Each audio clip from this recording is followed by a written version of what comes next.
A cool, refreshing breeze welcomes the gentlemen that matter out to the middle. The captains are here. Joshua De Silva, captain of the Trinidad Tobago Legions. Naim Young, captain of the Barbados Pelicans. Former West Indies fast bowler Rian King is the match referee who would oversee proceedings. Joshua? Tails. Tails is the call. Tails it is. You're going to bowl first. And it is a tails. I just overheard you, Naim, mentioning that you're going to bowl first. The reason for that decision? Well, I think it's a good wicket. I don't think it would change much. Probably a dew factor in the evening. A lot of guys have played it before and dew came in, so we expect some dew to come in.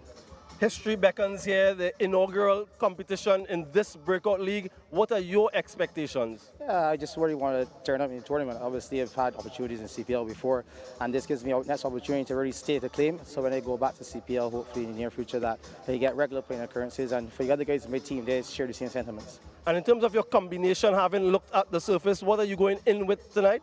We've gone with a deep batting lineup, really and truly. We got some all-rounders in, two spinning all-rounders, one alternate leg spinner. Then we have two seaming all-rounders and one alternate left-hand seamer. And the leadership responsibility thrust on your shoulders, are you welcoming that? Yeah, definitely. I've done it for a while within the West Indies Academy at Barbados A setup. So again, to get this opportunity is a privilege for me to lead Barbados in any format. Hopefully this goes on, we could do well here and this goes on in the future. Thank you very much, Naim. All the very best. And Joshua, if you can make your way here, what would you have done had you won? Would have also bowled first. And in terms of what you saw in that first match, what did you glean from that that you could take into your meeting just before the start of this match? Looked like a good pitch. Good to get some runs on the board. Maybe it might be a blessing in disguise losing the toss, but we have to bat really well. We saw in the middle phases they lost some early wickets, but they consolidated and got a good total. History on this ground says 170 is a tough total to get to, so that'll be our aiming point. You just recently concluded the first-class setup red ball cricket. How have your guys prepared to transition now into this format? Yeah, it was a quick changeover. We only had a couple of days, tried to get a little vacation in between there, but it was tough. So yeah, we had a couple of practice matches, a 2-day camp over the weekend, but I think the preparation was good. And your combination for tonight? We have 3 seamers, off spinner, left arm orthodox, and the leg spinner, of course. Well, you're the home team. All the very best tonight. Thank you. And there you have it, folks, the news from out in the middle. The Barbados Pelicans, they've won the toss, and unsurprisingly, they've decided to bowl first.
Middle, it's nice and cool. There usually is a strong crosswind here at the Brian Lara Cricket Academy, and the batters usually target hitting with the wind. 14 sixes hit in the earlier game.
The showcase of talent continues in the West Indies T20 Breakout League.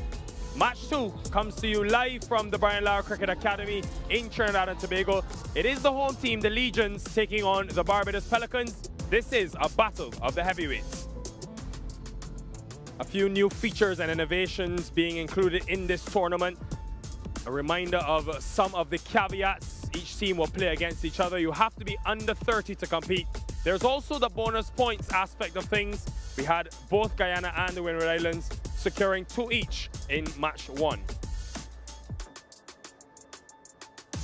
We've seen the multitude of talent already that the region has to offer. We'll see them throughout the 6 territories. We've seen 2 so far. We'll see 2 more tonight. The best way to spend a Friday evening is with us. Let's head to the middle. Samuel Badri with the captains for the toss. A cool, refreshing breeze welcomes the gentlemen that matter out to the middle. The captains are here. Joshua De Silva, captain of the Trinidad Tobago Legions. Naim Young, captain of the Barbados Pelicans. Former West Indies fast bowler Rian King is the match referee who would oversee proceedings. Joshua? Tails. Tails is the call. Tails it is. You're going to bowl first. And it is a tails. I just overheard you, Naim, mentioning that you're going to bowl first. The reason for that decision? Well, I think it's a good wicket. I don't think it would change much. Probably a dew factor in the evening. A lot of guys have played it before and dew came in, so we expect some dew to come in. History beckons here, the inaugural competition in this Breakout League. What are your expectations? Yeah, I just really want to turn up in the tournament. Obviously, I've had opportunities in CPL before, and this gives me a next opportunity to really state a claim. So when I go back to CPL, hopefully in the near future, that they get regular playing occurrences, and for the other guys in my team, they share the same sentiments. And in terms of your combination, having looked at the surface, what are you going in with tonight? We've gone with a deep batting line already and truly. We got some all-rounders in, 2 spinning all-rounders, 1 alternate leg spinner. Then we have 2 seaming all-rounders and 1 alternate left-hand seamer. And leadership responsibility thrust on your shoulders, are you welcoming that? Yeah, definitely. I've done it for a while within the West Indies Academy at Barbados A setup. So again, to get this opportunity is a privilege for me to lead Barbados in any format. And hopefully this goes on, we can do well here and this goes on in the future. Thank you very much, Naim. All the very best. And Joshua, if you can make your way here, what would you have done had you won? Would have also bowled first. And in terms of what you saw in that first match, what did you glean from that that you could take into your meeting just before the start of this match? Looked like a good pitch. Good to get some runs on the board. Maybe it might be a blessing in disguise losing the toss, but we have to bat really well. We saw in the middle phases they lost some early wickets, but they consolidated and got a good total. History on this ground says 170 is a tough total to get to, so that'll be our aiming point. You just recently concluded the first-class setup red ball cricket. How have your guys prepared to transition now into this format? Yeah, it was a quick changeover. We only had a couple of days, tried to get a little vacation in between there, but it was tough. So yeah, we had a couple of practice matches, a 2-day camp over the weekend, but I think the preparation was good. And your combination for tonight? We have 3 seamers, off spinner, left arm orthodox, and the leg spinner, of course. Well, you're the home team. All the very best tonight. Thank you. And there you have it, folks, the news from out in the middle. The Barbados Pelicans, they've won the toss, and unsurprisingly, they've decided to bowl first. Yeah, it tends to be the trend here, and the key thing will be if the dew factor comes in. A lot of experience in this Trinidad and Tobago Legion side. Amir Jangu, Joshua De Silva, a couple of West Indian players at the top. But look out for the tall seamers in Johan Lane, Joshua James, and McKenny Clark. They've also got spin of Mikael Govaya and Damien Joachim. Carlos Brathwaite, take us through the Barbados Pelicans team. Once again, experience. Kevin Wickham, the standout at number 3. Amari Goodrich, seam bowling all-rounder. 1 to look out for as well. Ramon Simmons and Joshua Bishop, Naim Young. Very experienced at CPL level, and they want to show that experience for the Barbados Pelicans in the Breakout League. I look at those 2 teams, Carlos. On paper, they're both 2 of the more experienced sides. The Barbados side, most experienced in terms of T20 appearances. Will that make a difference in a new tournament? Yes, you'd hope so. They would have been in similar situations, whether on the park or in the dressing room, and hearing more experienced players go through and talk through certain situations. It's one thing to talk it, it's another to do it and execute under pressure. But they would have had the experience, had the knowledge base, and it's just a matter of time to see if they can produce the goods under pressure, albeit at a slightly lower level. But is it increased pressure on them? They are now the experienced guys. They don't have the leeway of saying they are not sure. They now have to lead the younger players in this league. And we saw someone deal with that expectation outstandingly in Alec Athanase in match 1 a bit earlier today. If you were just joining us after a day of work, we had the Infernos taking on the Rangers. They were well set and almost pretty much at the finish line in Guyana at 116 for 1 after 14 overs, and then lost 6 wickets for 11 runs. The Infernos comfortably winning after, when it was all said and done, by 25 runs. This is what the Breakout tournament can produce, games like this. And Carlos, Alec Athanaze, interesting in that 9-1, we spoke to him after the game. He started quickly, had to sort of go down the gear because they were losing wickets, and then exploded at the end. What did you see that impressed you in that knock? I think just that. The ability, and that's batsmanship, the ability to go through the gears. He started in the power play, expressed himself. You see 2 massive hits off Kevin Sinclair. And then as wickets fell around him, he came back off the throttle a little bit, played into some nice delicate shots, rotated the strike nicely, improvised, you see there with a reverse sweep. Was really smart with his planning, targeting the side with the wind, and then just showing experience. He also then linked the back end by being really expressive and finishing the game, and he came not out. Very important as well. I love that. He said he wanted to go and had to hold himself back because of the situation of the game and where the team was. Carlos, I want to talk about another senior guy in the team, Daryl Cyrus. Very interesting the way his day panned out. Started his spell, 2 overs for 27, changed ends at the back end, 4 wickets for 10 runs. I mean, that's crazy. Well, they were probably listening to you, Nikhil. You said on here you should try it from the other end. They did try him on, from the other end, and it paid immediate dividend. This is breaking or opening one end with Kevlon Anderson. And a few injudicious shots, especially this from Kevin Sinclair, another experienced guy who you'd expect a bit more of. But once those 2 wickets fell, it was a procession, and he was the chief destroyer. And we talk about skill, we talk about execution, but pressure. There is a level of pressure, there's a level of opportunity and wanting to impress. He didn't do that in the first 2 overs, but he kept his wits about him. He knew his role was to take wickets. He got 4 of them, and it inspired a comeback victory for his team. Yeah, that match 1 was played on pitch number 2. We are on the same surface again tonight. How has it evolved, if at all? Let's find out from a son of the soil. Samuel Badri was out in the middle. Out in the middle, it's nice and cool. There usually is a strong crosswind here at the Brian Lara Cricket Academy, and the batters usually target hitting with the wind. 14 sixes hit in the earlier game, many of which were hit in that direction. 166 runs scored. It's the same pitch that we are playing on as the previous game, and there's a nice even covering of grass as I look down the length of this pitch. In that game 1, we saw some good bounce, some good carry. There was some assistance too for the spinners. So it had everything in it for the bowlers. The batters, however, prospered quite nicely. Alec Athanaze falling just short of a century, a couple half centuries for the Rainforest Rangers batters. So if you're able to apply yourself and you have the skills, if you're a batter or a bowler, you can prosper here tonight. It's the home team, the Trinidad Tobago Legions, up against the Pelicans. Both teams will be looking for a good start. Who will prevail? Let's find out. So fascinating as to whether the dew and with the atmospheric conditions, if it sets in or not. We'll keep an eye out on it for you. Carlos, these 2 teams, I said before, are heavyweights. 1 player from each team you think will be important tonight? Kevin Wickham, I think he has a great future with the batting hand. I want to see something similar from him as to what Alec Athanaze gave us. And then Johan Lane, really excited to see how he goes about, not only with ball in hand, potentially with the dew factor, but with batting hand first up, finishing the innings. What about the prospect of those taller fast bowlers as well? Well, tonight, it is all about the stage opening up for this young talent. We've got Barbados, we've got Trinidad, a rivalry for the ages. Naeem Young against Joshua De Silva. The talent takes the stage after the break. Stay with us, enjoy your weekend, and start it the right way.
Hello and welcome to everyone, wherever you may be, to the West Indies T20 Breakout League match number 2. It's the Trinidad and Tobago Legions, the home team, up against the Barbados Pelicans, and we're beaming live from the Brian Lara Cricket Academy.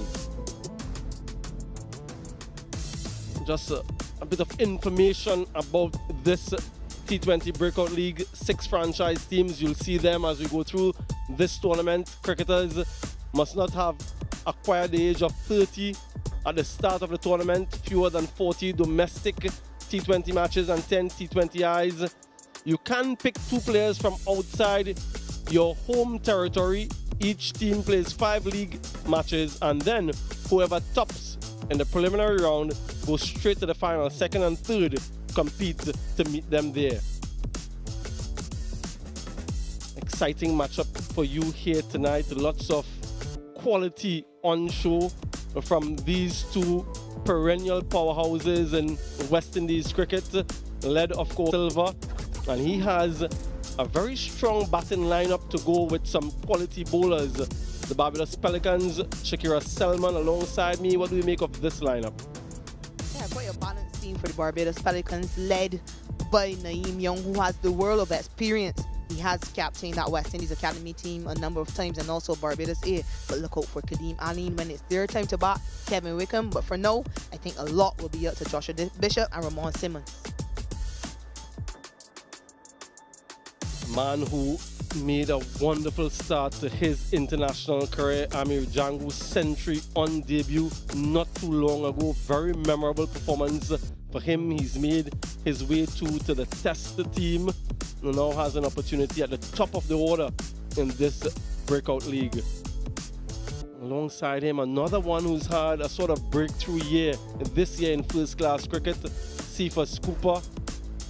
High volume of runs, good average to go with that. So it's a right-left combination at the top. And they're up against the left-hand orthodox Joshua Bishop, a very skillful bowler, very wily, and has had experience in the CPL before. So this one promises to be quite entertaining. Left-hand orthodox against the left-handed batter. First ball.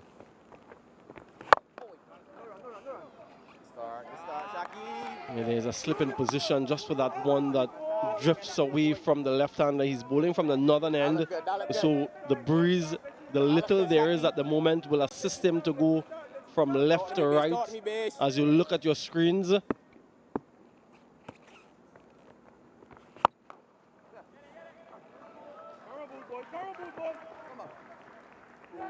Gets away with a boundary. Quite innocuous. I thought the fielder had enough time to get around. Wasn't to be. Django with a 4.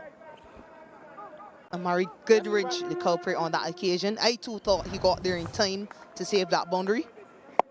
But yeah, just playing with the field on that occasion. Amir Django stepping outside off stump and sweeping it in that vacant square area.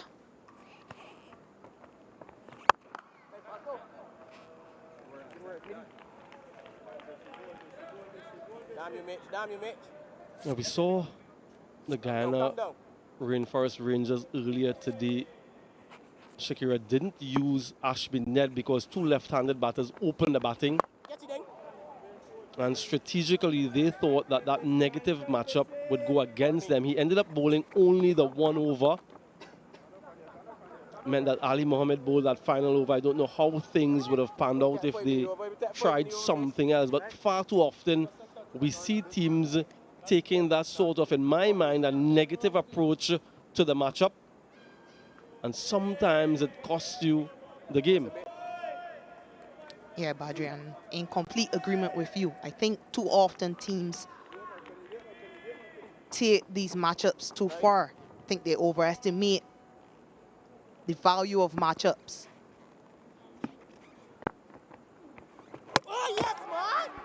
Clean them up. First delivery for Cephas Cooper. Doesn't have an answer for that from Joshua Bishop. The Bishop strikes in his first over. A brilliant start. Lots of flight, some dip, and completely flummoxed. Yeah, I think he's absolutely underrated, Joshua Bishop.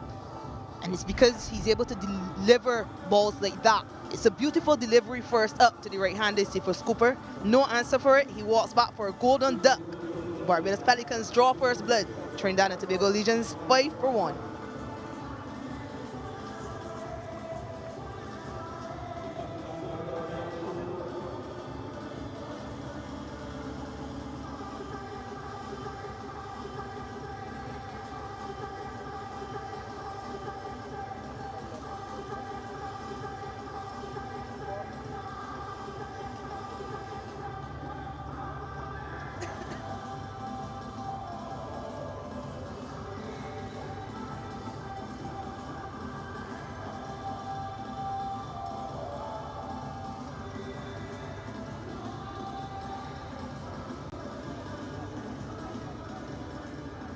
New batter, Puran. No, it's not Nicholas Puran, it's Kamil Puran in a very crucial number 3 position. That was magical, man.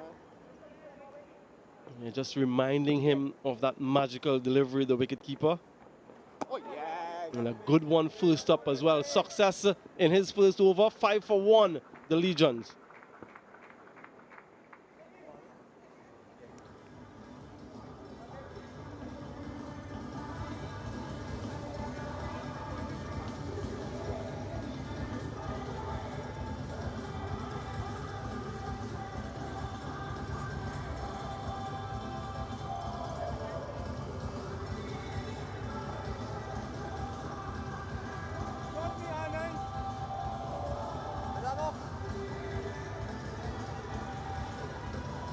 Joshua De Silva, the mainstay in that middle order there, will have his work cut out for him. There is some depth in their batting lineup. Got some quality fast bowlers, some young ones coming through. I'm very excited to see what they can do. Bidesi, the leg spinner, who can also bat, and a couple others with CPL experience as well. Not the start that they would have wanted. Ramon Simmons from the southern end.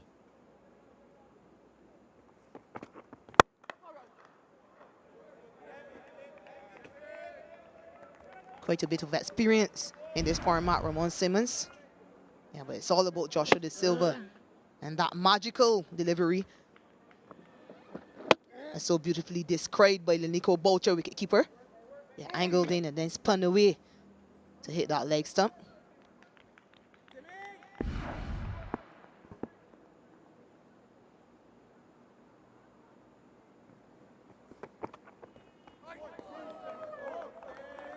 Yeah, some movement. Yeah, the dismissal of Sifa Scooper. That ball seemed to have pitched outside leg stump and clipped the top of middle stump. It was well flighted, so not too fast through there. Just look at where this pitches. Comfortably outside leg stump and spins past. That's the first over, folks. It's a new ball.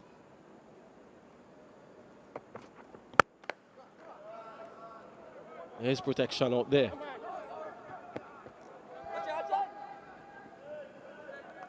And if we think about that dismissal a little bit more, you start to feel for Sifa Scooper, because so often you hear that spinners don't turn the new ball. So he's playing for the ball to continue on with that angle. Somehow, though, Joshua Bishop is able to extract some grip and turn from the surface. Yeah, I think it's the pace, though.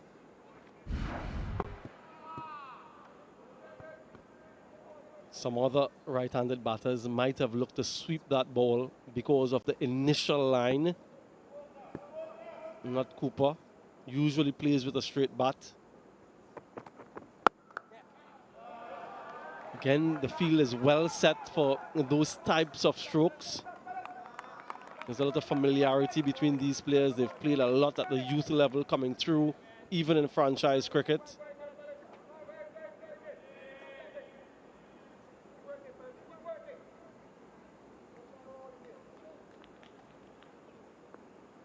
What a year he had last year, Amir Jangu.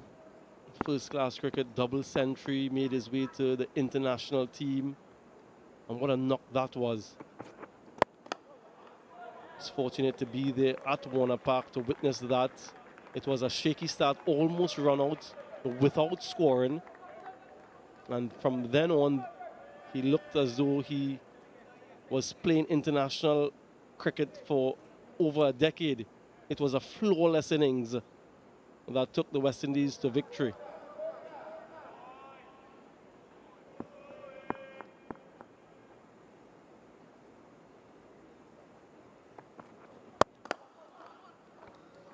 Direct hit needed.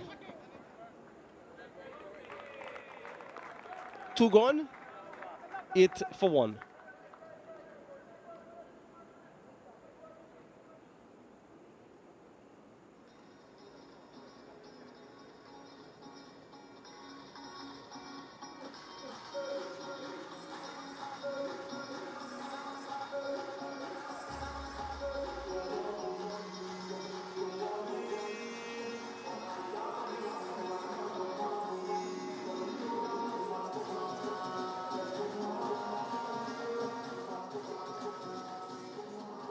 Lots of batting depth in this Barbados Pelicans side. Joshua Bishop slated to bat at number 9. He's quite handy with the bat. Also lots of bowling options for Naeem Young. Quality bowling options.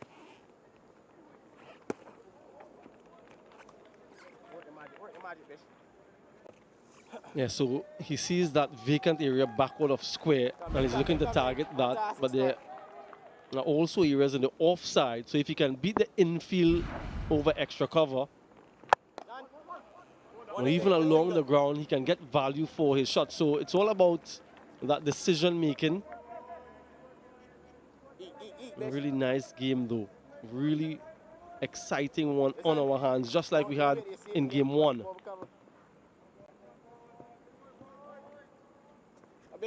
Yeah, so you're sitting in the dugout, Shakira. You see the opening batter dismiss the way he was as a right-handed batter. What are you thinking? How do you approach this? Again, this delivery comfortably down the leg side. He opens up and he's looking to go straight. I just wonder if he might have been better served trying to sweep that one. Yeah, of course, what will be interesting is to find out the skill level of these players. Yeah, misses everything. Pass Amir Jangu and pass the Nico Boucher into the boundary. 4 by signal by umpire Dayton Butler. Well, he's prepared to sweep. Doesn't matter the line. He's intent on trying to get it backward of square. So he's deliberately going outside off stump so he can get the ball in that region. There are a couple fielders inside the circle, square leg and short fine, but no protection beyond them.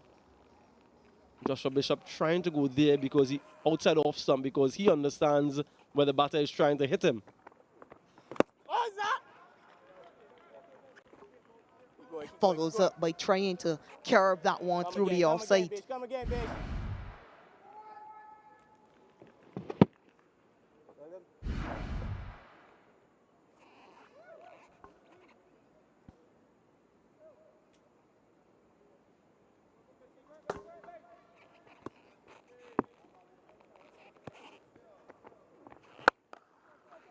Just like that, all along the carpet for 4. So he should keep all of his options open, Amir Jangu, and not premeditate. 3 gone, 18 for 1.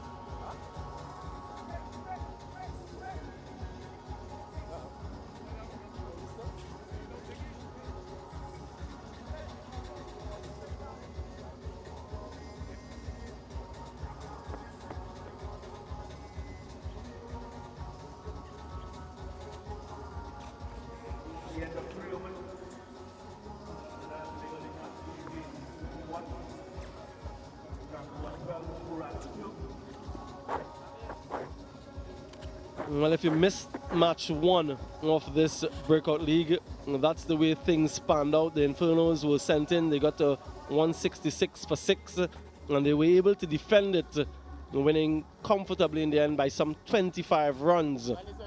Rainforest Rangers will reflect on their batting, in addition to their last 3 overs where they conceded 58 runs.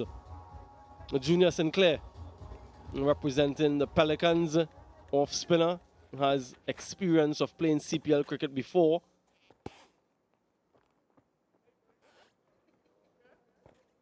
Just a trial run. Wasn't ready. Point one for the team. Point one for the team. Yeah, not too dissimilar from the other Sinclair. Kevin Sinclair looks to fire it through.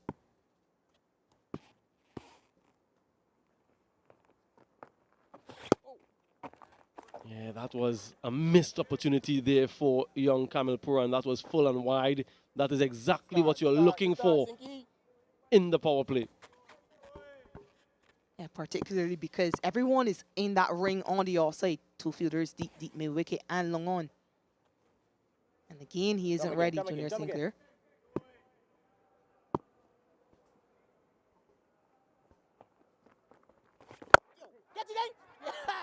Taken a soft dismissal. Look at that. A reverse cartwheel from Junior Sinclair. It's another wicket falling early in the power play for the Trinidad and Tobago Legions.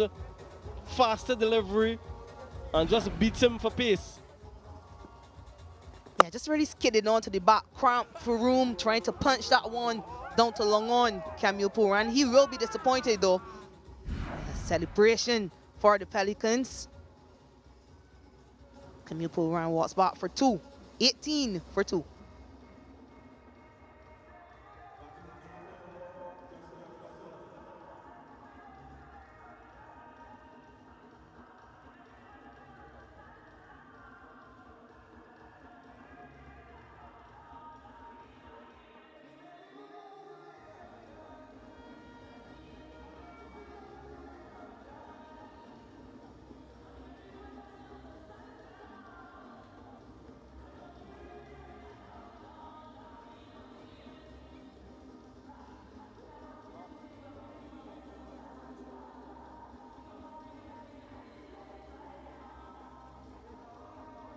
Captain Joshua Da Silva makes his way out to the middle.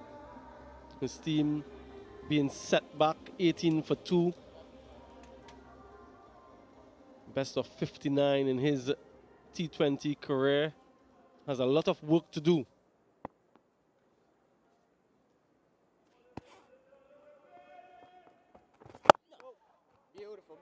Beautiful. Stellar first-class season for Joshua Da Silva. 583 runs at an average of 64. 3 consecutive centuries, so full of form.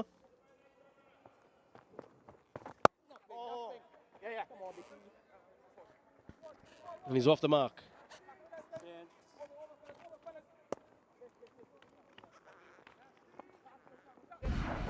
Joshua Da Silva is here because of this. And you can see there he's cramped for room. Couldn't get the bat through to get that ball further to the right of Junior Sinclair. Good diving catch. Yeah, all smiles. Normally plays for Guyana. Would have represented Guyana. Amazon Warriors, Junior Sinclair. As you pointed out, Badri, quite similar to the style of Kevin Sinclair. But a bit taller, so he does get that extra bounce.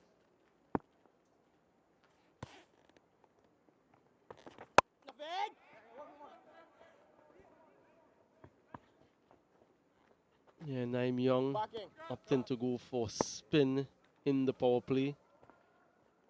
As himself, as a fast bowler, Kadim Aline can bowl as well. Amari Goodridge. So he does have quite a lot of options.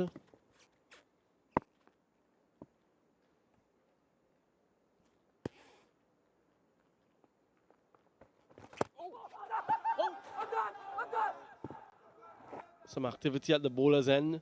None from the wicketkeeper. Not out it remains. Successful over, 20 for 2.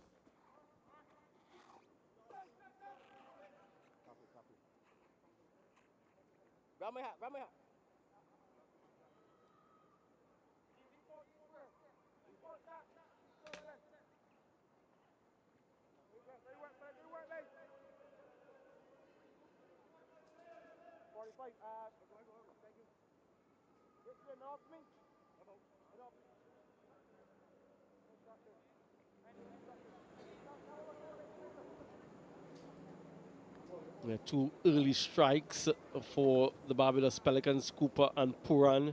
The men dismissed for 0-2. Django 13 from 15. There will be a change from the northern end. Simmons switches ends.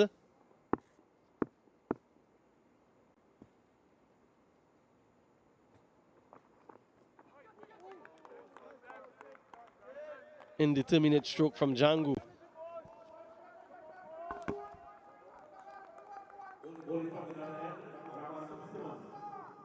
This is where Ramon Simmons is really good. He knows he does not have the express pace. His lengths are so key, and he does look to swing the new ball, especially in this phase.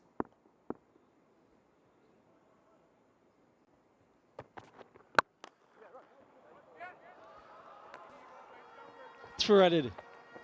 Really well placed by Amir Django. And again, all along the carpet. Value for your shots here, Lara. As soon as we've credited Ramon Simmons for his lengths, he's gone a bit too full, searching for some more swing. Yeah, classy square drive by Amir Django.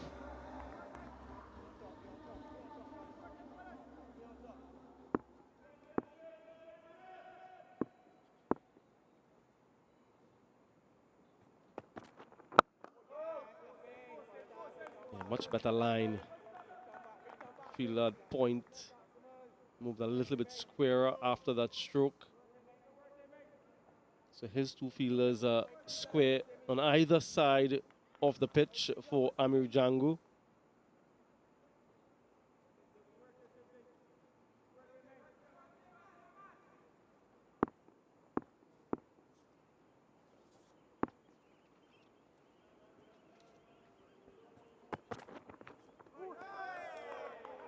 That's a beauty.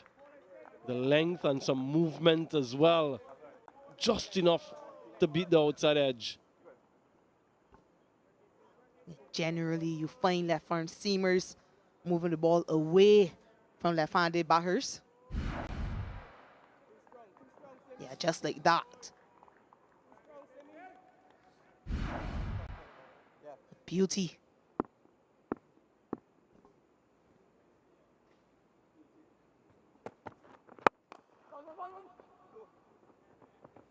Yeah, Django has been around the circuit for quite some time.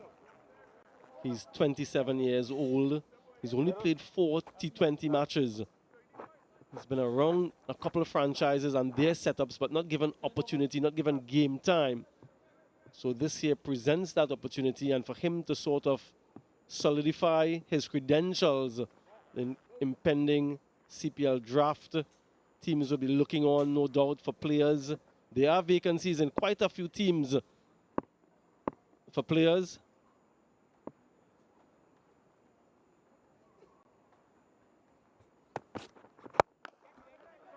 Is it well timed? Fielder settles. Another wicket goes. Kadeem Aline with the catch. Joshua De Silva indiscriminate. And the Trinidad and Tobago Legions lose another. Not quite the length to hit that one over the fielder at mid-on, but good tracking by Kadeem Aline. Makes it look very easy. Yeah, disappointment for Joshua De Silva, who would have wanted to dominate this game and this tournament. Has to walk back for one. 25 for 3.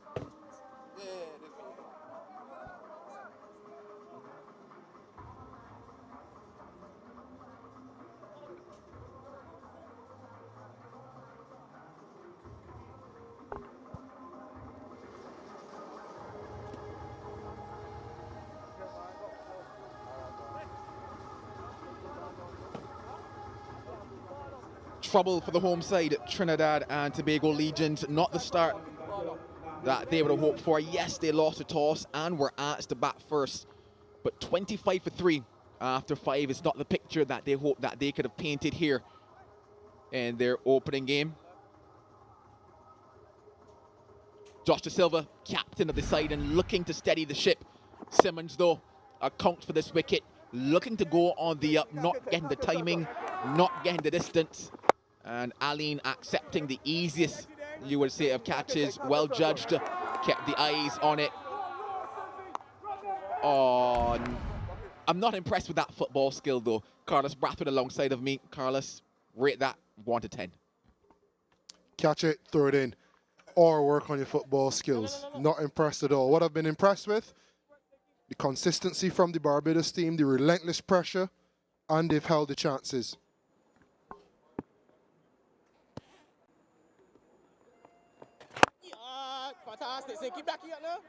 It actually takes our mind back to that first game, Carlos, where Infernos found themselves at a position of 36 for 3. After the power play, 26 for 3 they are now as we get towards the last 5 deliveries of this one. Navimadesi at the crease now. And maybe a bit of a repair effort if we think about what Athenaeus and Douglas did for the Infernos in that first game. Can they put on a partnership of something similar here? And you'll think in that lineup, Django would probably be the best person served to replicate the Athenaeus style effort.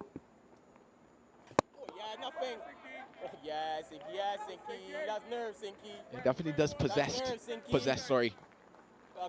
similar range of shots. Has the temperament as well required to navigate a situation like this, does Django.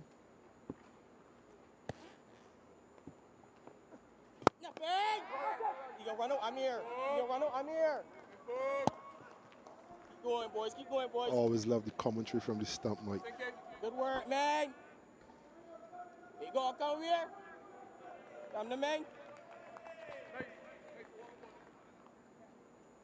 Pelicans hunting for one more.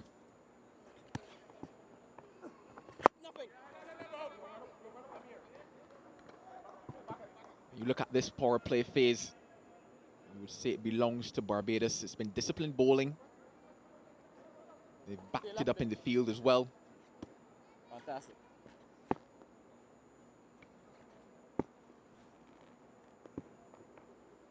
Oh, yeah. And looking to force it. Not given the room by Sinclair. And you understand because obviously only 2 fielders outside. You're just coming back in on the angle. Cramping him for that room. Here's where we go back to the execution. Last ball of the power play now.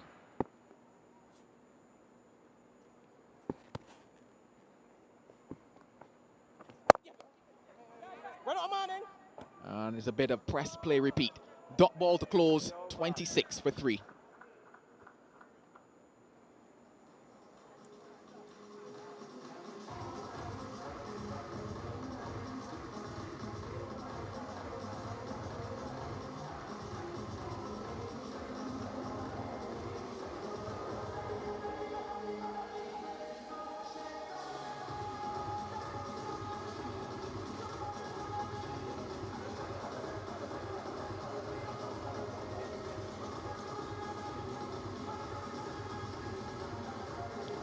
Time for the second phase of the game, and here is that confirmation. I just love to call it the windmill. Yeah. That wave of the hand tells us that it's time for another phase. 26 for 3, not the power play that Trinidad and Tobago Legions would have been eyeing, especially first home match for them, looking to make a statement. First 3 to 4, Carlos, talk to us about them. A beautiful delivery, some would call it ball of the century type stuff. Drifting in, hitting the top of middle. And then Junior Sinclair, a celebration to match. And the last one, captain Joshua Da Silva. Pushed into the leg side by Amir Django. Thank you. Running the first one hard. Good basics that we like to see. Back to the wickets. Joshua Da Silva trying to get the ball off a length over mid-on, as he's well inclined to want to do in the power play, not making it past the bucket hands of Kadeem Allen. 3 wickets down in the power play. Never a good sign, and time for a rebuild from Django and Badesi.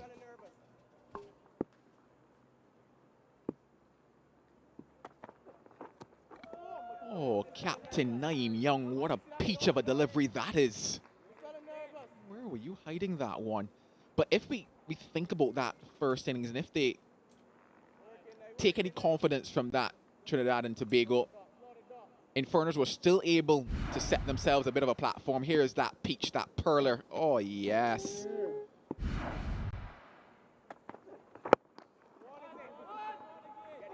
But they would know that they're not out of the contest if they think about what happened in that first inning. Same surface, not much has changed, about you would say, between then and now. I know you would have been impressed with that one, Carlos. Oh, love it. 7th over, ball still seaming wrong. Batters playing and missing. Consistency continues from the Pelicans. Can't get it past. Still able to scamper one, though, and might think two, yes. Good awareness. Oh, no. Matara cleans it up in the end. Makes a mess of the surface, though. Oh, what is happening out there, Carlos? A bit untidy from the Pelicans. First bit of tidy play bar the first ball. Sinclair on the ground. He collected it first, shy at the stump, as he's well inclined to do. Had all right, should be backing up. I think that's Kevin Wickham. He had a shy at the stump. Matara was backing up, let it slip through the grasp. The play is not done, young man, and he chased it, recovered well. He himself had a little bit of a shy. The captain, Naeem Young, was not impressed. A tuck to point for 4, albeit ran with 3 overthrows. But it goes against the figures of the skipper.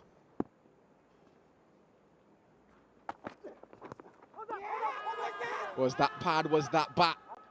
Yeah, thigh pad coming across that thigh of Django. If you gas, we gonna be raw gas. Yeah, heard a sound, yes. Keep going, man. Nothing but the thigh pad of Django. Maybe gets away with it as well when you think about the fact that fine leg is in the circle.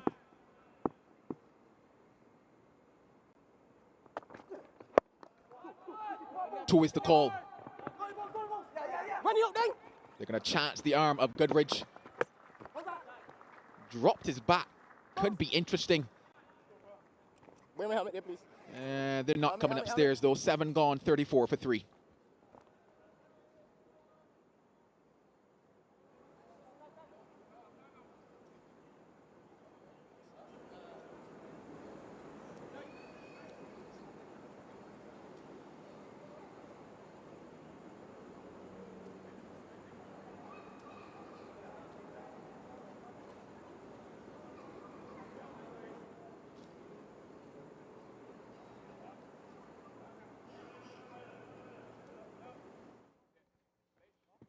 The 4 bowlers used so far by the captain, Naeem Young.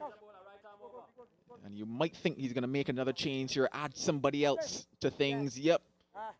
It is that man, Amari Goodridge. That's going to have ball in hand. Well, actually, no. Oh, rewind that. It is time for the leggy. Oh, Zishan Matara. It is your time to dance. Yeah.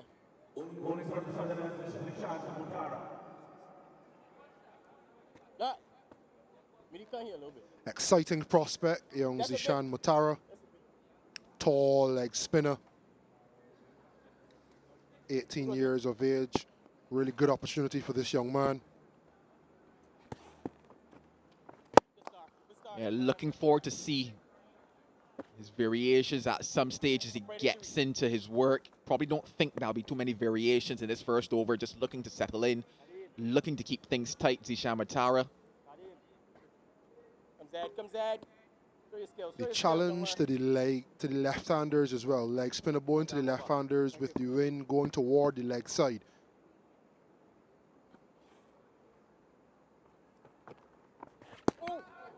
And because of that, we're seeing Matara push that ball wide of off stump, looking to take it out of the swinging arc of Django.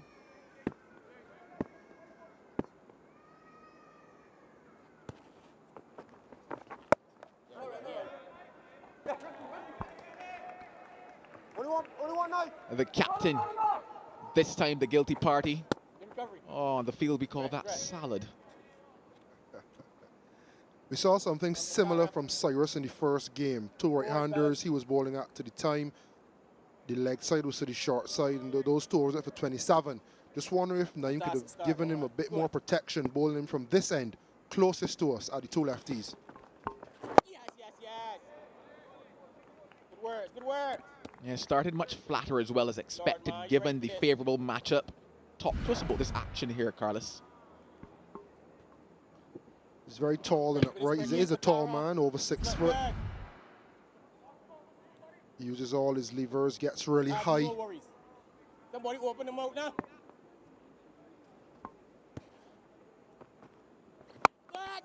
Matchup. Oh, but falls short. It was almost as if he shot up overnight, Carlos, in terms of that height. One day you looked at him, he was 4 feet tall, and now here at maybe 6'2", 6'3". But look at the action, nice and smooth from Matara. Hope I don't put the markers on him, but one thing I like about him, for a tall leg spin, he doesn't bowl many short deliveries, not too many drag downs. Crunched, but Goodridge should maybe get it wrong. No, he does not. You would say not the best effort on the ropes there from Goodridge. Brings us to the end of 8. It's 42 for 3.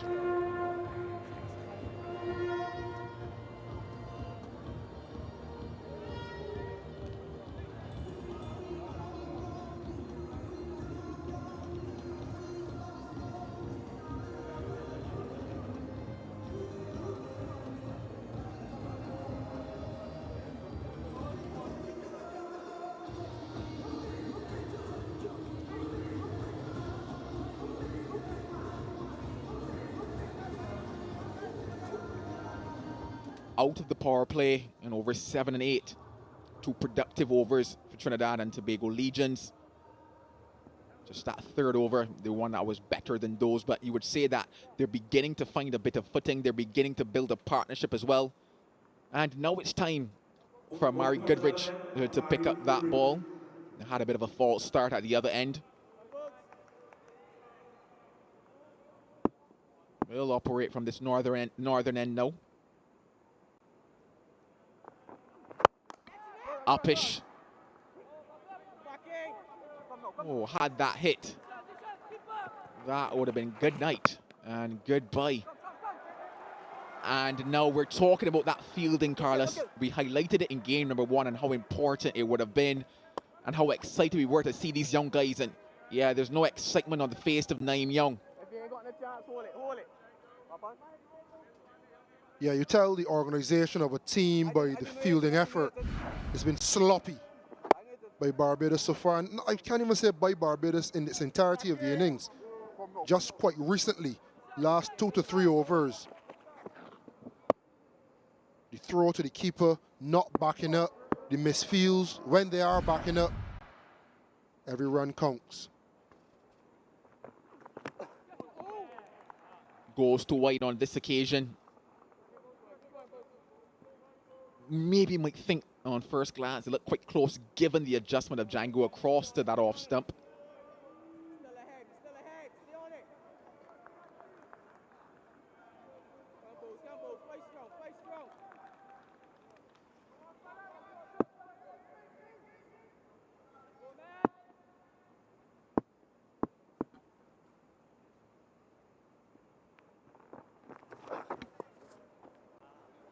Extras are part of the conversation.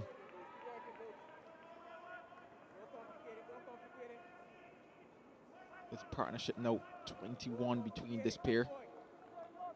You look at those dots, you might say maybe slightly expected given the fall of the wickets, looking at a rebuilding effort, looking not to take too many risks.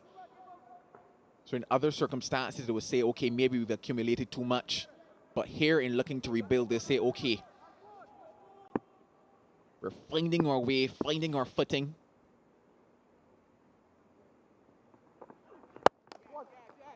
And occasionally picking up these singles as well. Talking about picking up. You gotta go pick up that towel, Django. Go pick it up.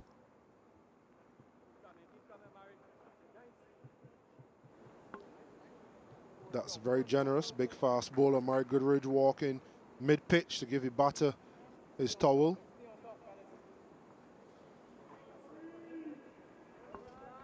I can tell that good old Carlos Brathwaite. Oh, he wasn't doing that. That's 5 more steps of energy that you would have had to expend, Carlos. To and from the towel.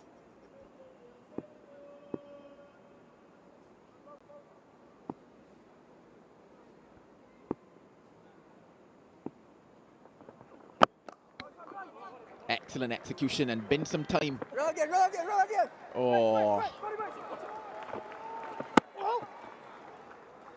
This has pretty much been the story of the last 3 overs, you would say, for the Pelicans. Oh, but you just hope this is not an injury, though, for Junior Sinclair. Sorry, bitch. A little bit more sympathy for the fielding team this time around. He was tracking off the boundary, Kevin Wickham, but with the ball dropped short, almost silly mid-off, and the attempted run-up, which was on, that can happen. And when those things happen, it's fine. It's the ones before that made that one look even worse than it really was. So on that occasion, not sloppy, it's just a product of the game. But they need to ensure that they save as many runs as they can, although they're in the ascendancy. Does it have enough?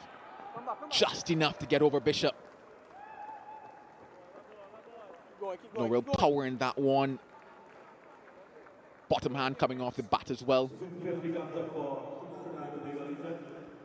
Brings up the 50 though for the Legions. Interesting field setting, mid-on and mid-off, up.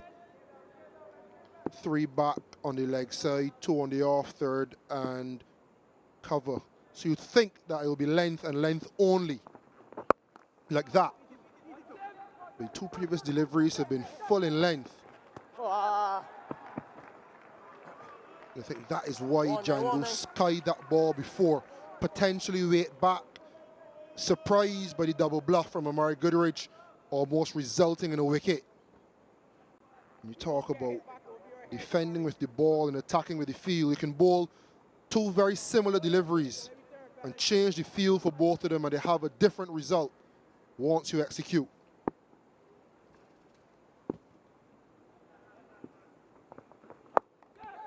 Pace on offer, bounce on offer as well.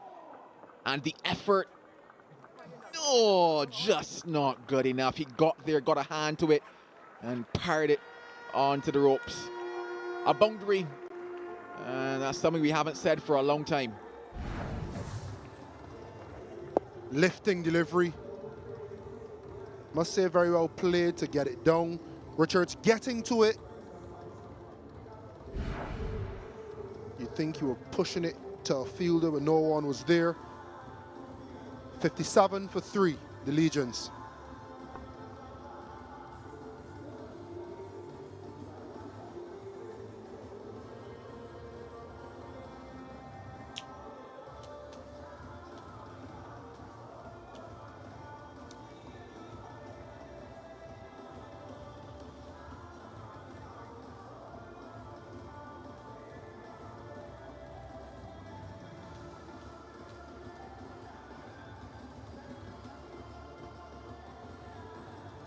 Something that I want to highlight here, Carlos. 32, that partnership building, and I go back to saying how this game is tracking in similar comparison to that first game that we had earlier today, whereby Infernos found themselves then after a stage of 36 for 3, being 61 for 4 at 10, so 57 for 3. You would say that rebuilding effort is underway for the Legions. Wouldn't want it to fall away here. Don't want to have to come again and spend another maybe 2-3 looking to build again with somebody new at the crease. Second over for Matara ended maybe with a boundary that shouldn't have been.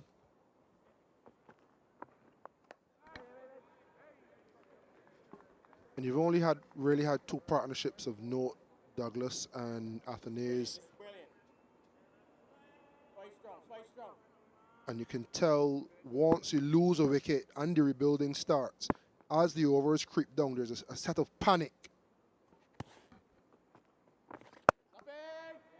And we talk about the 1%ers in cricket, building partnerships. If you lose a wicket, how can you take the first 4 to 5 balls to create another mini partnership, build some momentum?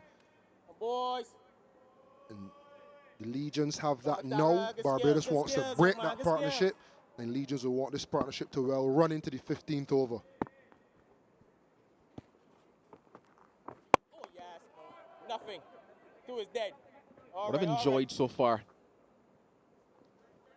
what has been the 9 balls of Matara, is the control that he possesses so far. And obviously not looking to speak too early, but that control factor is there, especially given the matchup that is going against him at the moment.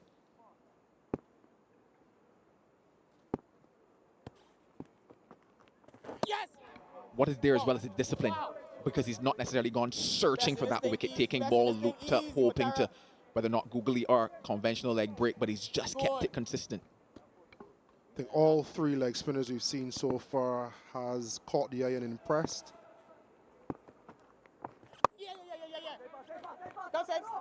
And it's so much to like, not about that throw, not about the recent fielding effort.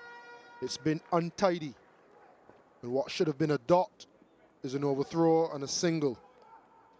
But back to the leg spinners. Save for Cyrus's first 2 overs.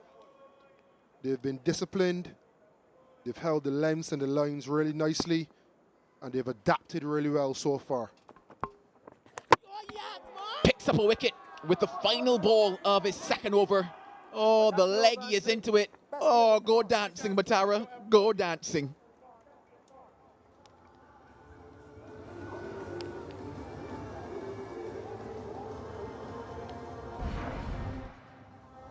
Pushed across again, enticing him into a wide slap of sorts. Not much pace on it. Django dragging it on, losing his wicket. He's gone for 32. The Legions 59 for 4. And that will be drinks.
spinners dominated the first 10 overs at the Brian Lara Cricket Academy in match 2 of this West Indies Breakout League.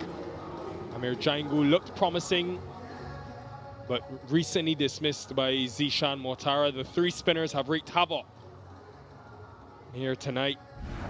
6 of the 10 overs, and the first to get a wicket was Joshua Bishop. Shakira Selman, he started what could be a very exciting partnership between him and Sinclair in that power play. Yeah, the lone seamer to get a wicket, Ramon Simmons, just holding length. Simple chance for Kadeem Allen tracking back. And the last to go was the set batter, Amir Jangu Young. Leg spinner Zishan Mortara got his wicket, slowed it up, dragged on eventually. Good start to this competition by Barbados Pelicans. A wicket apiece for the 3 spinners, as you pointed out, and 1 for Ramon Simmons. Good economy rates for everyone, barring Amari Courage. Yeah, the 3 of the spinners have bowled 2 overs each before this over. They've gone at less than 5 and over. And we had questions about whether there would be any due formation tonight, which could impact the ball. But because of the time of the year, the conditions have been cool. There's not really been a big humidity factor. And thus, making sure that there's no moisture added onto the ball, easier to grip. That could also play into Trinidad's hands. They have to be cognizant of that, because we're seeing grip and turn on this surface. Oh my God. So you have to be aware of your conditions and assess. Jed Gooley, Navin, Bidesi, Mikael Govaya to come Selly. Come again, Sinky. How can you get to something respectable knowing that you too have spin quality in your ranks?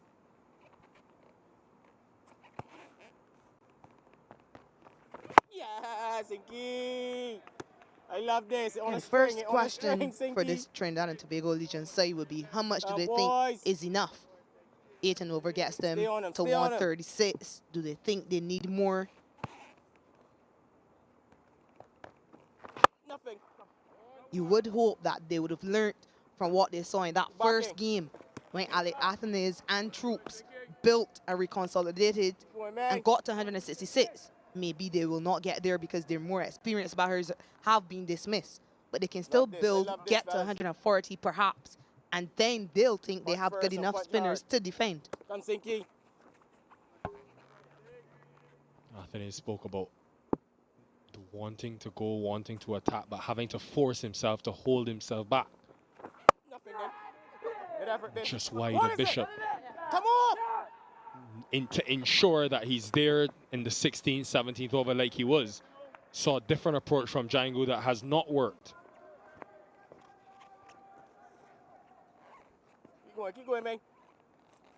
Bidesi has moved to 21. Could he be the batter that stays to the very end and get them to a respectable total? One is it? Jit Gooley has some experience as well. End of the 11th, 64 for 4.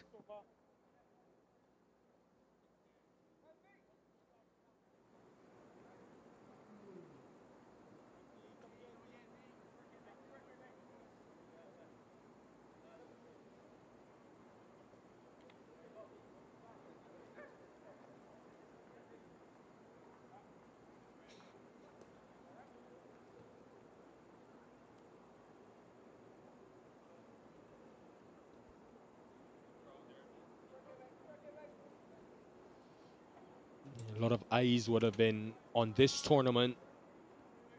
A lot of anticipation leading up to it. A joint venture by the Caribbean Premier League and Cricket West Indies.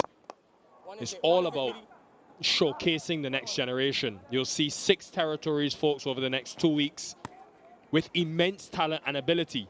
Finally, they have a platform.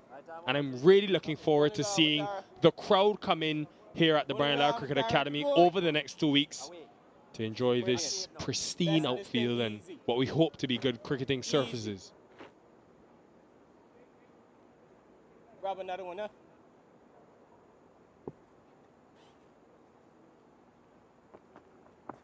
Nothing.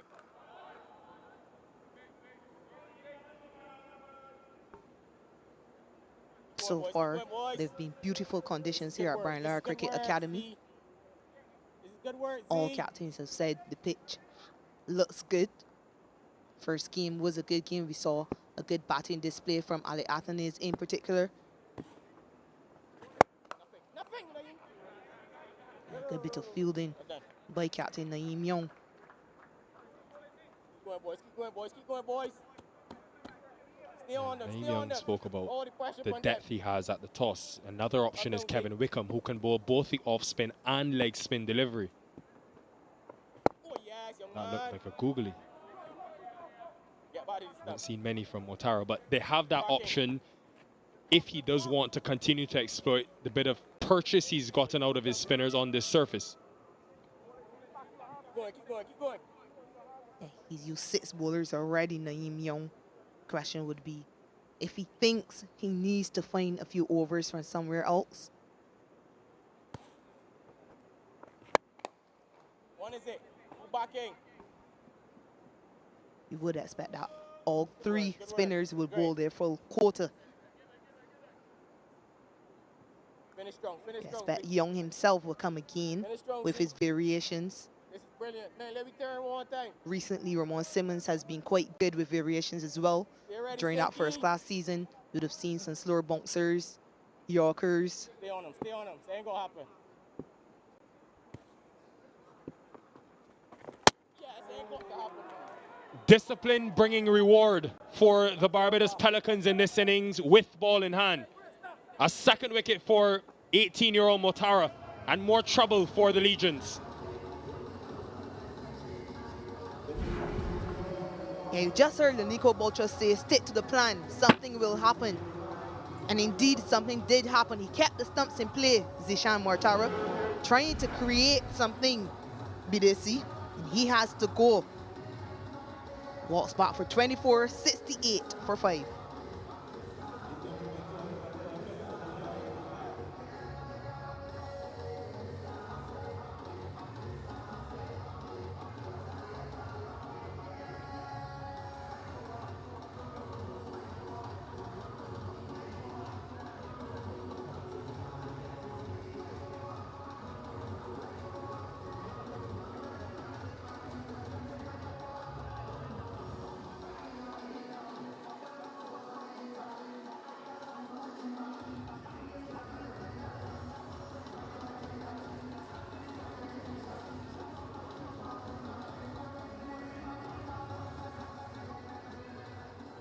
Motara will be pleased with his first 18 deliveries.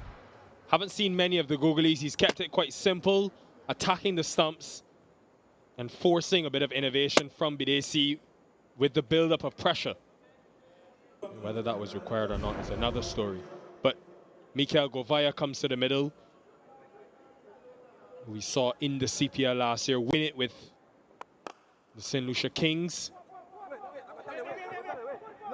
Hell, another misfield. Wow.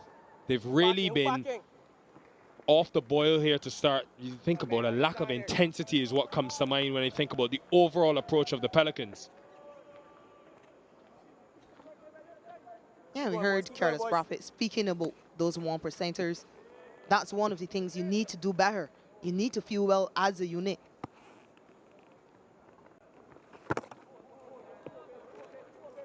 Seen a couple misfields, a couple of overthrows. Working, Bishy. You never quite know how crucial those extra runs can be.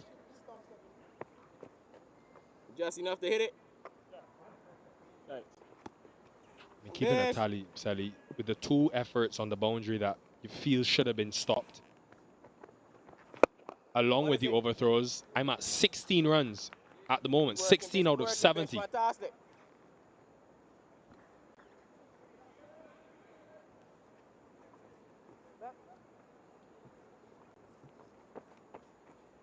I'm from Milan, please. Thank you. Govaya takes strike for the first time.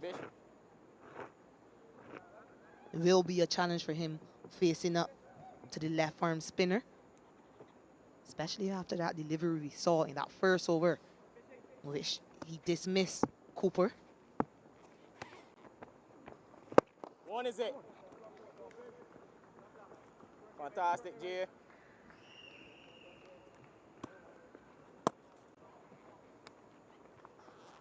keep going, Josh. Close out for you, close out. Close out for me, Bish.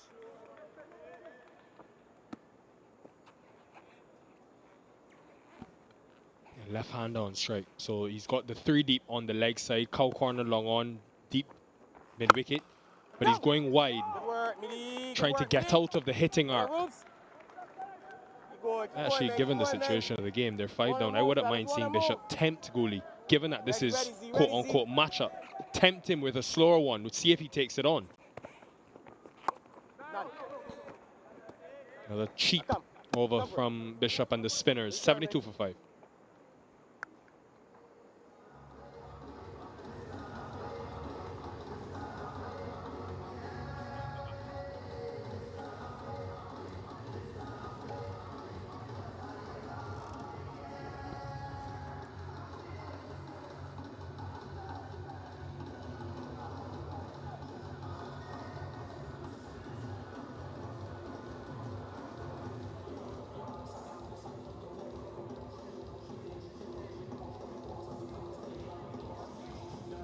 Quality showing from the 3 Pelican spinners.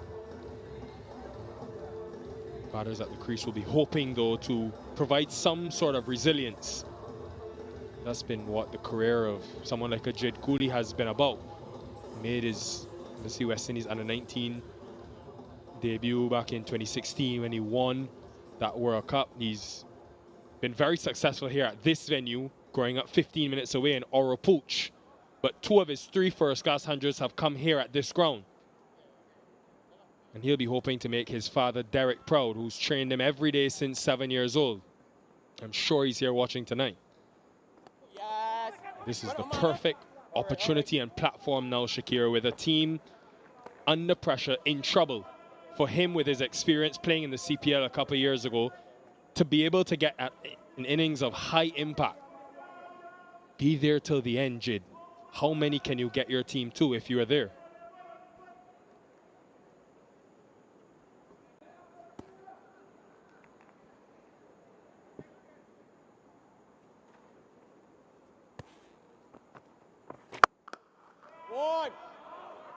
He has powered that to the boundary. This is what he possesses.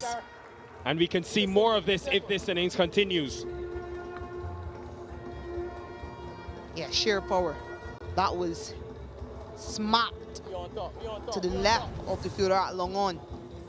Not too far from him, but he had no chance to get around and stop that one. Good power by Jade Gooley. And the challenge for someone like Gooley, who has had good first-class seasons, as you mentioned, is just to improve that strike rate in a format as such. He's played with St. Kitts and Nevis Patriots. Players with this experience will be wanting to cement their names in franchise squads. They want more opportunities, and not just to be around the squad. It's an opportunity for him, just like it is for Joshua De Silva, Amir Jangu.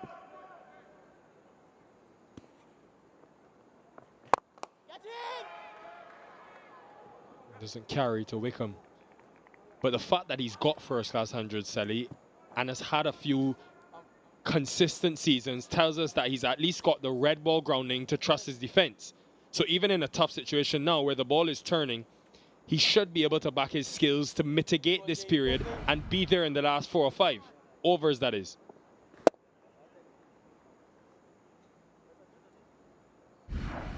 Yes, certainly. The challenge, though, would be just knowing when to change gears.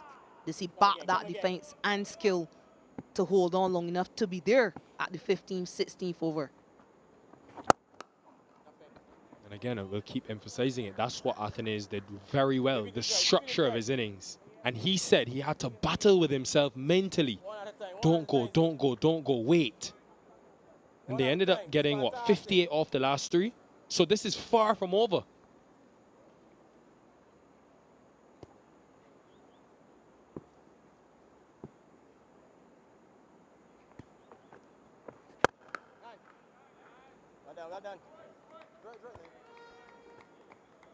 Missed out on that occasion. He'll want to capitalize on any loose deliveries that one short and wide. Perhaps threw the shot a bit too early. But yeah, I think there's so much many of these batters can learn from that innings that Ali Athens played.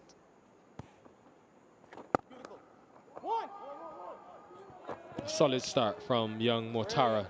2 for 22 in his 4, 80 for 5.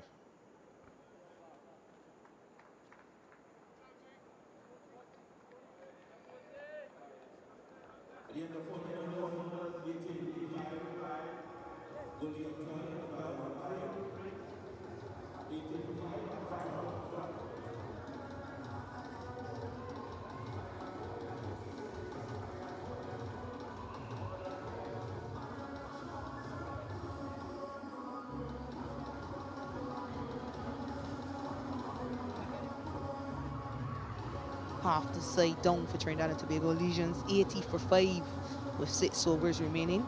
Bit of a partnership building between Jid Cooley and Mikel Govaya. Point. 6th over of spin on the trot.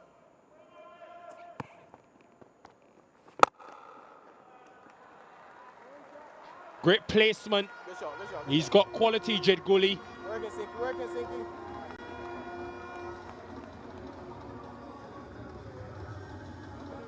Show me your skill. That is a favorite part of the ground for left-handed batters. You often hear don't go wide to left-handers that want too full, too wide, and absolutely crunched all along the surface. Fake out field here at Brian Lara Cricket Academy.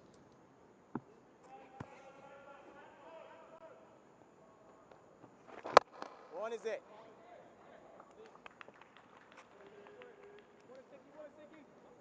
Keep going, man. They're 4 runs away from securing a bonus point in the middle overs. If they don't lose, actually no, they can actually lose one more wicket. But 4 runs, Windwards missed it by 4 runs in the first game.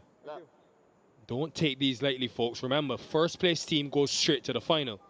Second and third qualify in a playoff. So you want to get as many points as possible.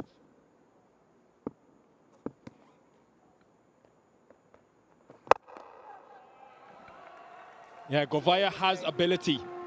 He's an all-rounder, mainly known for his bowling exploits, but can bat.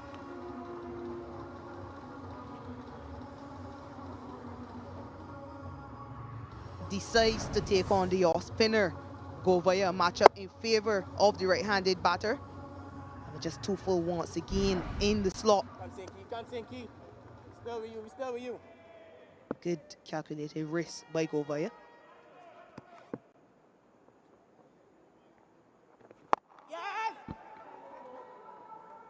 This time, though, gone. You question the situational awareness. Another wicket for a Pelicans spinner, though. Sinclair has his second. 9 runs off the first 3 deliveries, and Govaya opting to go again. Really cleverly bowled by Junior Sinclair. Took all the pace off that one and pulled the length right back. The simplest of chances for Ramon Simmons, easily held. Another wicket for Sinclair. Govaya dismissed for 7. Legions 89 for 6.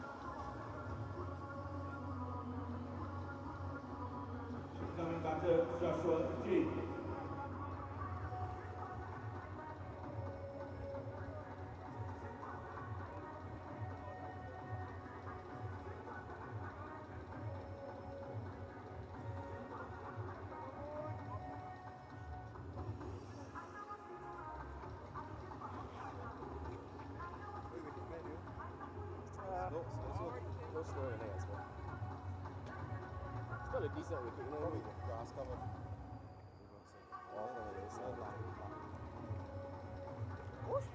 No. From Tobago, Joshua James. Handful of CPL matches with 2 franchises, the Jamaica Tallows and Antigua Falcons last season.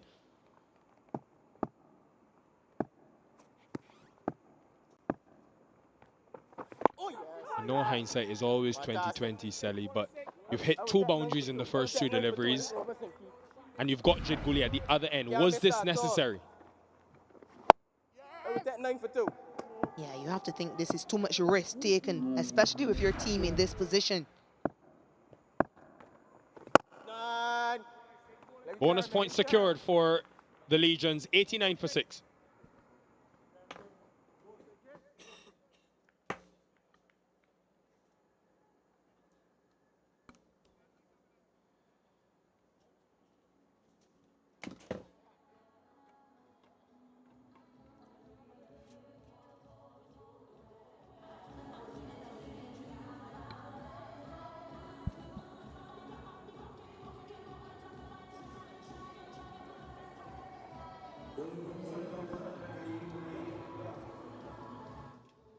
It's been a struggle for the Trinidad and Tobago Legions in this innings to date. No one really finding any sort of rhythm or momentum. Django top scored so far with 32 from 34.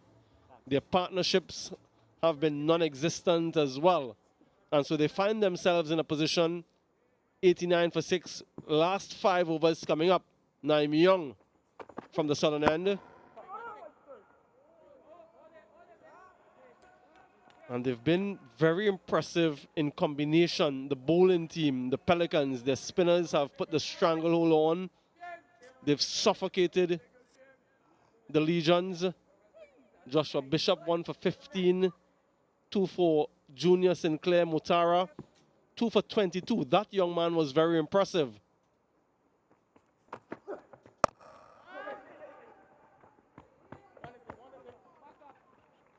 Carlos, how would you assess the bowling performance so far from the Pelicans? Well, I said very well led firstly by Naim Young with ball in hand now, but I think it was a disciplined performance led by one of the elder statesmen in the team, Joshua Bishop. He got the ball rolling nicely, and everyone that has had the ball in hand so far, it hasn't been anything earth-shattering and groundbreaking, but it's been consistency, it's been discipline,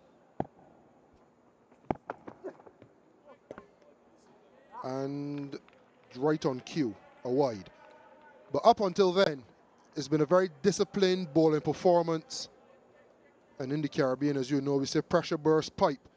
And it's been relentless pressure with ball in hand that has forced injudicious shots from the Legion's batters and not allowed them to build any partnerships. Wide ball.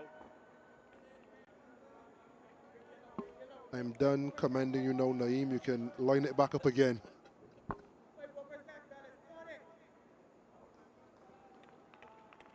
And this is, I suppose, in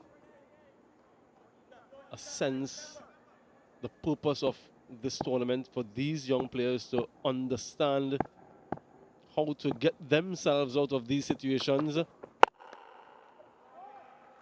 Joshua James, as we've seen before, can give it a whack. He's a burly young man, quite strong. If he hits it anywhere close to the middle, it will sail away.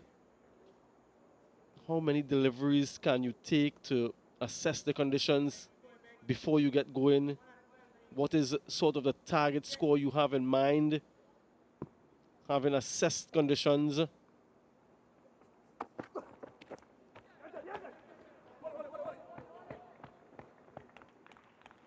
These are sort of the learnings that you have to take along, the decisions that you have to make on the spot. And this is the beauty of this sport, Carlos, as you so well know. It's a team sport, yes, but when you're out in the middle there, it's an individual. You're by yourself as a batter. You see that ball, you make that decision. Of course, there's someone batting with you, but for every delivery, it's one person versus one person. Yeah, that's the beauty of competition within the sport. As you say, it is a team game, but it's one of the few team games where it's a 1v1 battle each and every time. And I'm enjoying this battle with Naim Young versus Joshua James. He knows how powerful Joshua James is. I think that's why he's bowling so tight in line. Come off. 6 runs from that over, 95 for 6.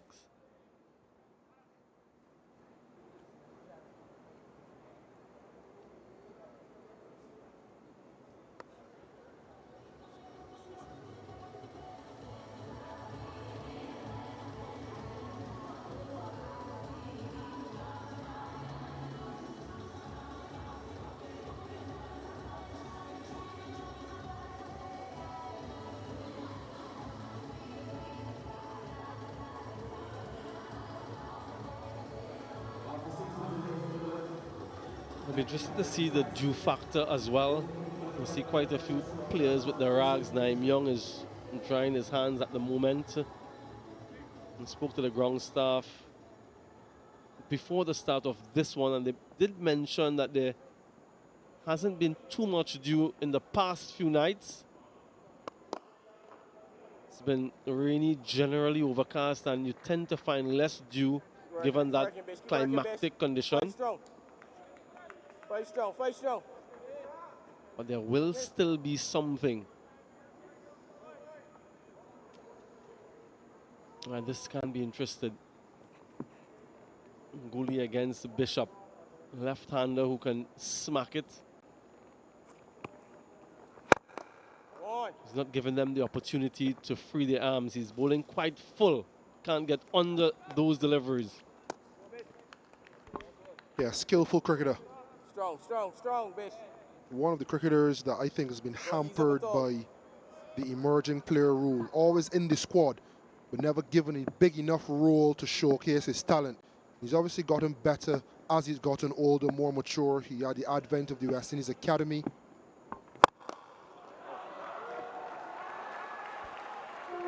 A lusty blow from Joshua James. Anything in his arc will be out of the park. Big, broad shoulders and mighty hits. Yeah, that's precisely where he wanted it. I was just mentioning that he's not giving them an opportunity to free their arms. On that occasion, that's exactly what he did in the slot. And he's not going to miss out. Tighter line. Yeah, tries to make the accommodation, overcompensates. Keep going.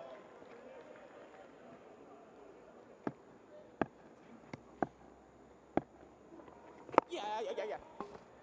I'm just seeing the comeback from Bishop and the lines that he bowled the last two deliveries. You almost understand now why Naim Young bowled those first two wides first up to Joshua James. They don't want to give him any arms at all. He has a beautiful swing, he's a powerful man, and they want to keep it outside the arc and almost give him a single.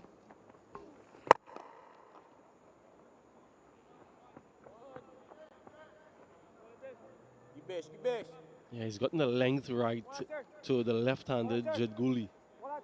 Just missed it against Joshua James and was punished. Can he close the over out?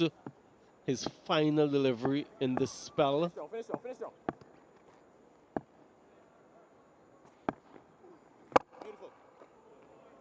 Ends with a dot. 1 for 26 from 4 for Joshua Bishop. 106 for 6.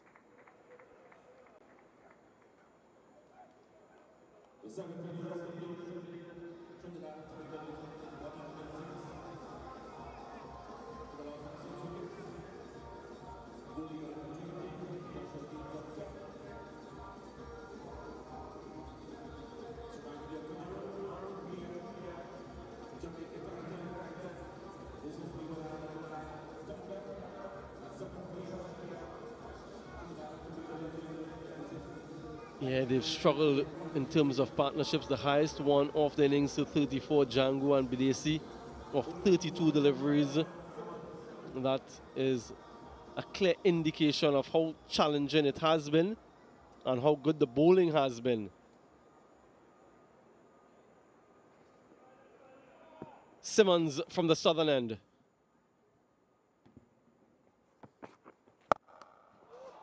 That's gone. That's disappeared. That's Jed Gooley at his absolute best. That was lusty.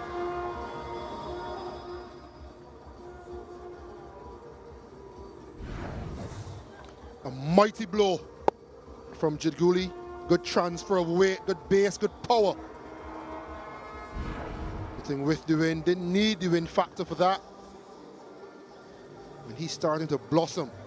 Spoke about those final overs being an Achilles heel for the international team. Guyana went for 58 in their final 3. Barbados with their final 3 upon us, 6 off the first delivery. Interesting to see how they close out, what skills are used, and if they will be successful or not.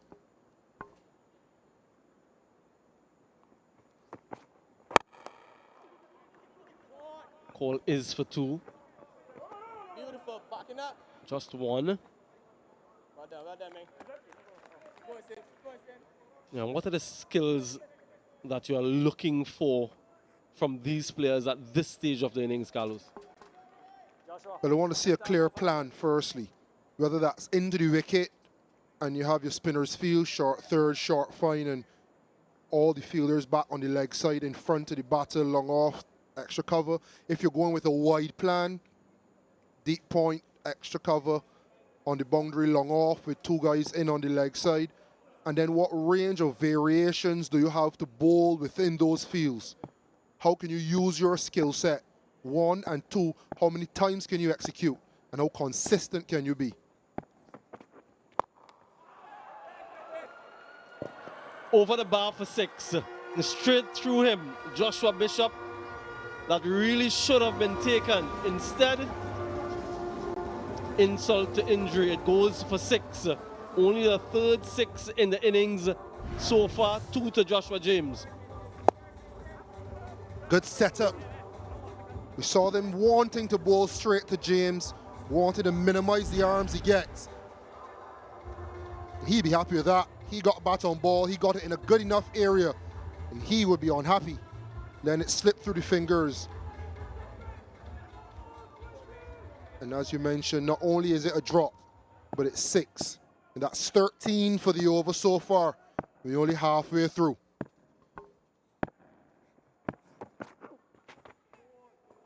Yeah, there's the variation that you're alluding to, back of the hand.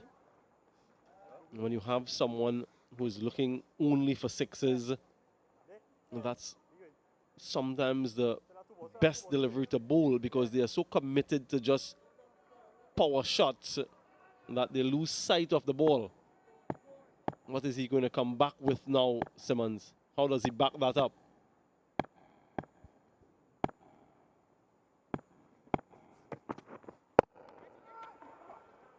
Short again. Will be at least a couple.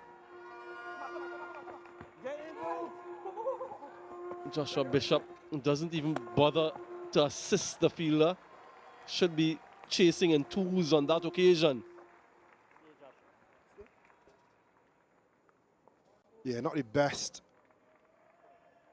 team fielding performance, at least not consistently. They've been bright sparks, but there's been a lot of sloppy fielding, drop catches, misfields on the boundary, overthrows.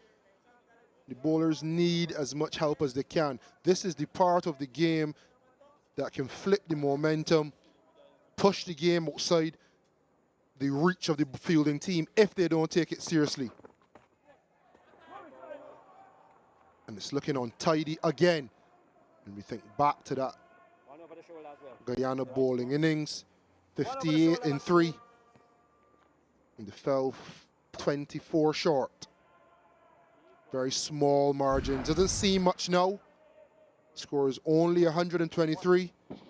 But if they get up to 150, 160, it's a different ball game. Yeah, this is where the wheels fell off for the Rainforest Rangers.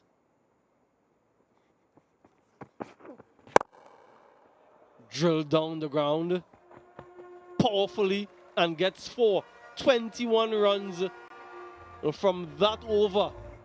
Momentum with the Legions, 127 for 6.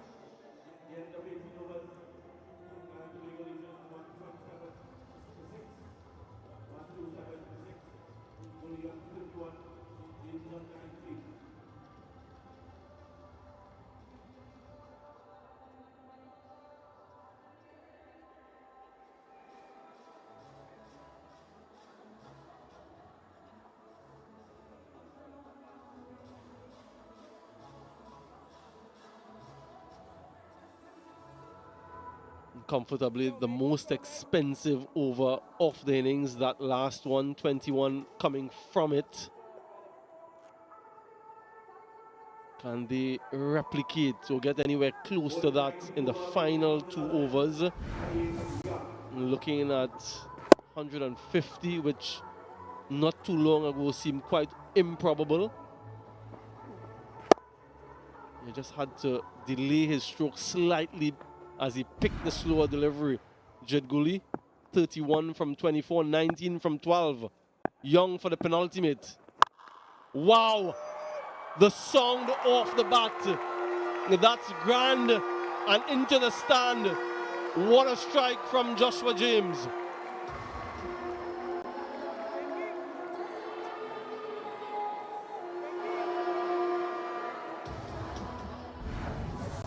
Joshua James. A mighty swing, a lusty blow. Pollard-esque, dare I say.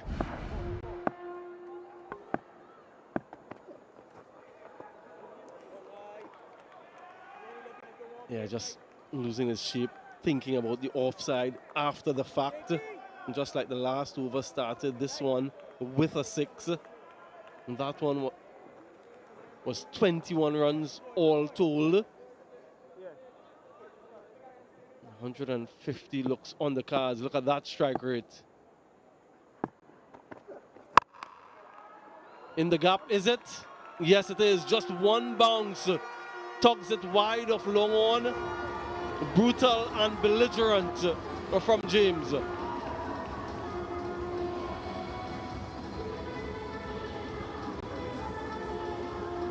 He's really committed to his swing. It's a real all or nothing swing, and he got all of it this time around, dragging it from 6-7 stump outside our stump, wide of long on. The march is on. Yeah, Naeem Young wants him to hit square offside, but he has the reach. He's a tall man. He looks more like a pugilist than a cricketer. Heavyweight boxer. Wide, just outside the guideline, much to his dismay. But that's his plan, for him to hit there. But he's still tugging it and finding the leg side. And that's commitment to the plan that I want to see. I prefer it to be a wide delivery than for you to cheat the wide plan, come a little too close, and be smacked over your head for 6 and 4. He needs to commit to it and execute. Like that.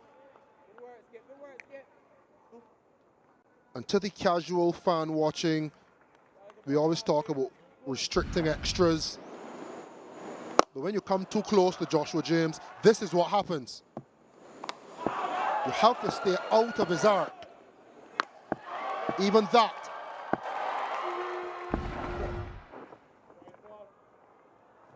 And that's maybe a little too wide, but within the wide line, you have options. You can go pace on, short and wide, pace on, full. You can go pace off, full. You probably don't want to go pace off and short with the power of Joshua James. And in some instances, you prefer him to get off strike than to bat a dot, because it could very well be 6 and dot. So there's a lot to think about for Naeem Young. Is that enough? Yes, it is just enough. Junior Sinclair, despite his best effort, couldn't keep that one in. And this now, following up from 21 in the previous over, it's 18 in this one. Just enough from James. Once again, cheating the plan, Naeem Young. That one is off stump, 4 stump. That is not the plan. And I can tell you what his plan is. Every ball is 6. Yeah, that's the problem. You think about that wide plan, the minute it goes awry, you are forced subconsciously to go a little bit straighter. You get punished down the ground, and all of a sudden, your thinking is muddled. And that is what pressure does. The rationality of your thought goes out of the window.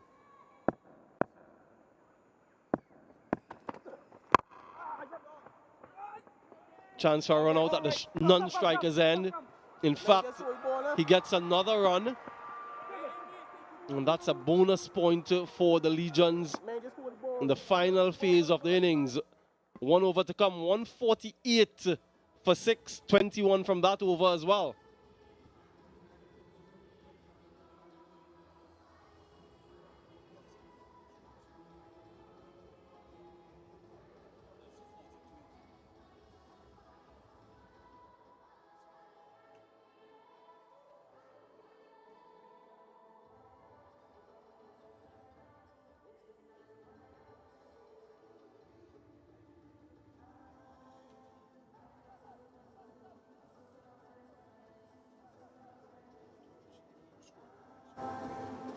59 of 33.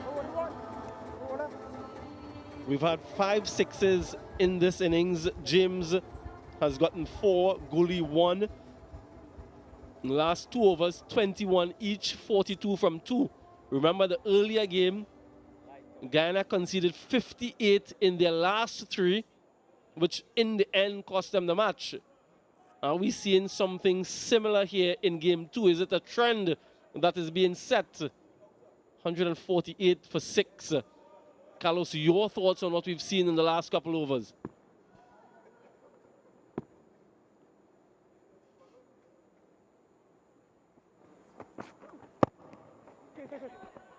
Have to give credit to the Legions. James has come out and he's chanced his hand. Jed Gooley was there, building a partnership, rebuilding the innings, and he's capitalized at the back end. So it's 31 from 25. Doesn't mean that he hasn't been to the party. He was doing the donkey work to begin with. And both him and James are now reaping the sweets of his previous endeavors. But the bowling, still a little bit of a concern. That should be... Oh, I thought it was going to go for 6. That's brilliant work in the deep. Richards, the man who might have saved his team some runs. There'll be a little bit of a discussion about the height of the delivery, though. Whether or not it was legal or illegal. Have a check. But that was brilliant at deep backward square.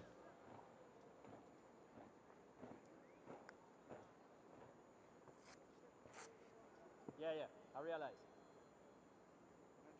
Also be a check, I suspect, before the boundary.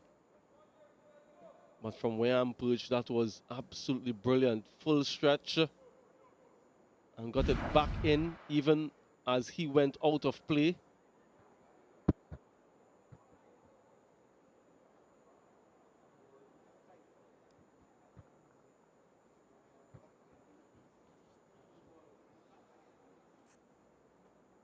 Upright in his stance is where you judge that from. And this is also interesting on the other end. Just look at that athleticism. And he releases it in time, does he? Or does he make contact with the ground? It was very tight. It seems as though that left foot might have made contact with the ground whilst having the ball in his hand.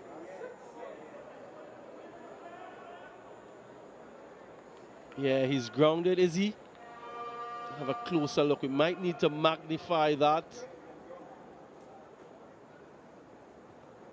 Over to you, third umpire.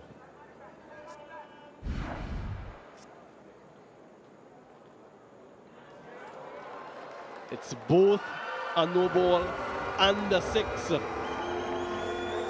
What a dramatic delivery that was. If you remember the first ball in the over, Jed Gooley declined the single. He wanted strike. He got, well, 7 runs in that delivery. And now an opportunity to add to it. Free hit coming up.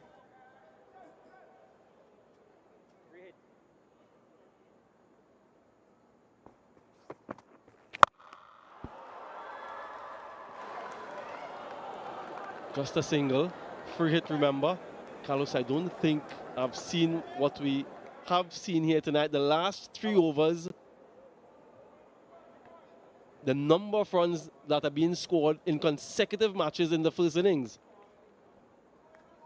That is a part of our prowess as a West Indies cricket culture.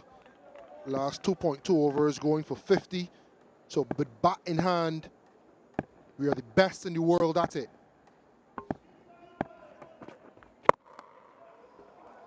With ball in hand, however,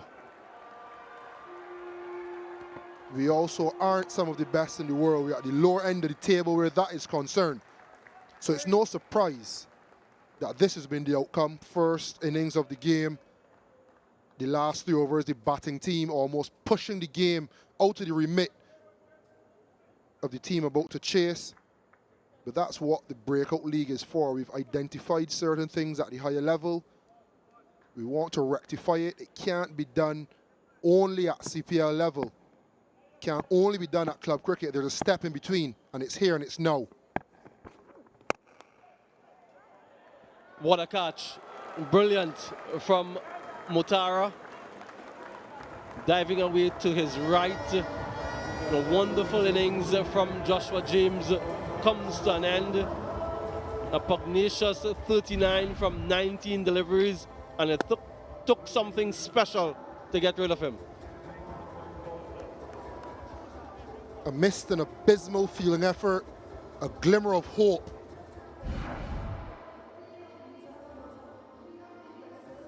And a power-packed knock from Joshua James, 39 from 20. The Legions, 158 for 7.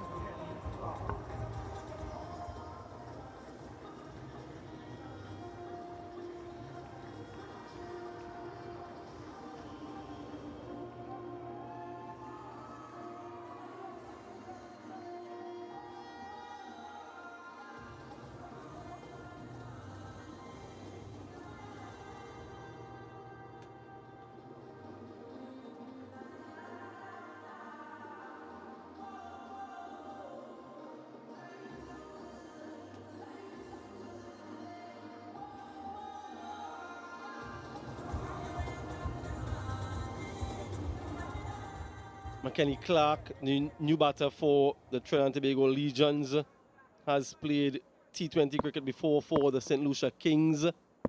Couple deliveries remaining. And what a start to his innings. And that's into the bank. Saying to Jed Gooley, what have you guys been doing all this time? It's as easy as this. Through the wind. What wind? First ball, back of a length, and bang!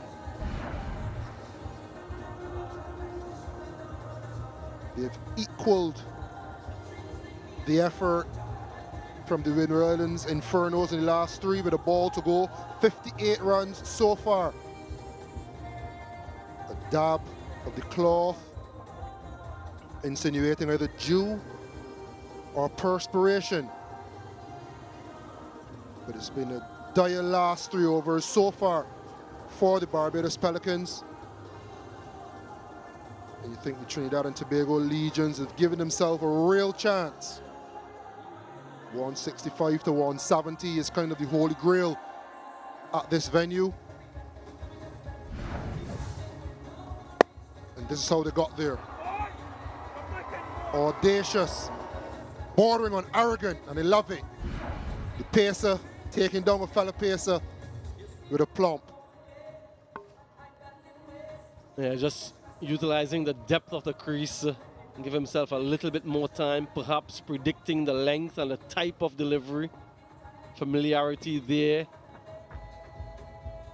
58 runs, as you mentioned, Carlos, equaling what we saw in that first innings of the previous game, so an opportunity to better that. I thought that was a magnificent effort, and in the very next game, very next innings, we just might see it being bettered.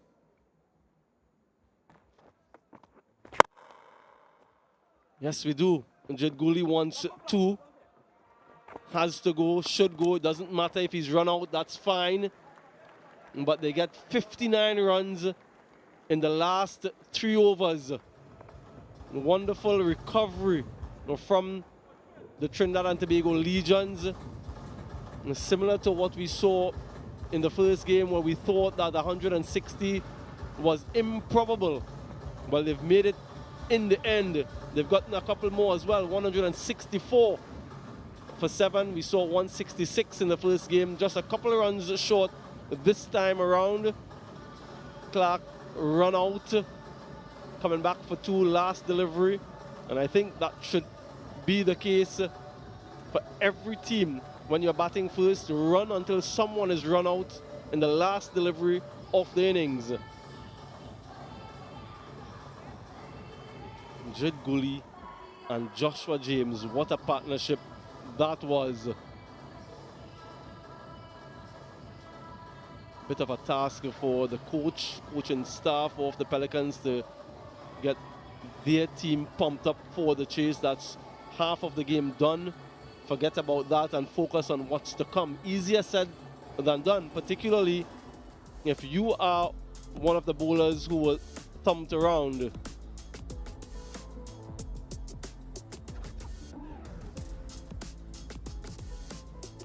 They seem to be a little bit wet out there, so it will be a challenge for the Legions bowlers.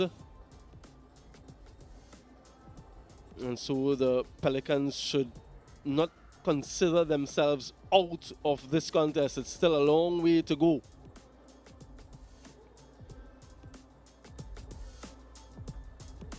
Just a reflection then of the Trinidad Tobago Legions and their innings. 32 from Django. Not much in the middle until we got to Bidesi, who labored for 24 of 23. Guli though, 38 from 27. And Joshua James, 39 from just 20. Took them to 165 of the allotment. The standout partnership, James and Guli, 69 from 38 balls, giving real impetus and a chance to Trinidad and Tobago Legions to come out victorious in their first game of the West Indies Breakout League. Let's go downstairs now. Who do you have, Joel? I've got Junior Sinclair with me. You're dancing at the moment, Junior. How do you feel being a part of this Breakout League? First of all, I want to thank God for such an opportunity to play such a beautiful tournament. Obviously, yeah, I look forward to come and make a name, obviously, in such a tournament. It's very important for me as a young cricketer to, you know, make a name for myself. So I think it's a very good initiative by CPL and West Indies to actually implement such a beautiful tournament. So I'm quite happy. Yeah, let's talk about your figures today. 2 for 17. How do you feel about your performance today? Pretty good. Obviously, playing for a different franchise. Because every person that go to a different franchise will want to perform, and I am very thankful that I can actually help my team in whatever way I can. So yeah, I'm feeling pretty good. Yeah, at the back end of the innings, we saw a lot of wiping of the ball going on out there. Talking about conditions along the field, any Drew out there? Pardon, you can repeat that? So basically, I saw a lot of wiping of the ball in the back end of the innings. Any Drew out there? Yeah, the Drew kind of come in at the second half. So a lot of towels being used because to get the seam kind of dry. So it was very difficult for the seamers and even the spinners to actually grip the ball. So yeah, I think it's a very manageable total. So we get capable batsmen to go out and get here. So I'm very confident that we should go there and get whatever total is on the board. Yeah, final one for you. You talked about that total. Do you maybe feel that you guys kind of let it slip away in that back end? Yeah, definitely. But having said that, this is the nature of cricket. We stick to our plan, but today Trinidad actually get the better planning, I would say. But I think the guys bowled pretty decent. But yeah, total on the board is second half. Hopefully our guys go and get it. A decent start to this tournament with the ball for you, and I guess all the best to your guys in the batting. Yeah, thank you. Somersault from Junior Sinclair, something to look out for during this tournament. The Pelicans and their bowlers, 1 wicket for Joshua Bishop for 26. Motara was the standout. Economy of 5.5 from his 4, picking up 2 for 22. 165 is where the Legions got to. It means then that the Pelicans would need to get to 166 from 20 balls. We'll take a short break, and on the other side, we'll have that run chase.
It is the West Indies Breakout League.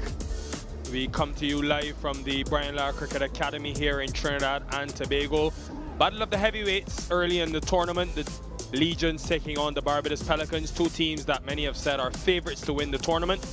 And boy, was it a roller coaster of a ride in that first innings. 3 down in the power play. Django tried to rebuild, but then smart batting from Jid Cooley, along with Joshua James bringing his power to the crease, ended up getting 75 off the last 5 to end on 164.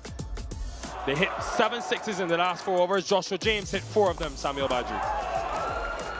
Yeah, that was an opportunity that cost the Pelicans a couple runs at the end, but look at the ball striking. Powerful, strong young man, tugging it leg side, showing his skill offside. And then once he hits it anywhere close to the middle, it sails for 6. No answers for the Pelicans bowlers in those final 3 overs where they conceded 59 runs. Wickets for Mutara, a couple for Junior Sinclair and Simmons, and 1 for Bishop. But overall, they'll reflect on perhaps those last few overs and the number of runs they hemorrhaged. Yeah, the Pelicans picked up a bonus point in the power play, but then the Legions picked up 2. 1 in the middle, 1 at the back end for their batting exploits. De Silva will feel his team has got a good chance to win this game. We've seen some balls grip. The spinners were extremely hard to score against, all 3 of them. And they've got, of course, Mikael Govaya centre of screen. Naveen Bidesi, the leg spin. Damian Joaquim next to Govaya there with his left arm spin. They'll need 166. It sets up a Friday night special for you. Jid Cooley with his off spin can contribute as well. The Pelicans have got a few options as to who could open the batting. Kadeem Allen, we anticipate, will be 1, open for the Royals franchise last CPL. And yeah, Leniko Boucher is another one. The game on here, folks, at the Brian Lara Cricket Academy, and lovely to see a few Trinidadian members in as well tonight, watching and taking in the action.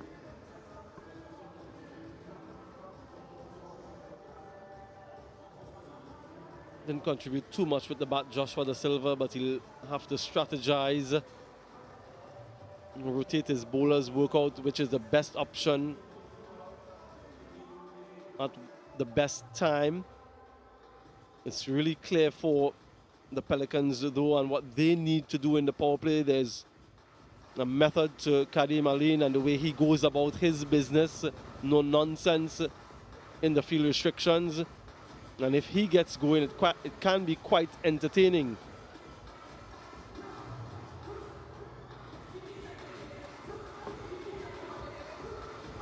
And Leniko Boucher, it's been a few years out of the Barbados setup, spent 4 years after winning the CPL in 2019 with the Barbados Tridents then. Has had a very good domestic season, or regional season I should say, 3rd most runs in that Super 50 competition. Will be hoping to build on his white ball form. Aline was the mainstay opener for the Barbados Royal side alongside Quinton de Kock. Yeah, that strike rate tells you about his ability. Will come hard early in this power play. One of 2 franchise players opening the bowling for the Legion side, McKenny Clark from St. Lucia. Deep point, deep backward square.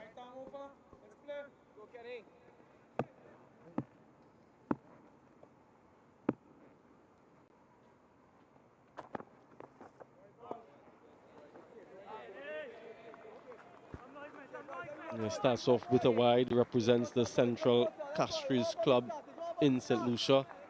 Young Clark. Quite a few young players emanating from St. Lucia in recent times. No doubt inspired by Darren Sammy, the first St. Lucian to represent the West Indies team. There's another one who's from there, Stefan Pascal, former West Indies under 19 captain, who I think has quite a lot of potential.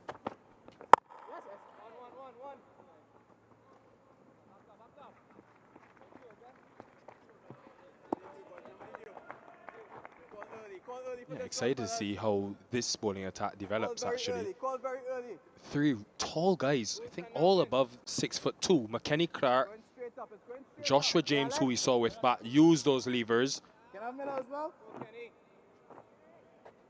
And then Johan Lane, who's 6'4". So they've got guys who can hit the deck, get that bit of extra bounce, and maybe as we go on in the tournament, you want guys that can sort of go into the pitch, which could be harder to face.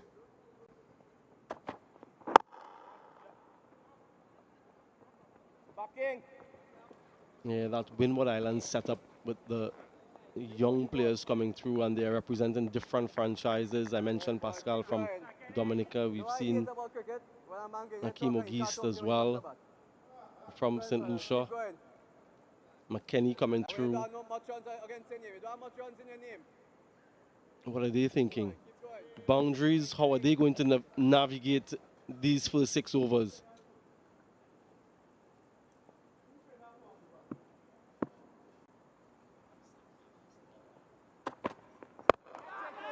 There's that bounce. Falls in between the two fielders. Cephas Cooper was under it at that mid-wicket position. Watch about 5 videos with him, careful. Amir Django's giving these batters an earful. Yeah, a lot of bounce quickly onto him, not in control. Fortunately lands safely.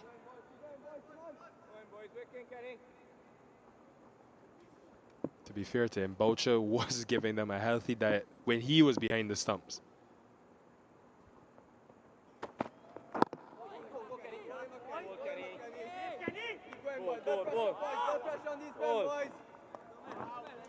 It's the one thing that maybe would have surprised a few at the end of that Barbados innings. You understand them wanting to go wide and looking for the Yorker, but Athena's even said it earlier today. Our bowlers didn't assess quickly enough. We had to go into the pitch. So we'll see how much the Legions and Amir Django have learnt from that first innings and what length they bowl.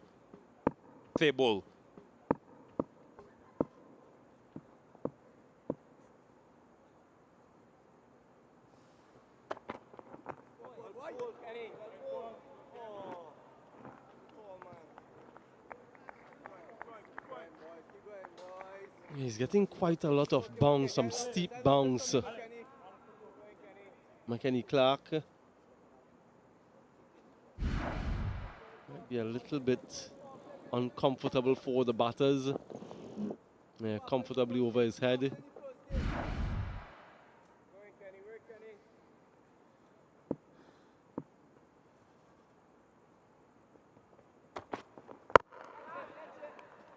Just chipped. We'll get a sense of De Silva's captaincy style and by what he does in the next over, because he's got Mikael Govaya, who's an off-spinner that bowls predominantly in the power play, but he's also got a couple of seam options that may favor or want to have that newer ball in hand, trying to extract any bit of swing.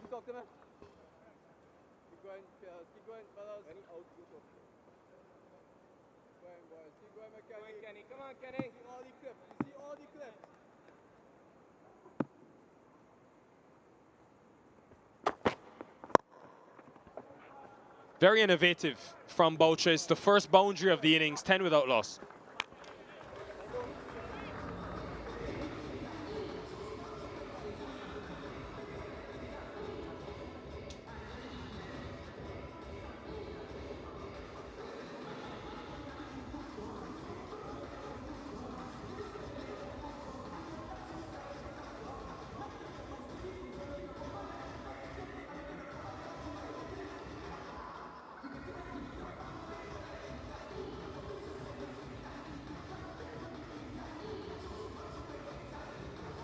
Nathan Seeley, part of West Indies Under-19 World Cup team, not playing today.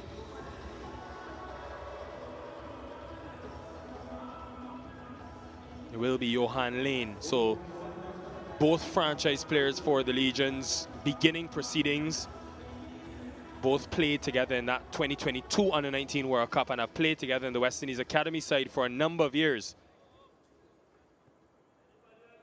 In fact, last season, Lane and Kadeem Aline played for the Academy as well.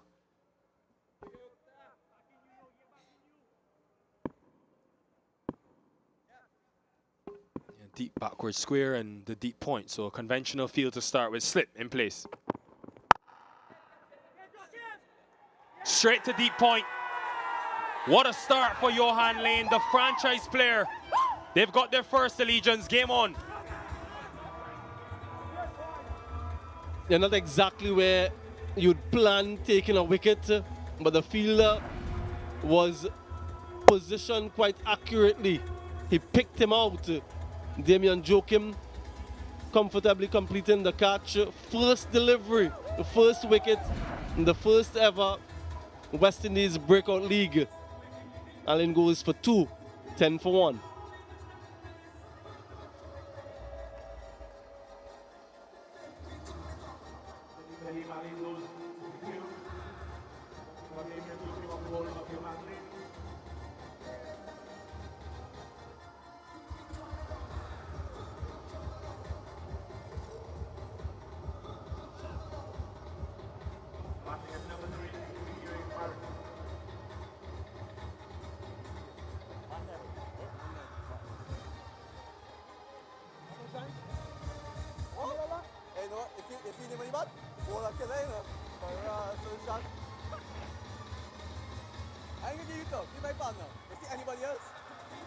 Shakir Paris once called this ground his home a season ago in the CPL. Had a very promising start to his Caribbean Premier League career.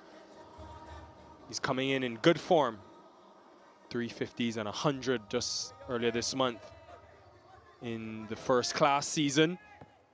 Now representing Barbados.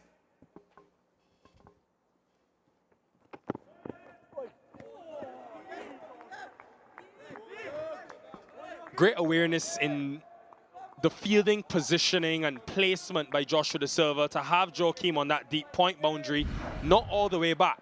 Lane is not as quick as maybe another seamer.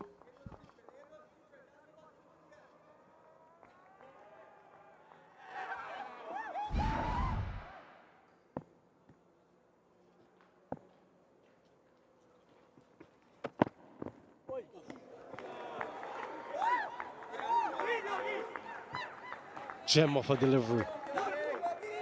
Angling in and just holding its line. Unplayable.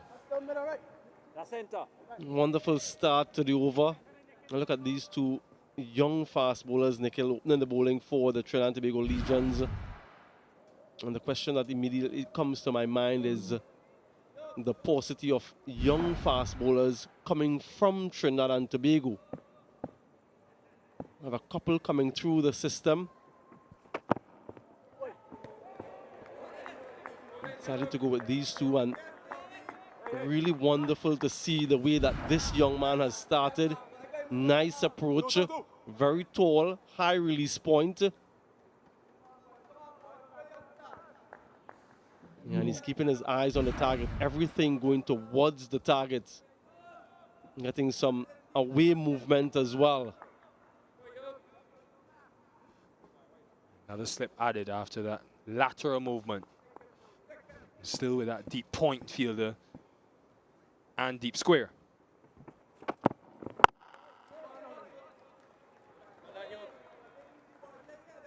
And I can appreciate this. These first 5 deliveries, understanding that there's something in it here for him in lane and just holding his length. Saw Ryan John do it well earlier today when he eventually brought the wicket of Rivaldo Clark.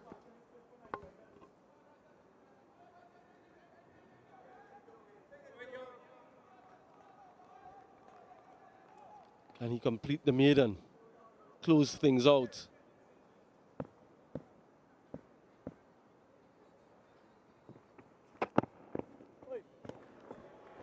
Wicket maiden, what a start for Johan Lane, 10 for 1.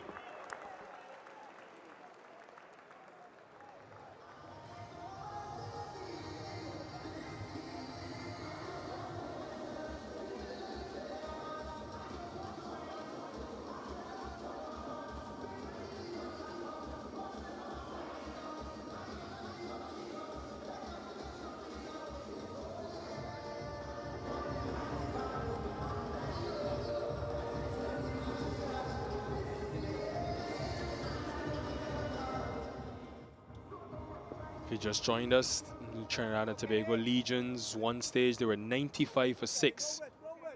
Ended up getting to 165, and we've got a game on our hands, folks. McKenny Clark continuing.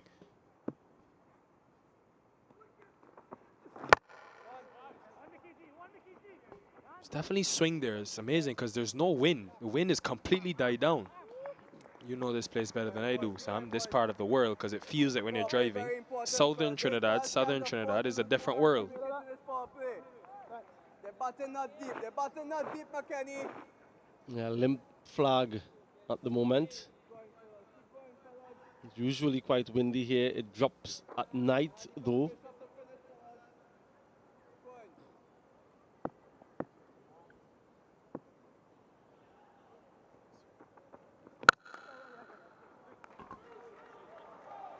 That is exquisite timing. Yeah, this is the quality of Shaq Paris. We've seen him in the CPL before. His timing is impeccable. How does he go about constructing an innings? Usually bats at the top of the order, so he comes into the power play, gets off to a flyer. The middle overs is where he generally struggles with lack of strike rotation. So I'm quite curious to see how his game has developed from the last CPL to now. What sort of work has he put in?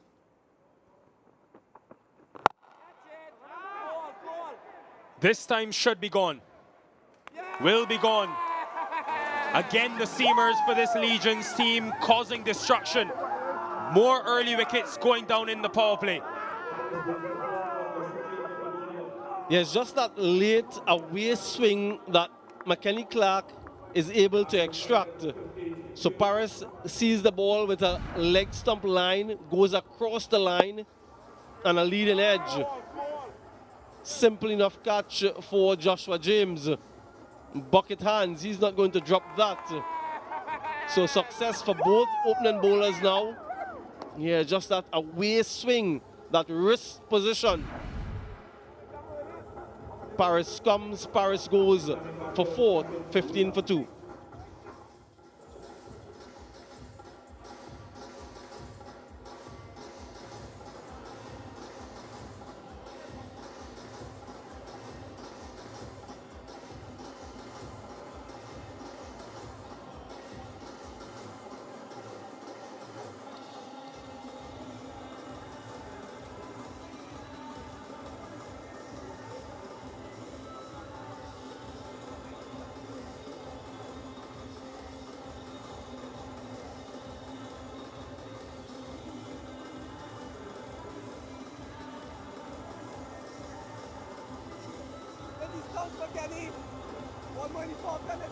Yeah, another member of that 2022 Under-19 World Cup, Kevin Wickham, 22 years old. A couple of seasons of the CPL, limited opportunities. This is his platform. This is the stage.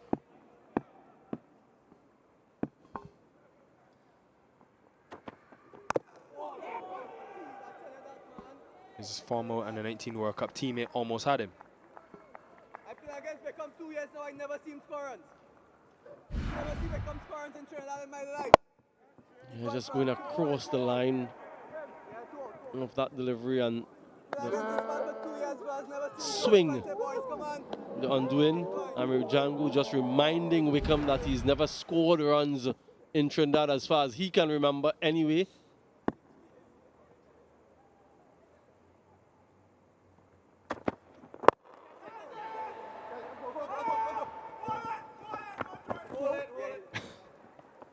Django obviously has a short memory. Wickham scored 100 at Queen's Park Oval end of last year against his Trinidad team, Django. I play cricket with a long time age group cricket. I'm very gassy. Yeah? Yeah. Kenny?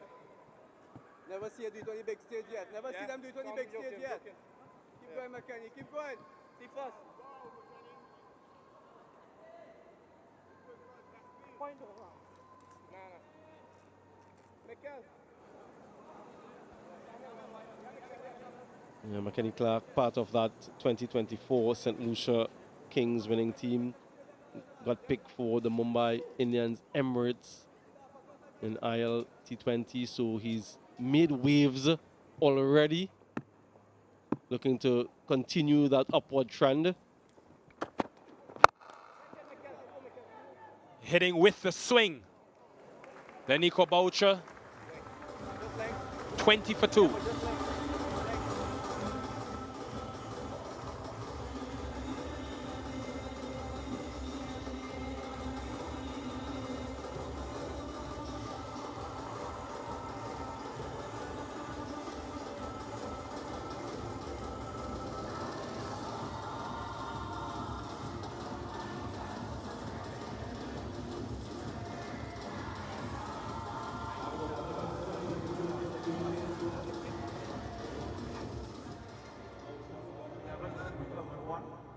One wicket away, the Legions, from securing a bonus point. Seen a few teams achieve it by taking 3 wickets in the power play. And pace continuing. Johan Lane, first over, was a wicket maiden.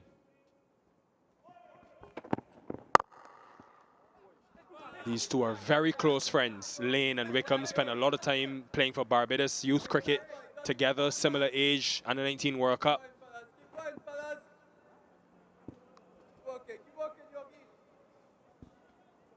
And that's 7 deliveries now, yet to concede a run. And that scoreboard pressure with every dot delivery continues to accentuate.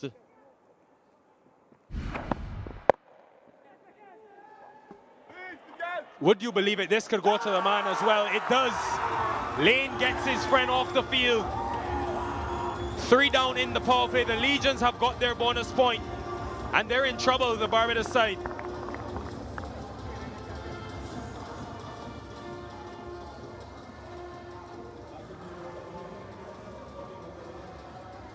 Hasn't conceded a run in 8 deliveries, and now he's taken 2 wickets, hitting into the non-existent wind, but a lot of height. Yeah, that's what it means to the young man. Wickham goes for 1, 20 for 3.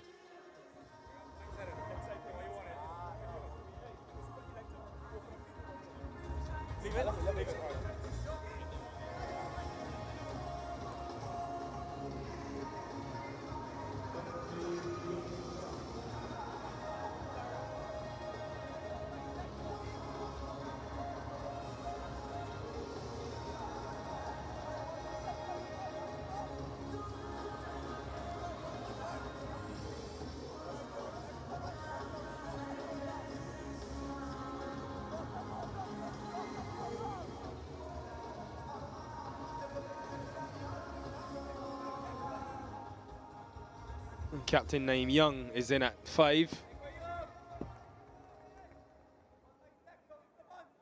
It's been superb control and holding of length from Lane. There again. Hitting the top of the stumps. Slightly fuller, maybe 7-meter length. It's been outstanding in these first 9 deliveries.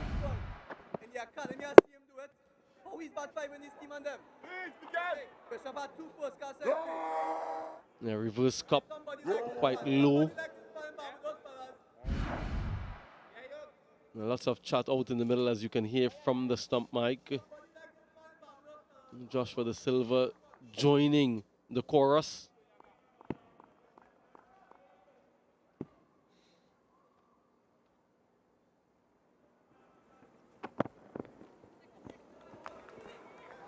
This is the 3rd time today, just today, 3rd time in 4 innings that a team has lost 3 wickets in the power play.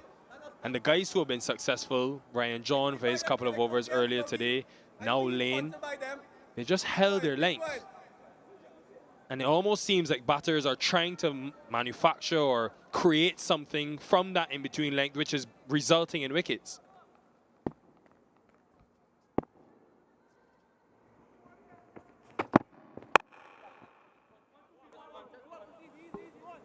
First run conceded after 11 deliveries.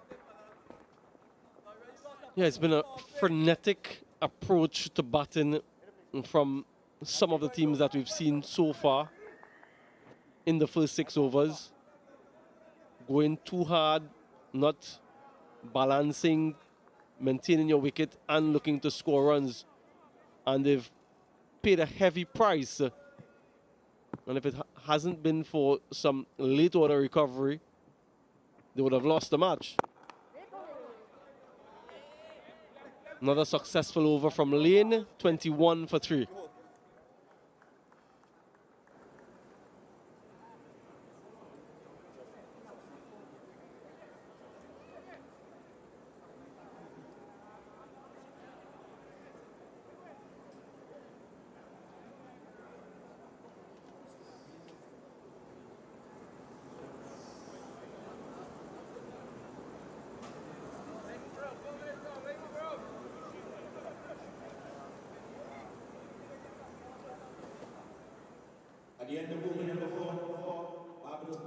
There's still some depth for the Barbados Pelicans with Bishop, who scored a couple of first-class 50s, 100 I believe, earlier this year. In at 9, Motarak and bat, so can Goodridge and keeper Richards. Damien Joachim, left-arm spinner, played for CCC this season.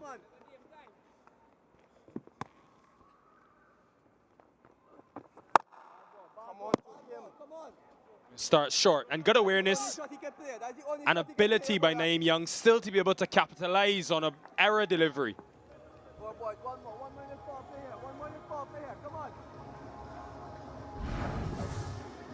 Yeah, Julie punished for that one, short and wide. Just needs to beat the infield. That's what you don't want to do as a bowler, to start off on the back foot. Now you're under pressure. Make the adjustment, no doubt, with his length and also his line fuller and straighter. Come on, Joe. Work, Joe. Come on, Joe. 4 minutes behind them, man. You got to get through them.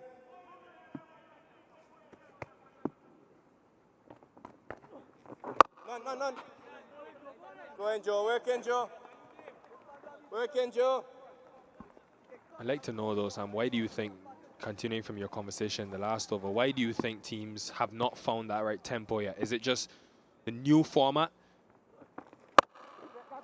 Well done, Jet.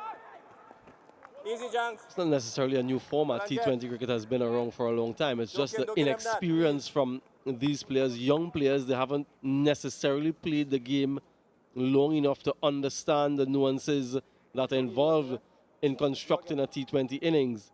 No matter what format of the game, you need to give yourself some time. You need to give respect where respect is due.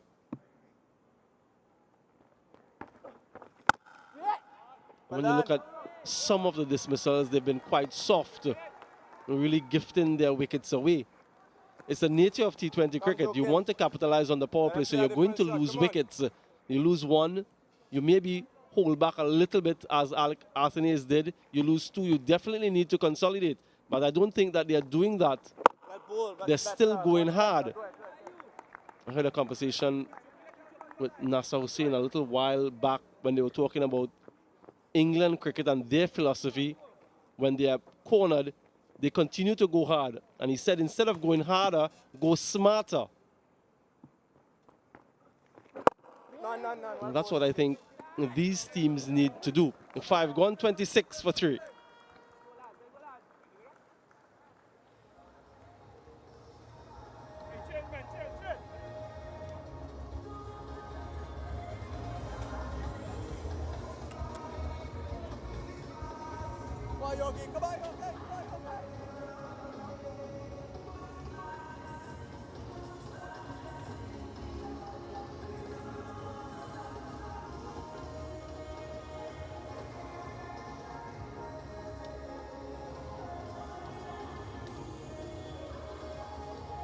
$26 for 3, the Barbados Pelicans, in pursuit of 100, and 66 is what they're looking at for this one. Game number 2 of this West Indies Breakout League.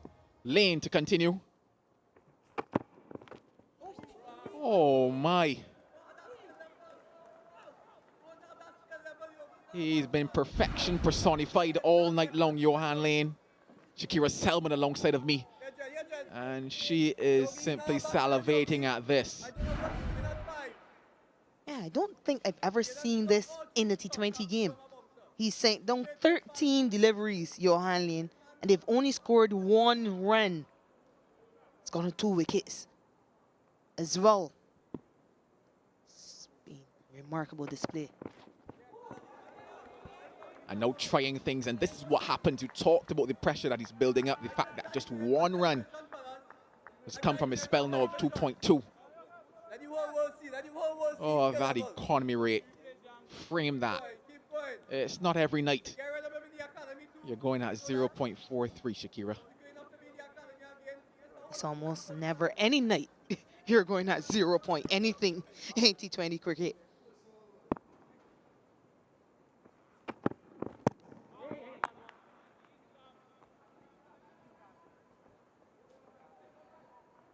Just wonder about the Barbados Pelicans planning though. He's already been economical. What should the plan here be? You don't expect that he'll bowl 4 overs on the trot. Even if he does, can you make the most and capitalize on the other bowlers? Maybe find a way to just get singles off him. There is a big gap on the offside with the ball swinging away. And these Barbados batters should know Johan Lane.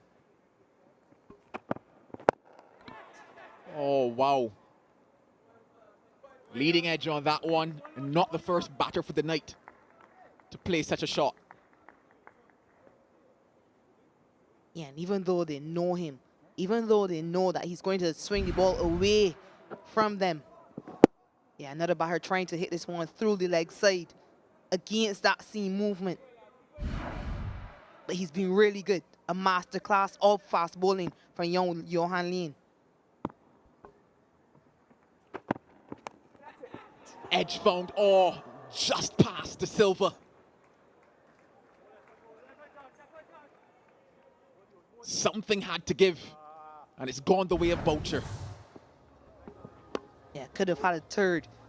Pulled the length back after seeing Lanico Boucher advancing. Good pace once again. Yeah, just too high above the leaping Joshua De Silva. Finally, they get a boundary off Johan Lane. Could this break the shackles? Oh, just spoils the figures. 2 for 5. Horrible.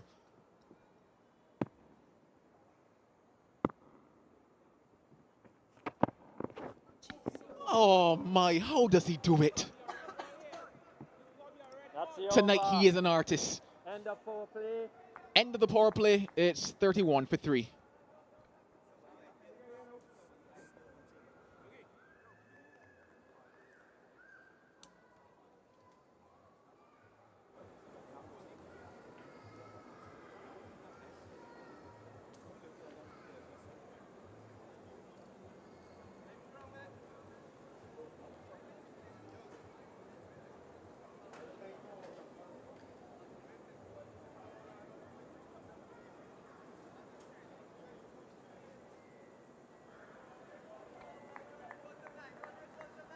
Here comes that signal. Yep. End the power play into phase number 2 of this game.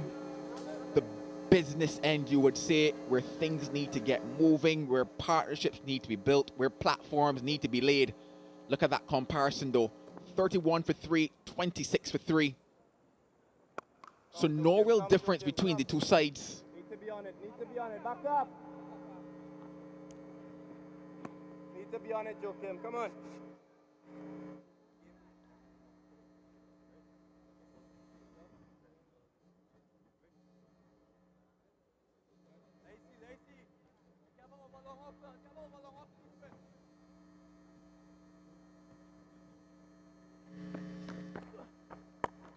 Boucher goes, and Boucher goes a long, long way.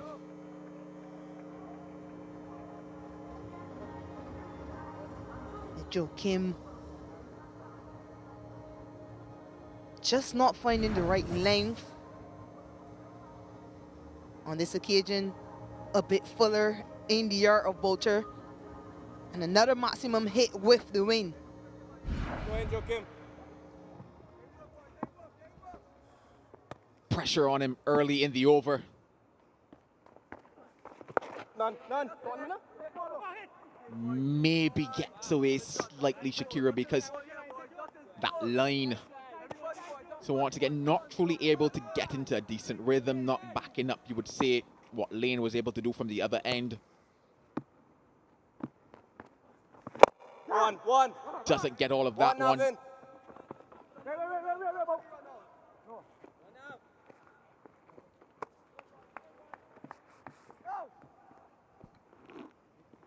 Striking at 146, Lenico Bolcher. 82% of his runs have come in boundaries.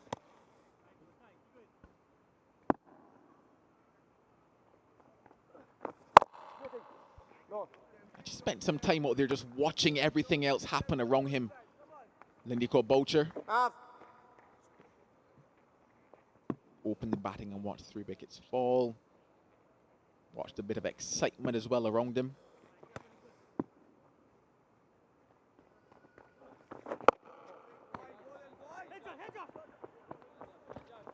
Single brings us to the end of 7.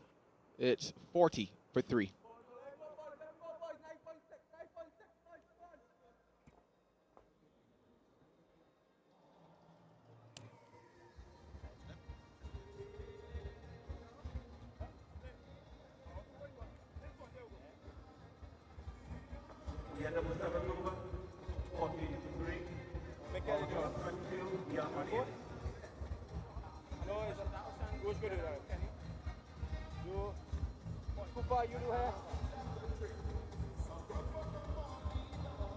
Pace did the job so far for the Legions, picking up 3 wickets. Lane 2, McKenny 1, Shakira Selman.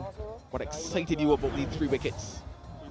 Yeah, it really just was the lengths that Johan Lane and McKenny Clark were able to bowl. We saw some very late swing accounting for Shakir Paris in particular. And then this one here, Kevin Wicken will be very disappointed on the leg stump. Got under it, too much elevation, and it held in the wind. Easy catch on the boundary.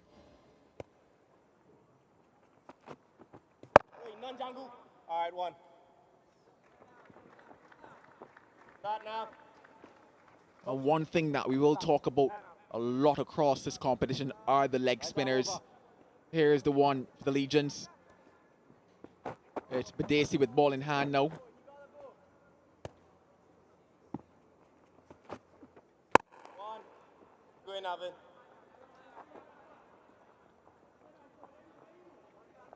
Leg spinners have had a productive day, you would say, across the 2 matches that we've been played so far in this Breakout League.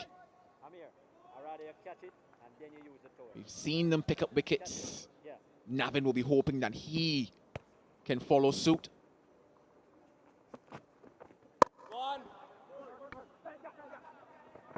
And the call is for 2. A good bit of work on the boundary from McKenny Clark.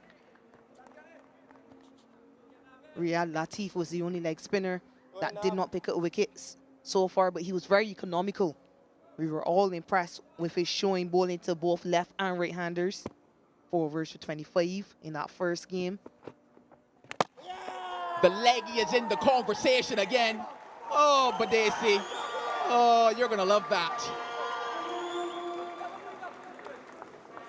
Yeah, but since Latif, every leg spinner has taken wickets.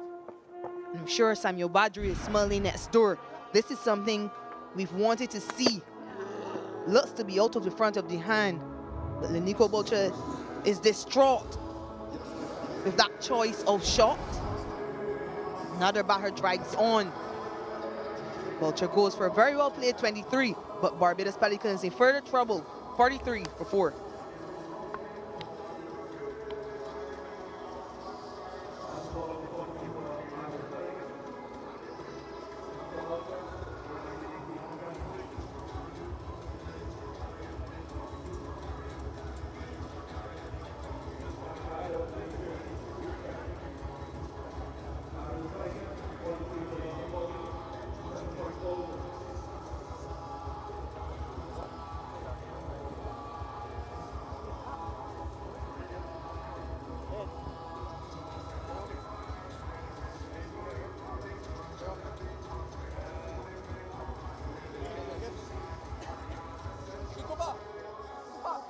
left-handed batter, Demetrius Richards, now at the crease.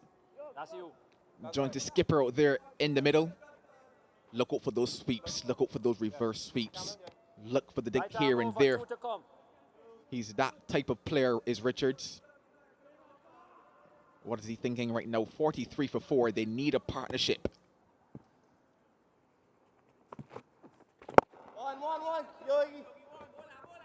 Off the mark immediately. And just one.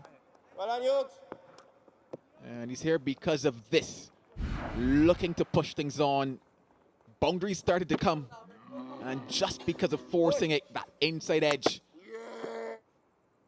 Yeah, disappointment from Boucher. He was just getting into the groove.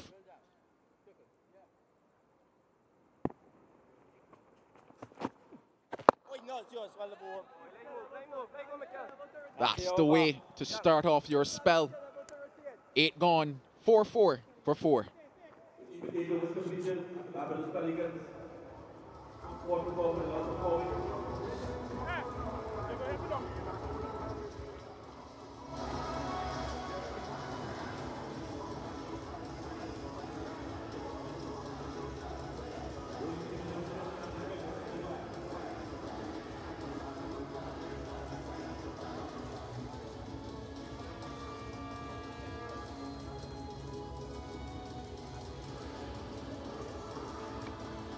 Well, we call this even Stevens.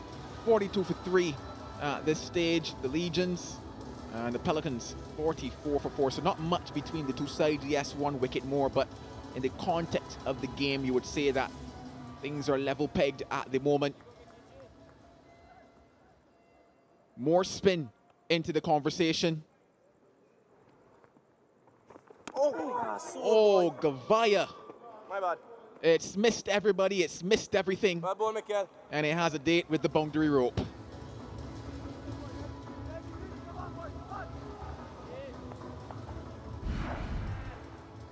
Yeah, really good first delivery. Just coming in with the angle at Demetrius Richards, and it seems as though no one expected that. Ball, Mikel. Did Richards firstly, and then did Joshua Da Silva, who immediately apologized after that ball missed him.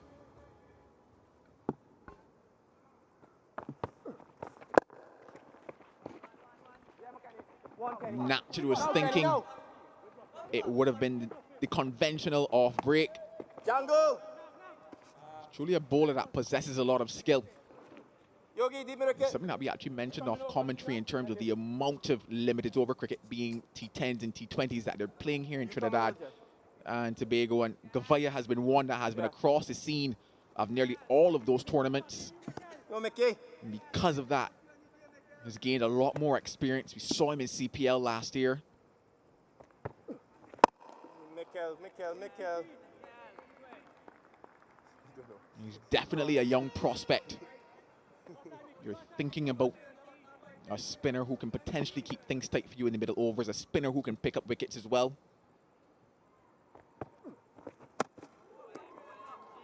Who can be deceptive when he holds that ball back also. Yeah, he is one of those spinners with a few variations, speeds, One. and in lengths. He does have experience bowling in the power play. So you would think he's more comfortable bowling in this phase of the innings with protection.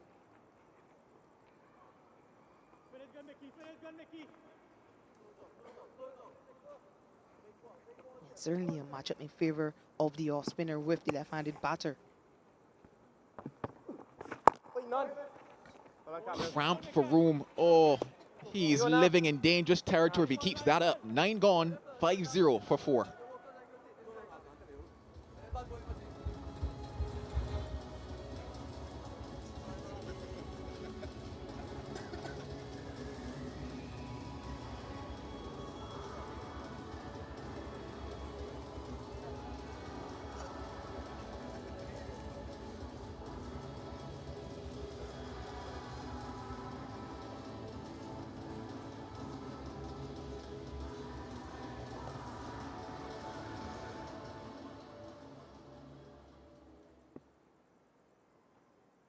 One.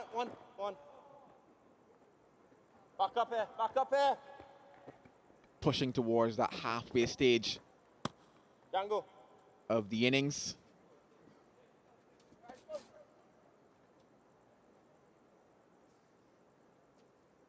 Go in now.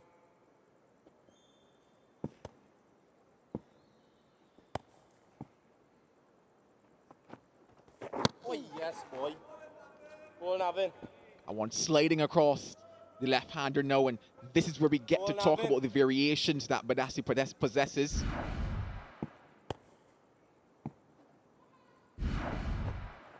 Oh, they're asking. Conversation is pitched outside. Oh, that smile tells you it's all happening out there, though. Yeah, probably did pitch outside leg.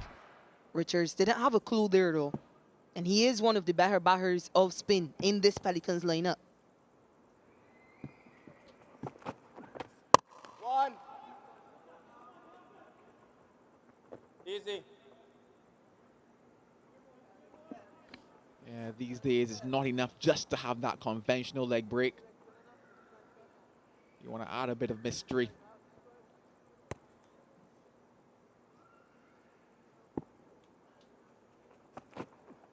One.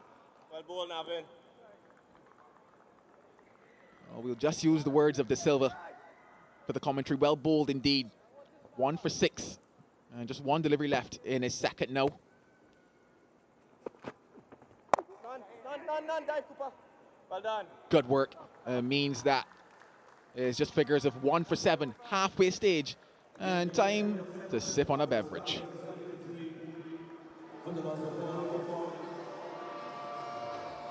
Yeah,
53 for 4, the Barbados Pelicans. At a similar stage, the Legions were 59 for 4. They ended up getting to 165. So game still on for a Pelicans team who possess depth. These two at the crease, they've still got Amari Goodrich to come, as well as Joshua Bishop, who's got a couple of first-class hundreds. Even Zishan Motara is capable with bat in hand. So next 10 overs, well poised at the moment.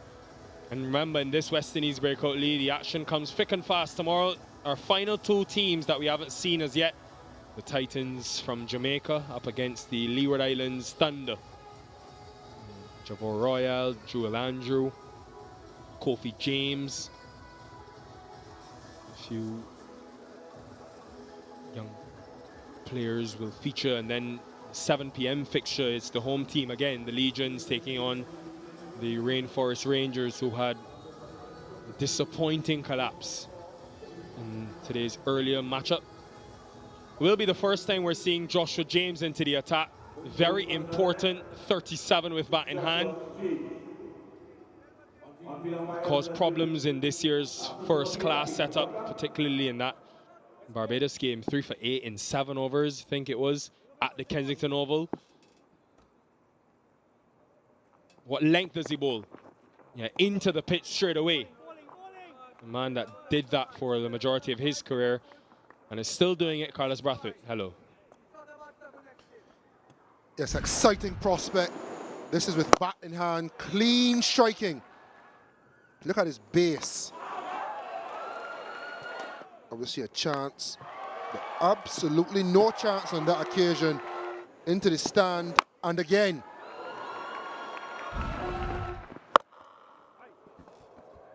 That has been crunched by Naeem Young. They need a few big overs. The asking rate is at 11s. Could that be the start?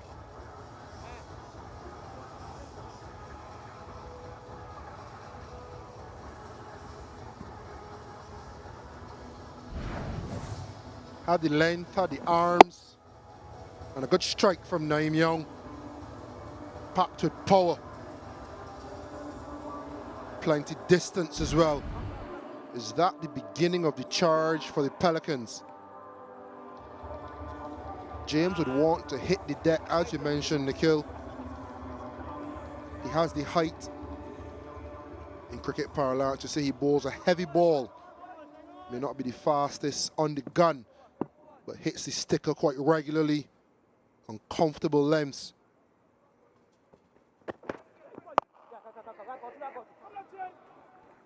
Yeah, again, smart. Very smart. Seen the power, now we get dexterity from Young. Good cricket from Naeem Young. Not swinging across. Picking the liner. Awareness of the field, picking the gap. It's really good cricket from Naeem Young. Right, you need 11s and over. Bottom of your screen. You've got 10 off the first 3 deliveries. Not saying to go into a shell, but be smart about your approach now for the rest of the over. Yeah, again, very good. This is intelligent batting by the Pelicans captain. And you can see the understanding he has, not only to play the shot, we just hear it through the stump mic. That has gone through again. Very well played, all along the ground. Maximum control. Really good awareness again and good execution. Will that prompt a field change? It does. Third goes back to deep third. Mid-off comes into the circle, which allows James to continue to bowl that length, but takes that shot out of the question of being a boundary. And he continues. And he's forced Naeem to now do something different, come down the track. And we spoke about the batting woes in the power play. There's something we could potentially pick up on in a over to come. But the options from the batters with the new ball or against the new ball, if it's not in a particular area, we see the batters struggling to get boundaries, not able to rotate strike, and regularly losing 3 wickets in the power play.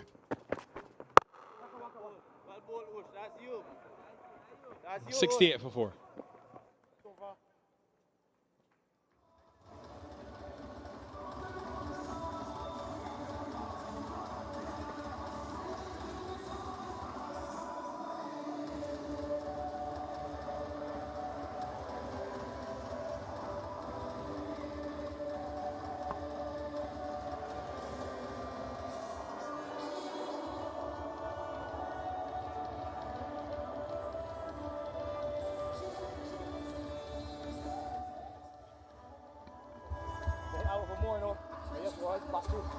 Just a 1 over 4. Govaya is replaced by James. In partnership slowly building. There's power in that batting lineup to come. They need a platform. Seeing a few of the leg spinners. in each team on show. But last over was an important one, 15 from the bat of Naeem Young. It's been an innings of positivity and proactivity. Googly missing leg. Stump. Yeah, he showed a range of shots. Some of the more productive ones have gone behind the square through cuts. He's played a nice pull. He's pushed and run to mid-off. He's also used his feet and advanced to the pace. Oh, yours, Navin, yours. Keeper. Oh. That was a chance, half chance at least. But one thing you'll take from his innings, granted he's only 29 from 30, so I'm not saying that he's the full package, he's ready, is an exhilarating knock. All I'm talking about is options. Not a lot of the batters have shown options beyond their remit. Naeem has gone down to the Pacers, trying to force him to change the length. He's been able to get back and cut. He's pulled off the front foot for the maximum. Oh, yes, boy, Navin, boy. The best players in the world have a range of options to counteract. Pace, spin, slow pitch, trying to get singles, putting the foot on the gas to accelerate or to decelerate and build momentum in the innings to consolidate. And we need to see more of that from our young batters.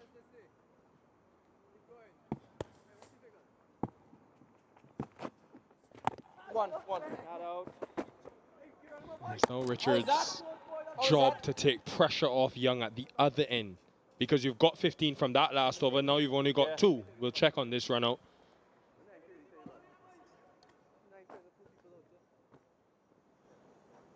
I think he got there comfortably in the end. Was the one who called Naeem Young running to the danger end.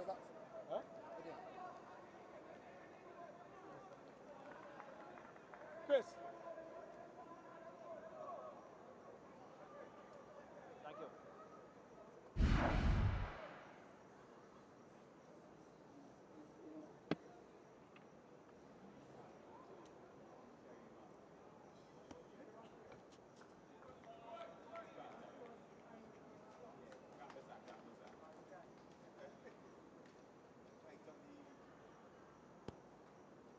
Yeah, safely home.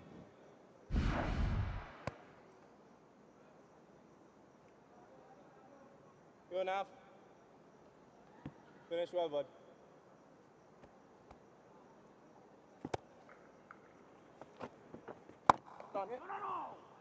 Impressive from Badesi. Just the 9 runs conceded. 70 for 4.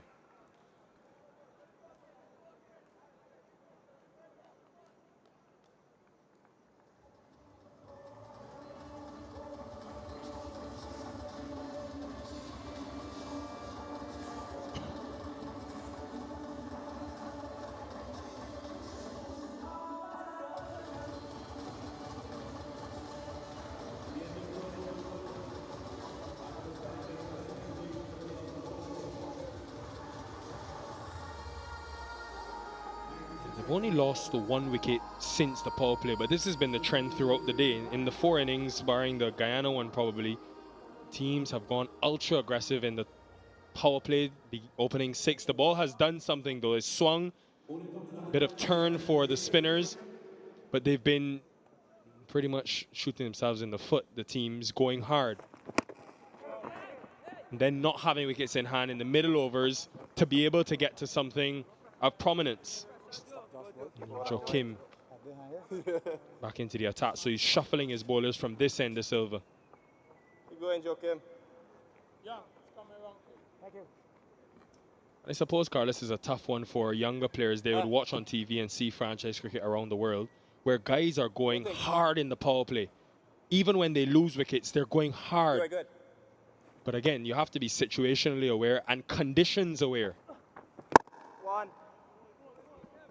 Back up Yeah, there. and I know of a coach that said one of the worst things for young cricketers is watching cricket on TV, whether you agree with that or not. I think that is part of the problem, because you watch cricket in India and England and Australia on very good tracks, small boundaries, and teams continually go, but on slightly slower tracks, bigger boundaries, slower outfields. Ready ball. Come, Joakim. The question then becomes, how many options do you have? If you find someone like a Johan Lane in the midst of a beautiful spell, his first 3 overs, 2 wickets for 5 runs, including a maiden. Do you walk across? Do you walk down to him? Do you step back? And it's using the time in the nets to find those options. And in this breakout, hopefully some options come to fruition and some persons realize that there are 1 or 2 things that they can add to the game to continually improve. This guy has a range of shots: sweeps, reverse sweeps, ramps. Local game needing 20 odd in the last over. And he ramped 4 or 5 times back-to-back to win the game for his team, a semi-final. What options do you have is my question to the batters. Catch it. 1. Wants 2. Hit, Mikel. And that probably is where T20 batting is at. You look at around the world, Carlos, obviously bowlers are always going to hit that good length. The best of the best will hit that consistently. Now you're seeing guys like a Faf du Plessis, who's been in the Caribbean and captained some of these players in this game, being able to ramp and take balls off a good length and convert them into boundary scoring options. Other guys are using their feet. Virat Kohli coming down to create length. So I guess it'll all be in learning. But what I want to see is what will be the approach tomorrow and days after in the power play, because you want to go hard, yes, but if you're 3 down, you're pretty much not giving yourself a chance to win the game. 1.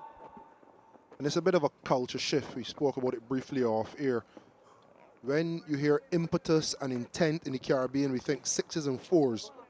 Intent is walking down, tucking the ball into the leg side, getting off strike if it's right hand, left hand, disrupting the bowler's rhythm instead of standing and swinging blindly 3 or 4 balls back to back and it being 3 or 4 dots. So how can we change the mentality where intent is concerned to understand that running 2s is a sign of positive intent? Catch it. Go, go, go. Yes! Hasn't been fluent from Demetrius Richards in this innings. The pressure was mounting. Asking rate continues to increase. Joakim has his first wicket of the Breakout League. Just really consistent and disciplined, Joakim. Pressure is mounting. The run rate increasing. Injudicious from Richards, not able to rotate. 5 off 11. The Pelicans, a spot of bother, 78 for 5.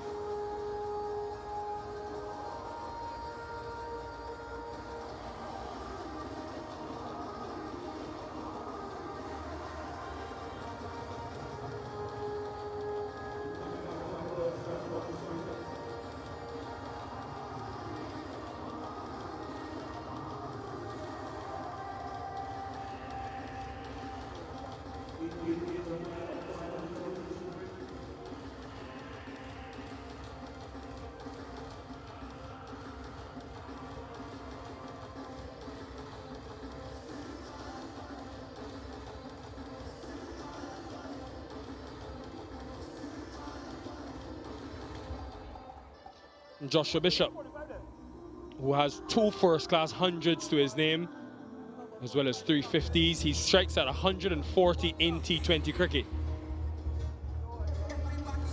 He will believe, along with Amari Goodrich to come, that this game is still on, but it's slipping away quickly. Mind you, at this stage, the Legions were 72 for 5.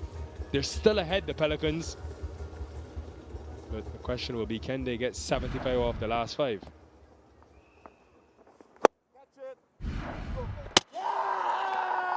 Now the captain departs. It has been a quality spell from Navin Bidesi.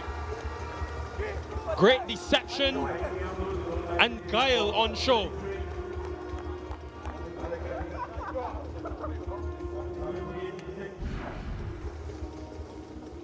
The old adage, you miss, I hit. Front of the arm, brilliant execution from Bidesi. And just reward, sensational figures. 2 for 9 off 3.1. Naeem Young, the latest to leave, 33. The Pelicans, 78 for 6.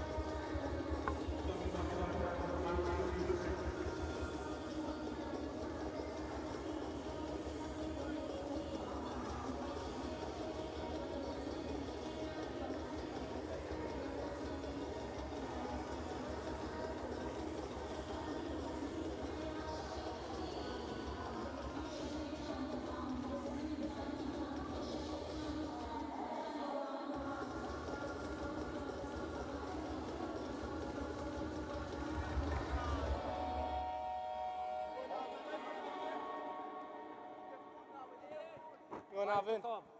Right arm over. After the partnership was building, you've got two brand new batters at the crease. Amari Goodrich, Christchurch, Barbados.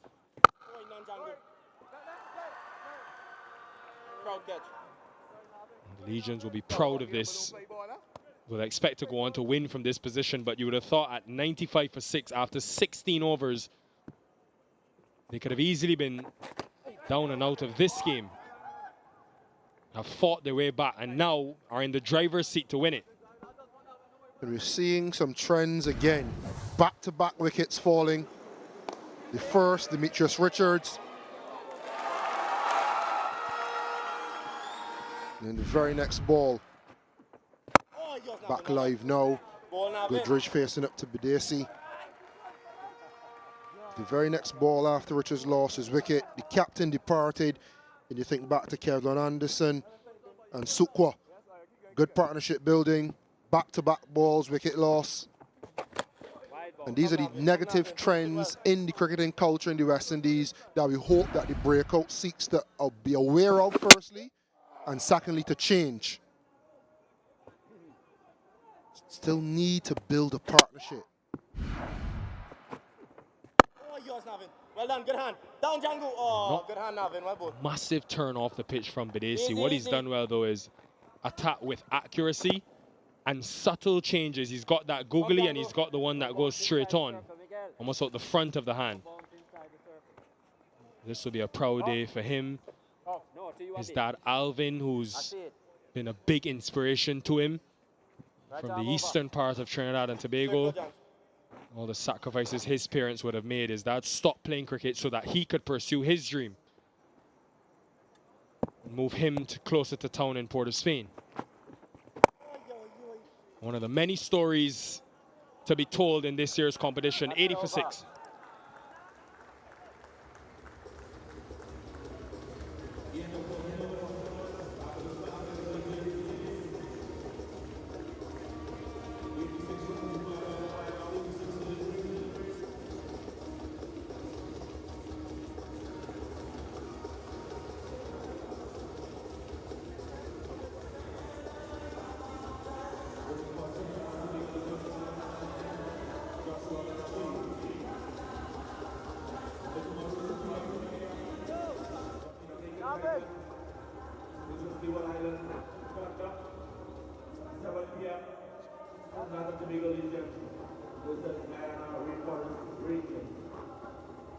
James back into the attack. 86 required from the last 6. And look at the bowling figures. Johan Lane, the standout. Economy rate of 1.67. Miserly.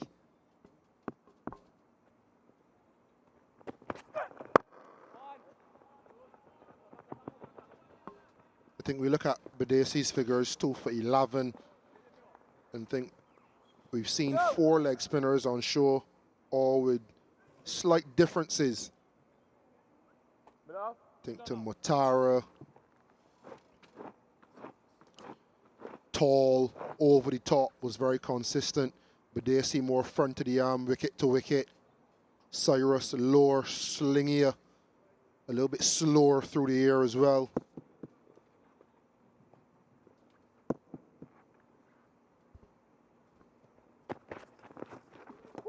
And Latif, again, tallish in stature, but got prodigious turn. So with the advent of pushing Rispin to the fore in this tournament, a part of me doesn't like the fact that it's manufactured, them having to bowl 3 or 4 overs, but the fact that they are getting the chance, we are seeing talent unearthed that we may not have seen if it only were for the CPL.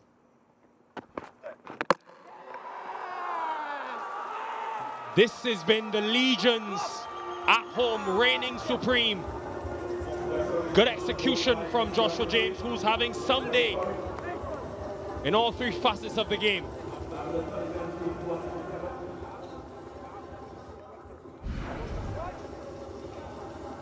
Good Yorker. May have hit the Q end of the bat, but he does not care. Timber. Bishop goes for a duck. The Pelicans in a precarious position, 81 for 7.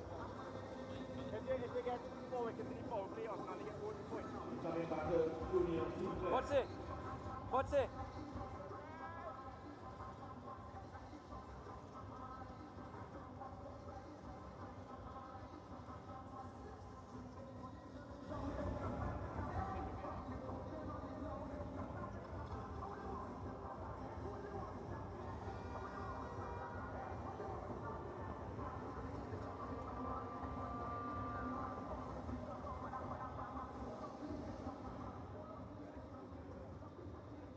Center.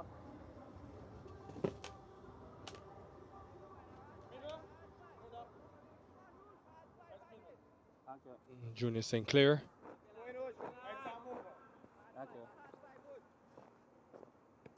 Did well with ball in hand earlier today.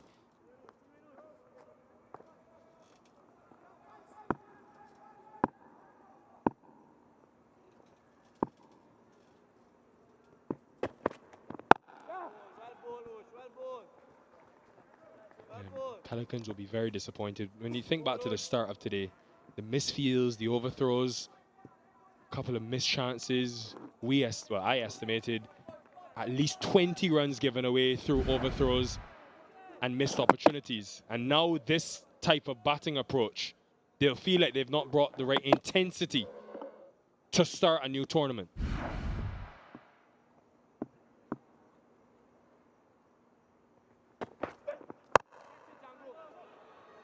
Into the pitch again. Your taller bowlers hit the deck. Another for James. This is all but over in favor of the Legions.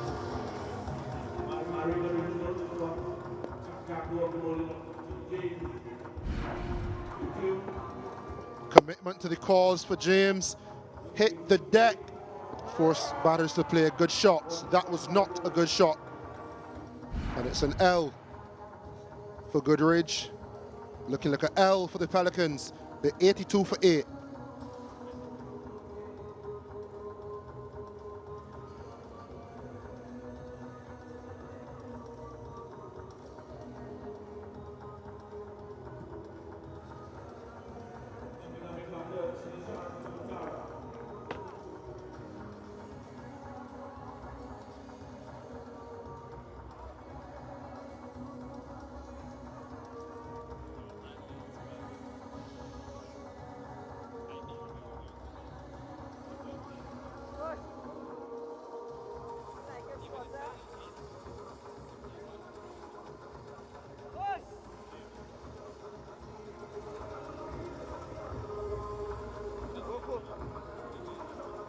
Kenny. Zishan Motara. See, nothing changed. Nothing changed. Yeah. One of those leg spinners we've spoken at length about.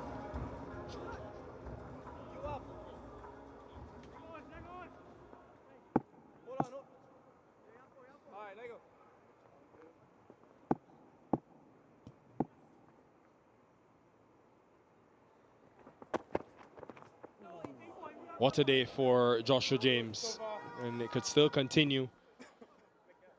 82 for 8 after 15.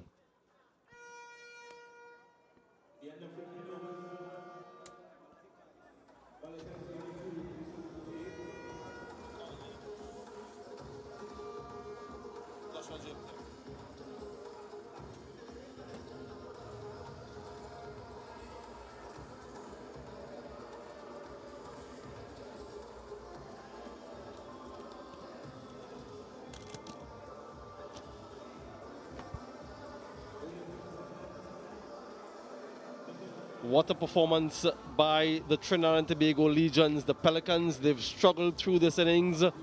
33 from Naeem Young, 23 from Boucher. No one else in double figures.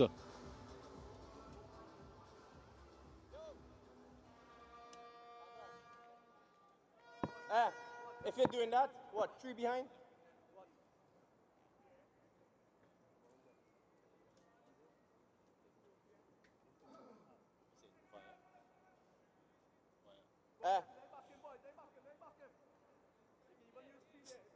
Govaya back into the attack. 1 over for him thus far.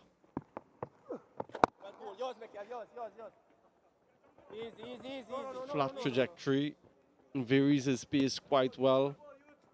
But Joshua Da Silva will be very pleased with his team's overall bowling performance. They struggled in the initial part of the innings with the bat. Recovered well through Joshua James and Jed Gooley. But with the ball, they've been spot on from the very first over. Where is it? Shakira Salman alongside me, this Pelicans batting display. How would you describe it?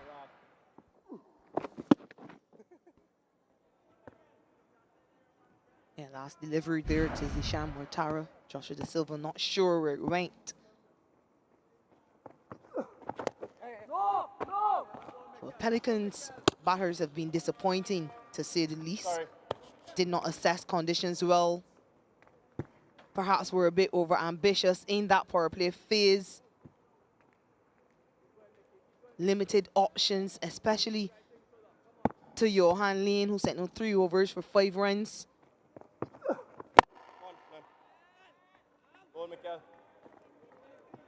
Yeah, I just think they did not show enough temperament. We saw batters for this Trinidad and Tobago Legion side spend time at the crease, rebuild, even in tough situations. We saw the same with the Infernos when they played that first game. And you would have hoped that the Pelicans batters would have learned from those teams.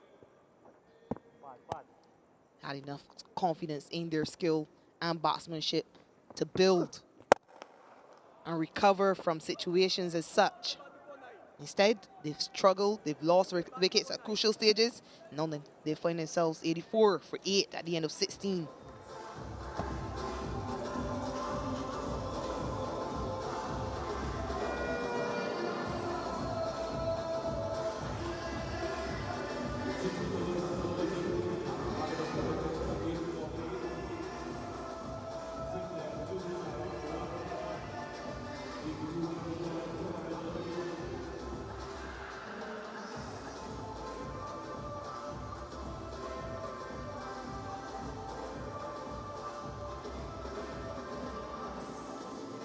The inaugural edition of the West Indies Breakout League 2025, match number 2. The Legions being sent in, got to 165. The Pelicans in pursuit, 84 for 8, 82 from 24 balls. And just a formality now, really. And Joshua James, splendid with the bat. 2 wickets so far. We'll be looking to finish things off. They've gotten a few bonus points already. The Trinidad Tobago Legions with the bat, also with the ball. Couple wickets for Joshua James. Good Yorker on target. And then the bounce. Simple catch for Amir Jangu. Heard Andrew Russell speak about all-rounders coming through or the lack thereof in the region. Joshua James fits that sort of mold. Powerful with the bat, can bowl some useful overs. And this league gives him that platform.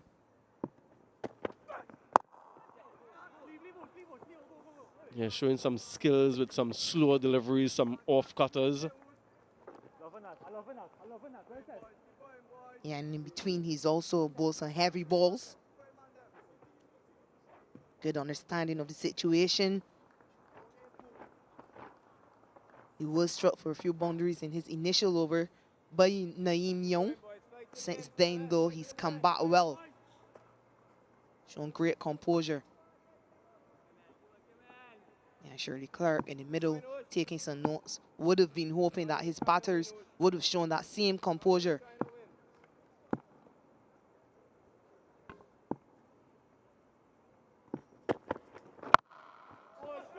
That's high into the night sky. Joshua James wants it himself. Yeah, he spills it. It's never easy, folks. Don't have that depth perception. There's nothing in the background for you to sort of reference how quickly that ball drops. And so this is not an easy catch. I know he's settled under it. He has big hands, not able to hold on. Created the opportunity himself.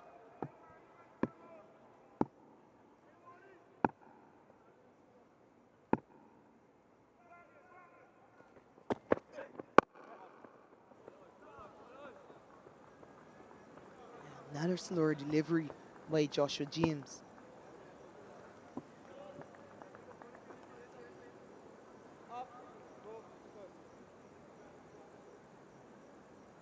Momentum is a hell of a thing, and the momentum swung in the favor of the Legions in those last 3 overs in which they scored 59 runs. And then they just continued on with that momentum. Really took full control of the game from there on.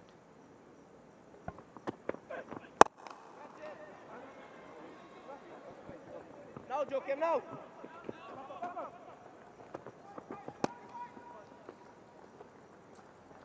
Yeah, one of the standout things for me so far in the opening day of this tournament has been the performance of the wrist spinners. Mandatory that they are played, and not only played, but they have to bowl a certain allocation of overs, and they've all bowled their full allocations to date. Cyrus changing the game after being quite expensive. We saw Mutara economical with a couple wickets, and then Bidesi. And so on day 1, objective achieved from that standpoint.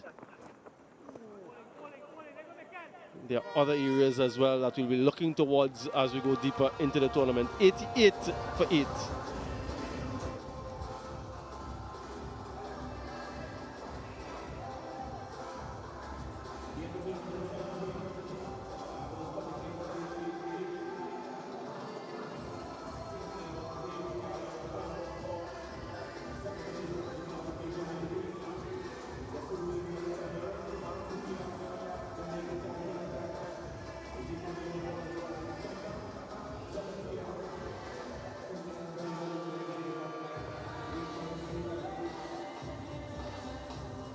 Yeah, wonderful start for the home team. They have some support in tonight, Friday night.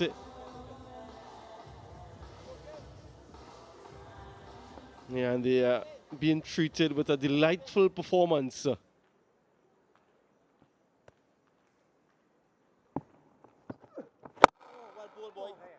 Just one, Jed. Nothing double. Easy. Just a single. Easy.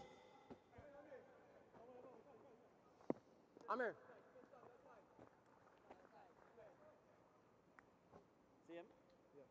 For the Pelicans in comparison, Over the wicket as well.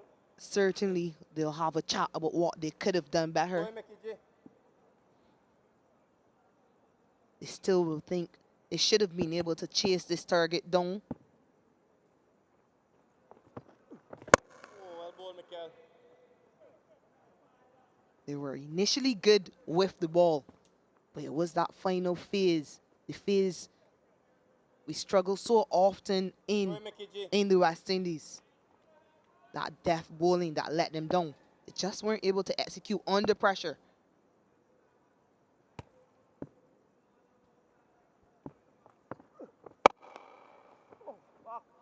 He does that quite well, Govaya. Fires it into the block hole, so you can't necessarily get under delivery.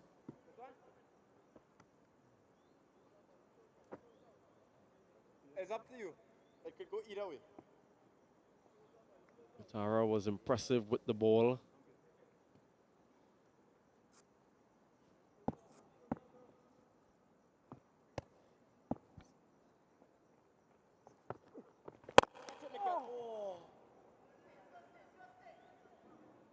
Go ahead, Mickey G.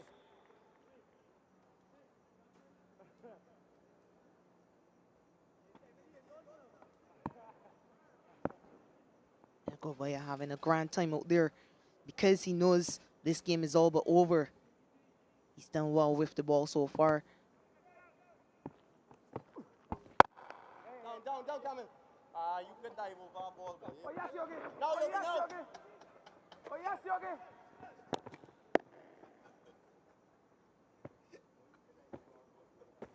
Yeah, just having some fun out in the middle. Joshua Da Silva. It looks quite wet though. So that is something that teams will continue to factor in with their toss decisions. I just wonder though that having seen now that both teams who batted first won quite comfortably, how does that impact captain's decision with the toss going forward? Catch it. Oh, Lord, look at that. Should be taken. Yes, it is. Simple catch. Govaya with another wicket for his team. The first for the night for himself. Another one goes down. A lot wider. Trying to heave that one through the leg side. Junior Sinclair. Easy catch.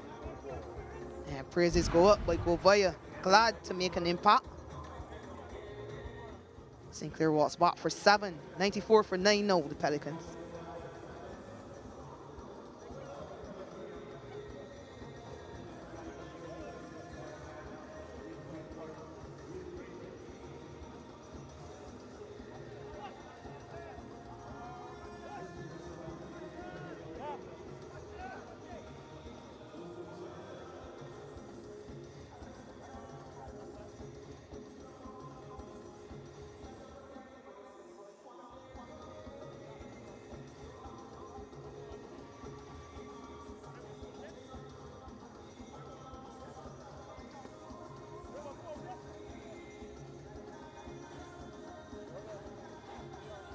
Final man in, Ramon Simmons for the Barbados Pelicans.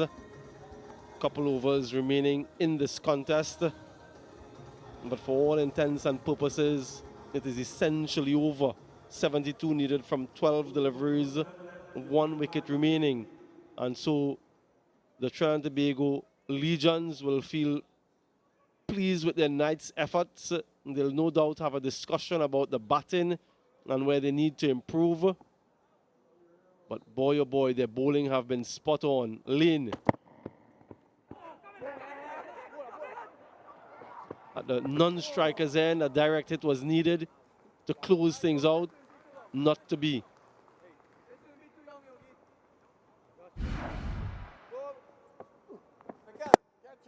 Yeah, good use of the crease, bowling from wide on the crease on that occasion. Taking it even wider, asking Junior Sinclair to drag it into the leg side. Yeah, just formalities at this point. You would think it would only be fitting if Johan Lane is able to get another wicket. If he's just joined us, you are reading correctly. He's gotten 2 wickets for just 5 runs. Into his final over.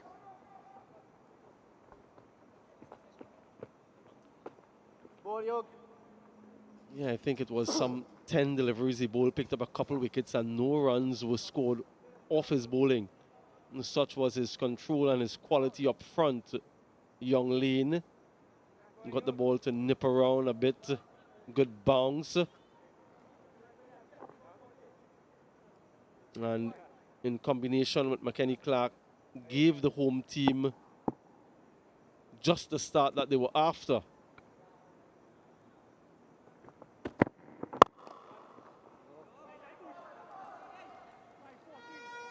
Yeah, and even though they're both quite young, it's what you expect from your overseas players.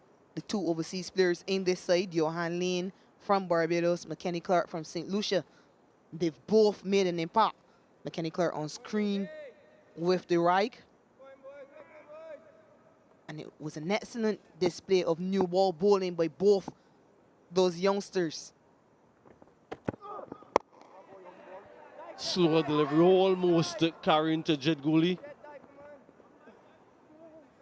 Yeah, there's a plea from his captain, Joshua De Silva, to make an attempt to dive, to put your body on the line. How close was it? Yeah, he's seen it on the big screen and he's emphasizing his point. Look how close it was. Yes, dive. You never can tell.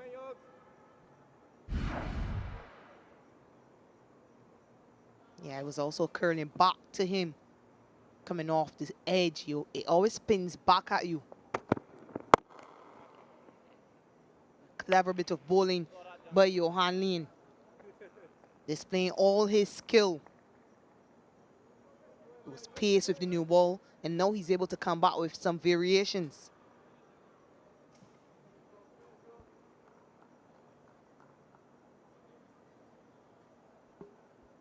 Final delivery of his spell, just gone for 7.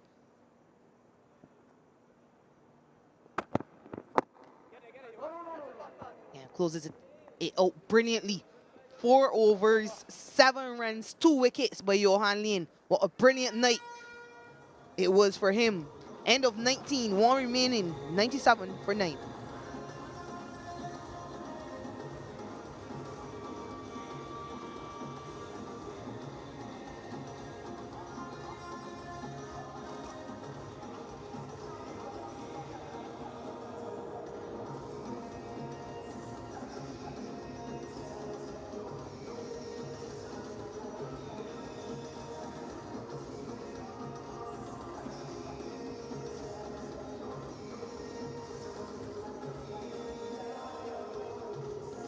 Final over of the night of day 1 in the West Indies Breakout League about to commence.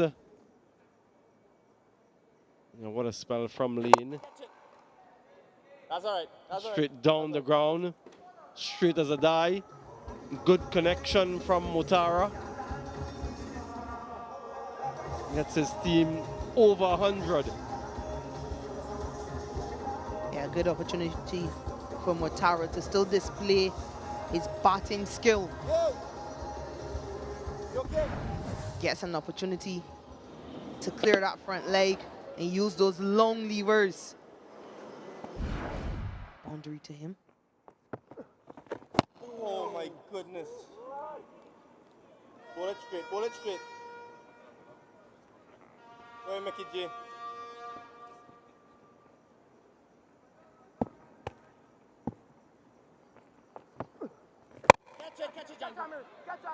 Yeah, that should be the end of the contest.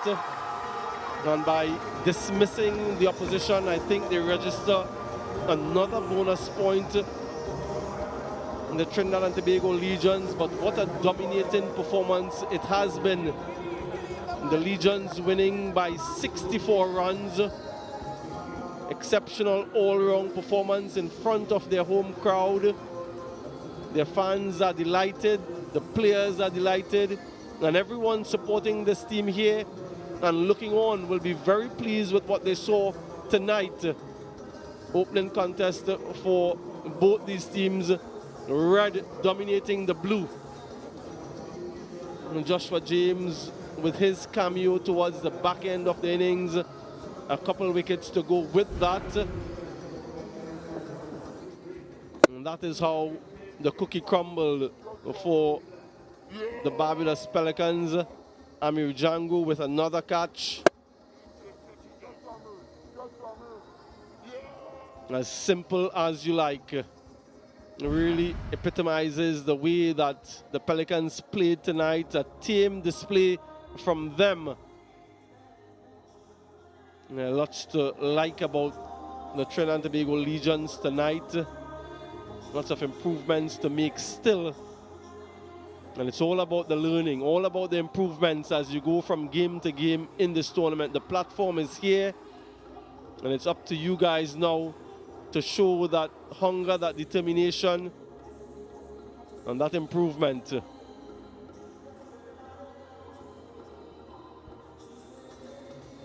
Yeah, excellent display by the Legions, dominating performance, particularly through that middle to lower order batting, and then all their bowlers were able to contribute. Every bowler involved getting a wicket. Disappointing night for the Pelicans, who started off well, but weren't able to maintain that intensity. Really lost the plot coming on to the end of the innings. Yeah, just not enough contributions with the bat. Boucher looked good at top, 23 from 17. Captain Naeem Young, perhaps with a promotion, got to 33. Then there was nothing else to talk about, just one other batter getting into double figures. Zishan Motaro with 11 before he was dismissed, and that was the end of the innings for the Pelicans. Dismissed for 101 within 20 overs.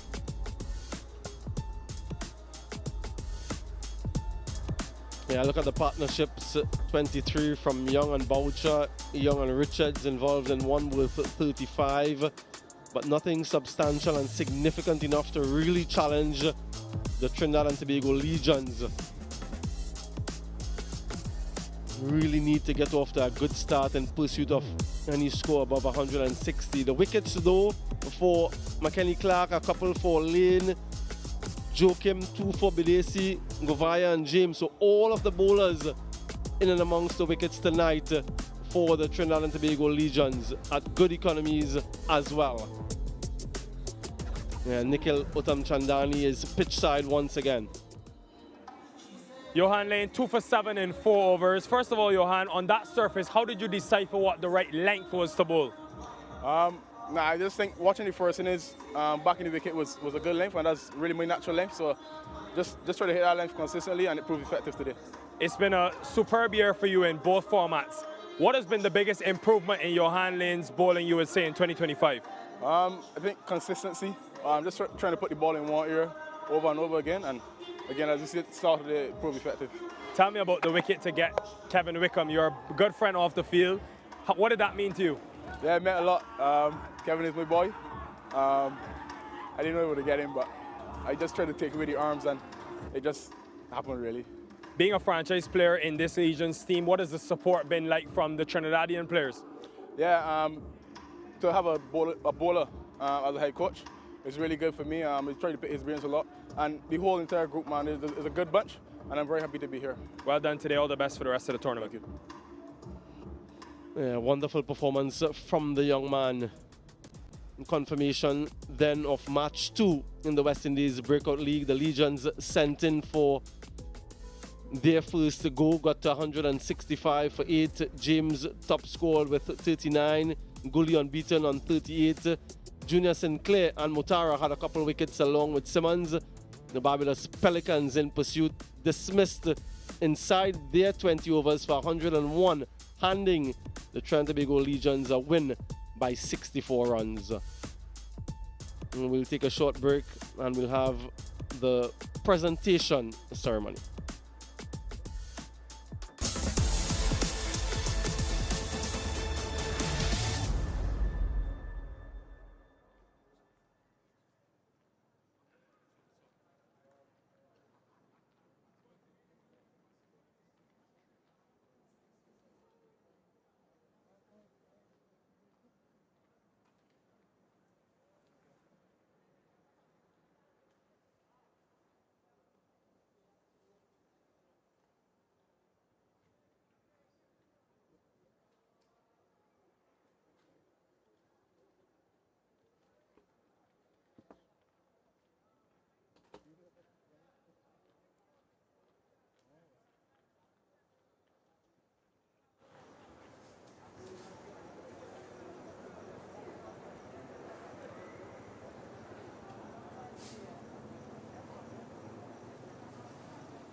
Welcome back to the Brian Lara Cricket Academy. We just witnessed the end of the second match in the West Indies Breakout League. The Trinidad Tobago Legions triumphing by some 64 runs over the Barbados Pelicans.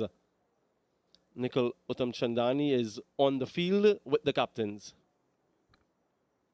Ladies and gentlemen, welcome to the post-match presentation in this West Indies Breakout T20 League. First day done and dusted. Naeem Young of the Barbados Pelicans is here to talk us through. Naeem, on the losing end today, I want to start with your fielding effort. What word would you use to assess that performance? It wasn't good at all. I think it was kind of disappointing. We gave away a lot of runs in the field. Missed fields, drop catches, overthrows. I think those definitely hurt us and probably give those guys some momentum, especially through the middle. And then obviously they took them in momentum through the back end and hurt us. You yourself was involved in the back end bowling with Ramon Simmons. What do you think you guys could improve on giving away 75? Yeah, obviously Simmons and myself, we played before and we've done this job before. So you have to really give credit to James and Gooley who batted in the end. I think they played some amazing cricket shots. And obviously that doesn't take away from us that we bowled badly. But I think, you know, something to reflect on, something to really think about how we want to go about the depth overs and then come back here and play again. And 165, what was the discussion about the batting approach that you wanted your team to have? Yeah, I think 165 was not out of reach at all. We have a lot of experienced players, a lot of experience in the top order for sure. And I just think we played very carelessly in going about it. I think guys really didn't give themselves a chance in the power play, and even to say that your handling was really, really good also. So I just think that going forward, we need to give ourselves a chance to really assess differently, because I think 8 runs over on this field is kind of easy. All right, thanks a lot for your time, and honestly, we'll see you in a couple of days. Thank you. Naeem Young, the Barbados Pelicans captain. I'll now invite Mr. Michael Hall, Tournament Operations Director of CPL, to come forward and present the Player of the Match award to Joshua James for his 39 off 20, along with 2 wickets. Thank you very much, Mr. Hall. And Josh, you stay right there and have a chat to us. Josh, it's been quite a year for you in the red ball setup, now coming into this T20 setup. First of all, what do you think has been the biggest difference in Joshua James' approach in 2025? I think the consistency with the training, keeping the method, always putting in the work. Sorry, just come a little closer to me. I don't bite, James. Come a little closer, right? Continue. We want to hear from you. Yeah, I think keeping the method, keep doing the things. Yeah, at 89 for 6, you came into bat. Obviously, there was pressure on you guys. You came up with this fearless approach. What was in your mind as to how you thought was the best way to go about on that pitch? I know for me, I just take like 1 or 2 balls to gain. And I know once I get myself set up, I could always launch. And so it came off and put us in a good spot. Tell me about the power. How do you work on that power aspect of your game off the field to create days like today? I do a lot of gym work. Do like plenty irons, but I do plenty reps, plenty running on the sun. And yeah. Love that. In terms of your fast bowling group, what do you enjoy about bowling alongside the McKenny Clarks and Johan Lanes? I think the consistency of the two, nice lengths, knowing when to bowl the change-up, and knowing how to outsmart the batsman. Yeah. Man from Tobago, well done. More success to you in this tournament. Thanks, man. Joshua James, today's player of the match. Thank you very much, Josh. We'll now ask another Josh, Joshua De Silva, to come and have a chat with us. Josh, winning captain today. First of all, tell me about what pleased you the most in that victory. I think it's the way we fought back. We started a little poorly, if I had to admit myself, but we came back really well. Jed Gooley, Joshua James, 2 power hitters, and they just came and did their thing. You're an experienced West Indies cricketer. We've seen this throughout the day, actually, where teams are going quite hard at the beginning. Why do you think the starts have been so poor? It could be down to taking our time, a little more balls to get in, but you want to maximize the power play. So some days it might happen, some days it might not. You got to take the good with the bad sometimes and hope it comes off. You were in the dugout when Gooley and both James went into bat. That was the game-changing partnership for you. What was said to them? Just be themselves. Before the game, we just want everyone to express themselves and just do it the best that they can. It's a format that you need to express yourself, and it's a foundation that we need to set. And they definitely set a foundation for the bowling that we had. I've looked in your dugout. You've got Riyad Emrit, former West Indies cricketer. You've got Lendl Simmons as well. What experience have they brought added with your experience to this team? Loads. Riyad has been all around the circuit, Lendl as well. We have Gibran, who's played for Trinidad, and an exceptional mind of the game. So to have them is really good for the youngsters, especially for myself as well. It's still a learning format for me. I haven't played a lot of T20 cricket. I've been around a lot of overseas players and played in CPL, but I'm still new to the game. I haven't had a lot of experience under my belt. Well said, Josh. Good win. We'll see you tomorrow night. Thank you. Joshua De Silva, Trinidad and Tobago captain. That's it from the post-match presentation. Yeah, congratulations to Joshua De Silva and the Trinidad and Tobago Legions. Confirmation once more of how this game went. 165 for 8 runs on the board. And it proved way too many for the Barbados Pelicans, who limped across that 100-run mark. 101 is where they ended in 19.3. A win for the Trinidad and Tobago Legions in their opening match by 64 runs. Super Saturday, lots of action coming our way live from the Brian Lara Cricket Academy. Another couple of matches. Match number 3, the Jamaica Titans up against the Leeward Islands Thunder. That match starts at 2 p.m. local time. It'll be the first opportunity to see those two teams. And then later on at 7 p.m. we'll have another match. The Trinidad and Tobago Legions, the home team, back in action against the Guyana Rainforest Rangers. They went under today, so they'll need to rebound quickly tomorrow. All matches live from this venue. Once again, we want to thank you for the pleasure of your company. From everyone in front and behind of the cameras, we thank you and we say goodbye for now.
Hello and welcome to everyone, wherever you may be, to the West Indies T20 Breakout League match number 2. It's the Trinidad and Tobago Legions, the home team, up against the Barbados Pelicans, and we're beaming live from the Brian Lara Cricket Academy.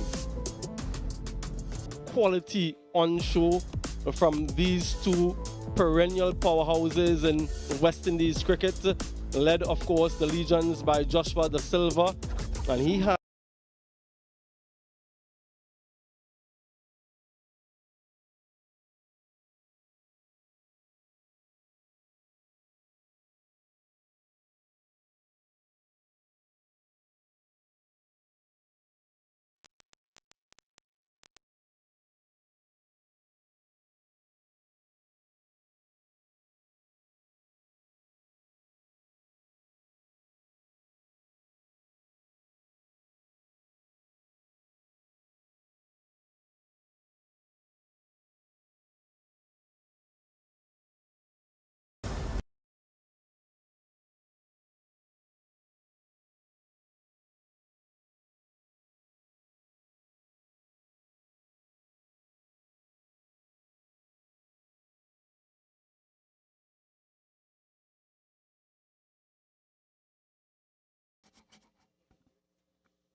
Hello and welcome to everyone, wherever you may be, to the West Indies T20 Breakout League match number 2. It's the Trinidad and Tobago Legions, the home team, up against the Barbados Pelicans, and we're beaming live from the Brian Lara Cricket Academy. Quality on show from these two perennial powerhouses in West Indies cricket, led of course the Legions by Joshua Da Silva, and he has a very strong batting lineup to go with some quality bowlers. The Barbados Pelicans, Shakira Selman alongside me. What do we make of this lineup? Yeah, quite a balanced team for the Barbados Pelicans, led by Naeem Young, who has the world of experience. He has captained that West Indies Academy team a number of times, and also Barbados A. But look out for Kadeem Aline when it's their time to bat, Kevin Wickham. But for now, I think a lot will be up to Joshua Bishop and Ramon Simmons. Man who made a wonderful start to his international career, Amir Jangu's century on debut not too long ago. Very memorable performance for him. He's made his way to the test team and now has an opportunity at the top of the order in this breakout league. Alongside him, another one who's had a sort of breakthrough year this year in first class cricket, Cephas Cooper. High volume of runs, good average to go with that. First ball.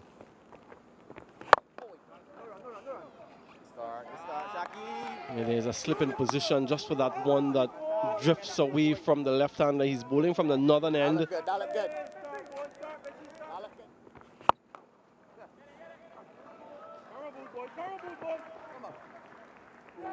Gets away with a boundary. Quite innocuous. I thought the fielder had enough time to get around. Wasn't to be. Jangu with a 4. Oh, yes, man. Cleaned him up. First delivery for Cephas Cooper. Doesn't have an answer for that from Joshua Bishop. The Bishop strikes in his first over. A brilliant start. Lots of flight, some dip, and completely flummoxed. Yeah, I think he's absolutely underrated, Joshua Bishop. And it's because he's able to deliver balls like that. It's a beautiful delivery first up to the right-hander, Cephas Cooper. No answer for it. He walks back for a golden duck.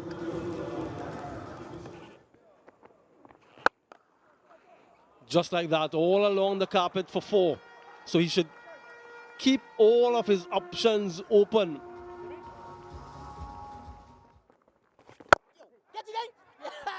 Taken a soft dismissal. Look at that. A reverse cartwheel from Junior Sinclair. It's another wicket falling early in the power play for the Trinidad and Tobago Legions. Faster delivery and just beats him for pace. Yeah, just really skidding onto the back, cramp for room, trying to punch that one down to long on Camille Puran. He will be disappointed though. A celebration for the Pelicans. Camille Puran walks back for 2. 18 for 2.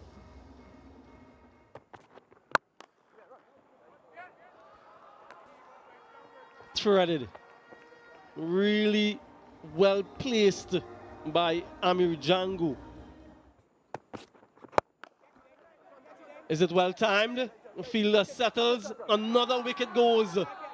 Kadeem Aline with the catch. Joshua De Silva indiscriminate. And the Trinidad and Tobago Legions lose another. Not quite the length to hit that one over the fielder at mid-on, but good tracking by Kadeem Aline. Makes it look very easy. Yeah, disappointment for Joshua De Silva, who would have wanted to dominate this game and this tournament. Has to walk back for 1. 25 for 3. Crunched, but Goodridge should maybe get it wrong. No, he does not. You would say not the best effort. Pace on offer, bounce on offer as well. And the effort, oh, just not good enough. He got there, got a hand to it, and parried it onto the ropes.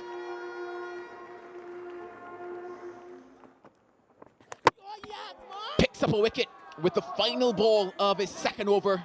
Oh, the leggy is into it. Oh, go dancing, Matara, go dancing.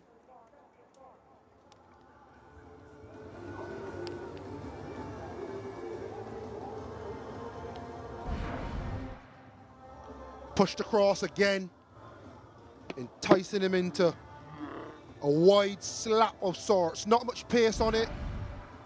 Django dragging it on, losing his wicket. He's gone for 32. The Legions 59 for 4.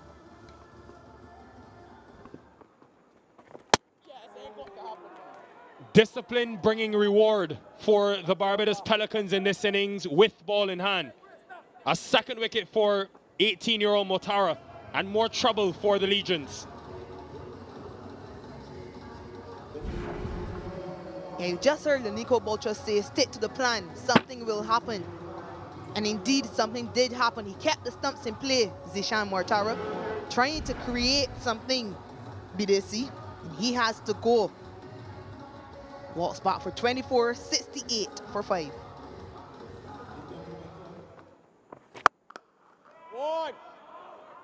He has powered that to the boundary. This is what he possesses. And we can see more of this if this innings continues.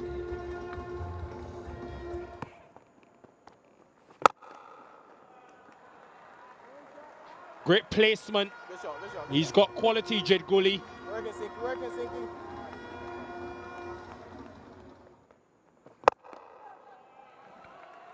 Yeah, Govaya has ability. He's an all-rounder, mainly known for his bowling exploits, but can bat.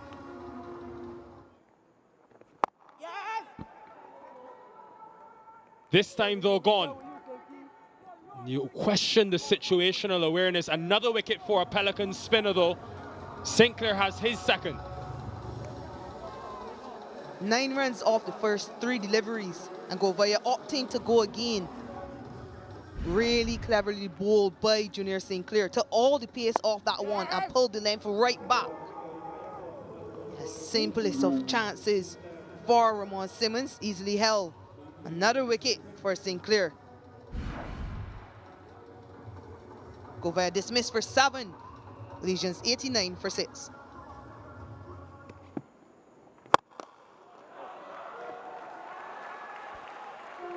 A lusty blow from Joshua James. Anything in his arc will be out of the park.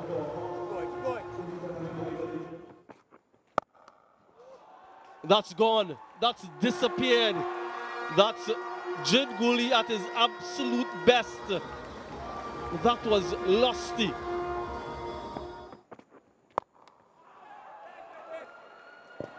Over the bar for 6. Straight through him, Joshua Bishop. That really should have been taken. Drilled down the ground powerfully and gets 4. 21 runs from that over. Wow, the sound off the bat. That's grand and into the stand. What a strike from Joshua James. In the gap, is it? Yes, it is. Just one bounce. Tugs it wide of long on.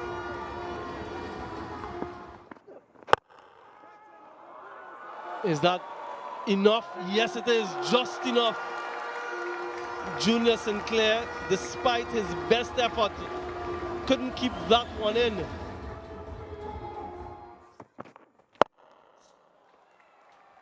That should be... Oh, I thought it was going to go for 6. That's brilliant work in the deep. Richards, the man who might have saved his team some runs. There'll be a little bit of a discussion about the height of the delivery, though. Just look at that athleticism.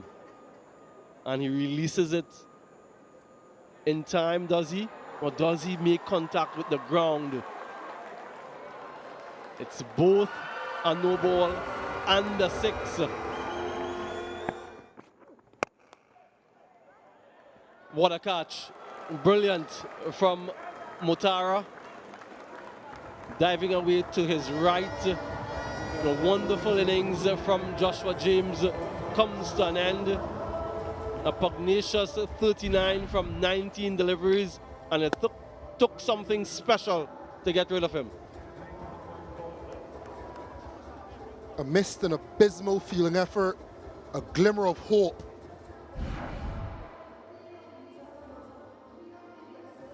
And a power-packed knock from Joshua James, 39 from 20. The Legions, 158 for 7.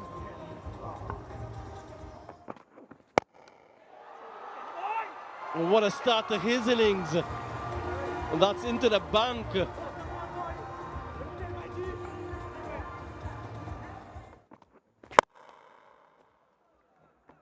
Jed Gooley wants 2. Has to go, should go. It doesn't matter if he's run out, that's fine. But they get 59 runs in the last 3 overs. Wonderful recovery from the Trinidad and Tobago Legions. Just a reflection then of the Trinidad and Tobago Legions and their innings. 32 from Django. Not much in the middle until we got to Bidesi, who labored for 24 of 23. Gooley, though, 38 from 27. And Joshua James, 39 from just 20. Took them to 165 of the allotment. The standout partnership, James and Gooley, 69 from 38 balls, giving real impetus and a chance to Trinidad and Tobago Legions to come out victorious in their first game of the West Indies Breakout League. The Pelicans and their bowlers, 1 wicket for Joshua Bishop for 26. Mutara was the standout. Economy of 5.5 from his 4, picking up 2 for 22. 165 is where the Legions got to. It means then that the Pelicans would need to get to 166 from 20 balls. We'll take a short break, and on the other side we'll have that run chase.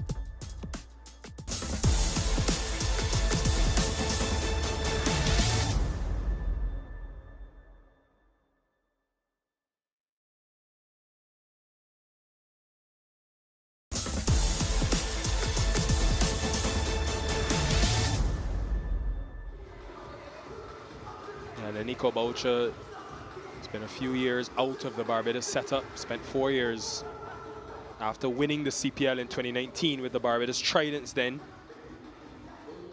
Yeah, that strike rate tells you about his ability. Will come hard early in this power play. One of two franchise players opening the bowling for the Legion side, McKenny Clark from St. Lucia.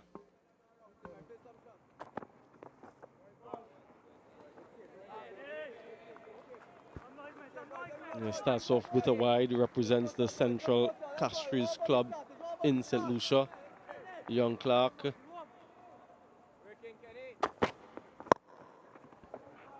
Very innovative from Boucher. It's the first boundary of the innings, 10 without loss.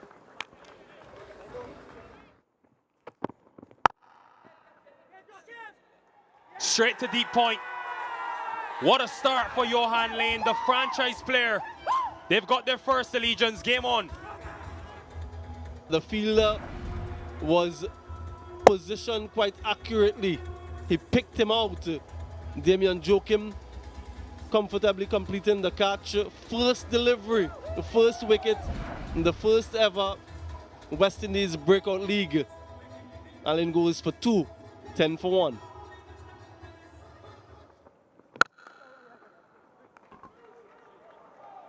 That is exquisite timing.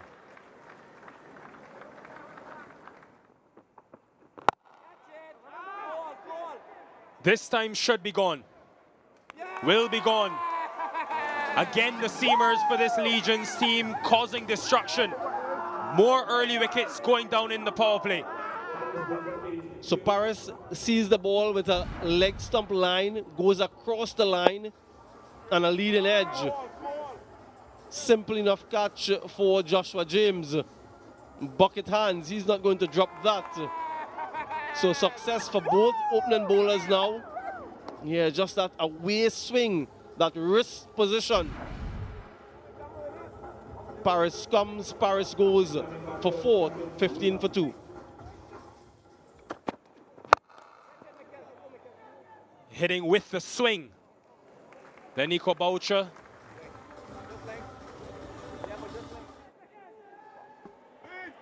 Would you believe it? This could go to the man as well. It does. Lane gets his friend off the field. 3 down in the power play. The Legions have got their bonus point. And they're in trouble, the Barbados side.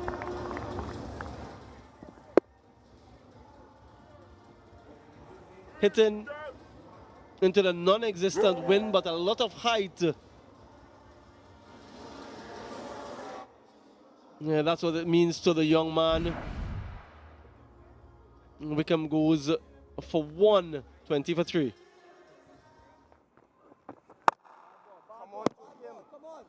Starts short and good awareness and ability by Naeem Young still to be able to capitalize on an error delivery. Boucher goes, and Boucher goes a long, long way.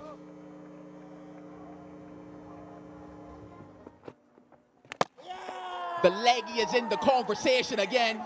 Oh, Badesi. Oh, you're going to love that. This is something we've wanted to see. Looks to be out of the front of the hand.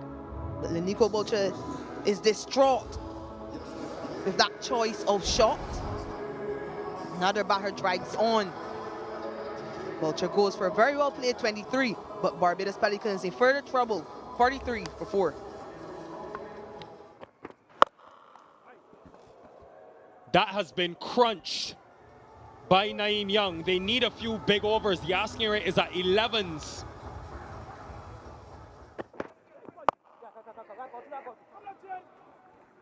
Yeah, again, smart. Very smart.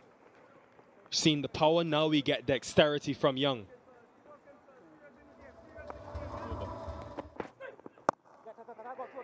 Yeah, again, very good. This is intelligent batting by the Pelicans captain. Catch it. Go, go, go. Yes! Hasn't been fluent from Demetrius Richards in this innings. The pressure was mounting. Asking rate continues to increase. Joachim has his first wicket of the Breakout League. Just really consistent and disciplined Joachim. Pressure is mounting. The run rate increasing. Injudicious from Richards, not able to rotate 5 off 11. The Pelicans a spot above her, 78 for 5. Now the captain departs. It has been a quality spell from Navin Bidesi. Great deception and guile on show.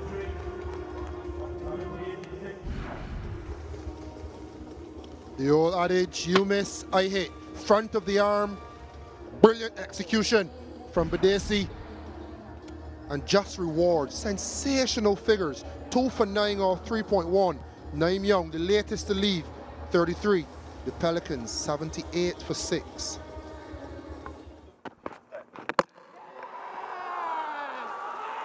This has been the Legions at home reigning supreme. Good execution from Joshua James, who's having some day. Good Yorker. May have hit the Q end of the bat, but he does not care. Timber. Bishop goes for a duck. The Pelicans in a precarious position, 81 for 7. Into the pitch again. Your taller bowlers hit the deck. Another for James. This is all but over in favor of the Legions. Commitment to the cause for James.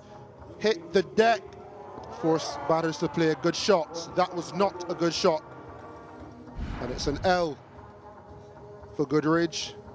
Looking like an L for the Pelicans. They're 82 for 8. Should be taken. Yes, it is. Simple catch. Govaya with another wicket for his team. The first for the night for himself. Another one goes down. A lot wider. Trying to heave that one through the leg side. Junior Sinclair. Easy catch. And praises go up by Govaya. Glad to make an impact.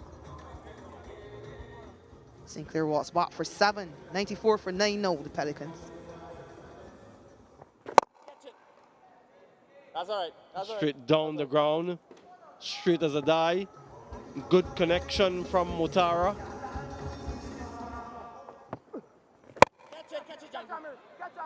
Yeah, that should be the end of the contest.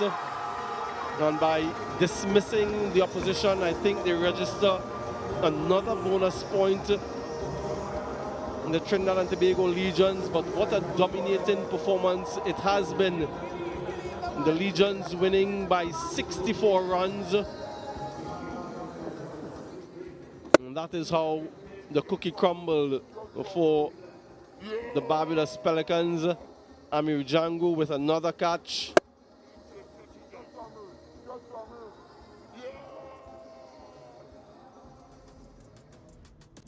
Confirmation then of match 2 in the West Indies Breakout League. The Legions sent in for their first to go, got to 165 for 8. James top scored with 39.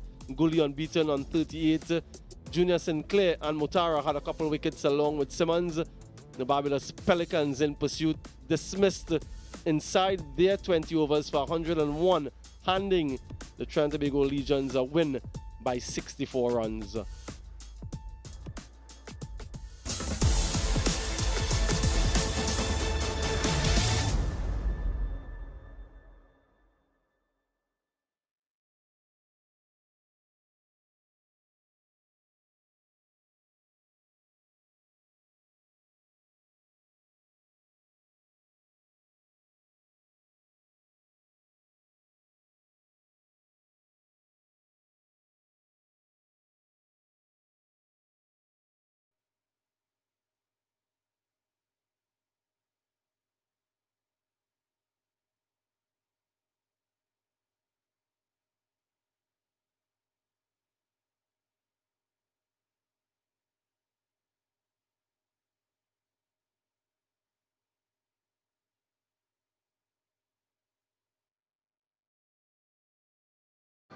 The future of West Indies cricket is here. It is the first ever West Indies T20 Breakout League. The Guyana Rainforest Rangers taking on the Windward Islands Infernos live.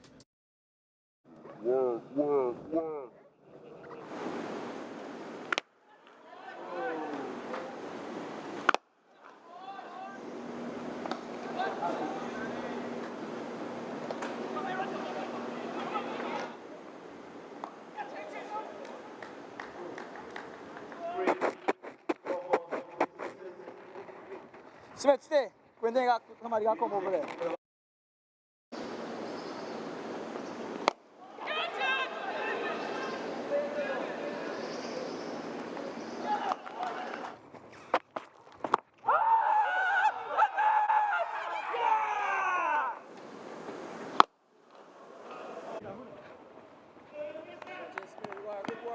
Good work. Don't play, man.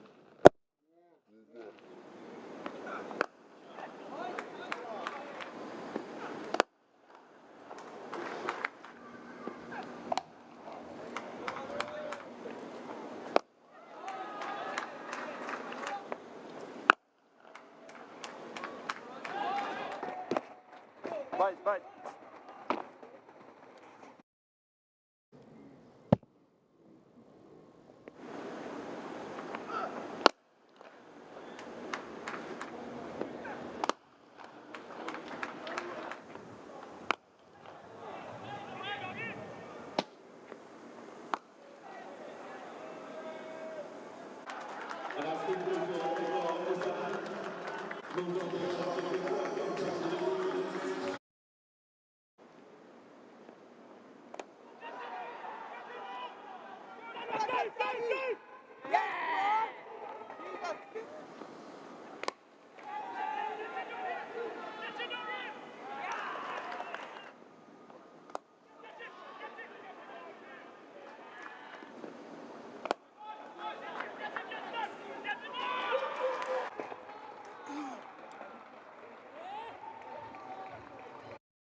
Keep going.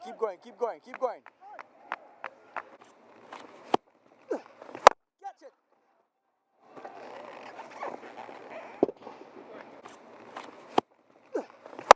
it.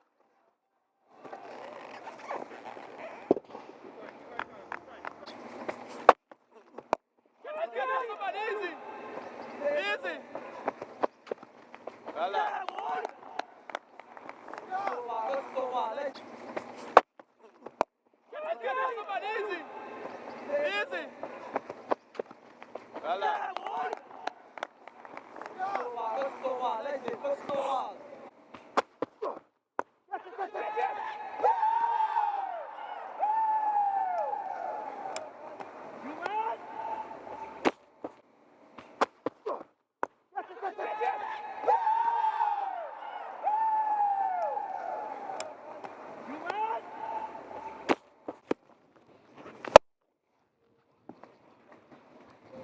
Keep going, Natty.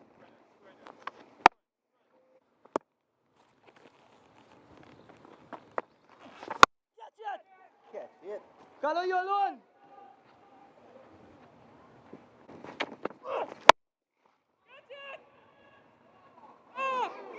Effort.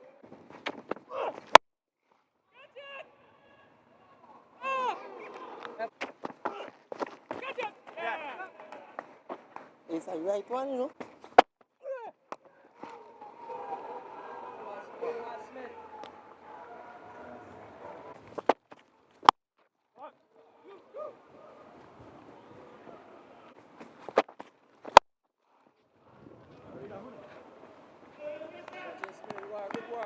Good work.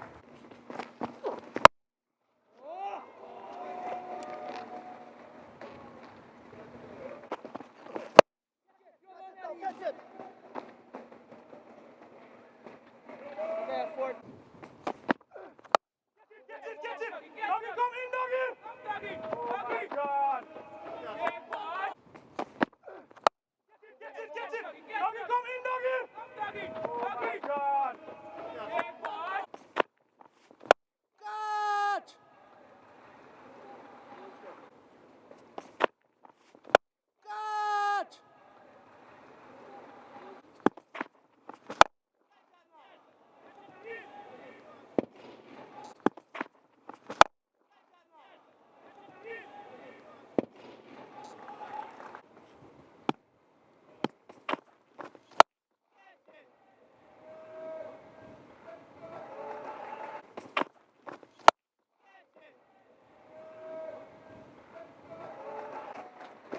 Bite. And that's 50 for Kevin Anderson. Exactly 50 off 36 delivery. 3 balls inclusive. Leave me, man.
The showcase of talent continues in the West Indies T20 Breakout League. Match 2 comes to you live from the Brian Lara Cricket Academy in Trinidad and Tobago. It is the home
Still with you. We still with you, Tinky.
go.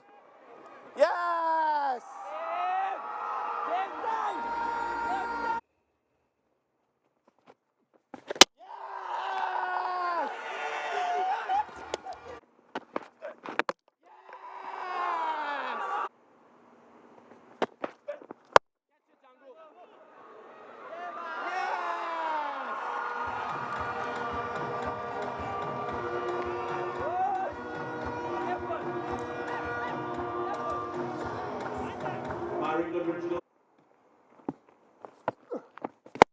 Catch it. Oh Lord, look at that.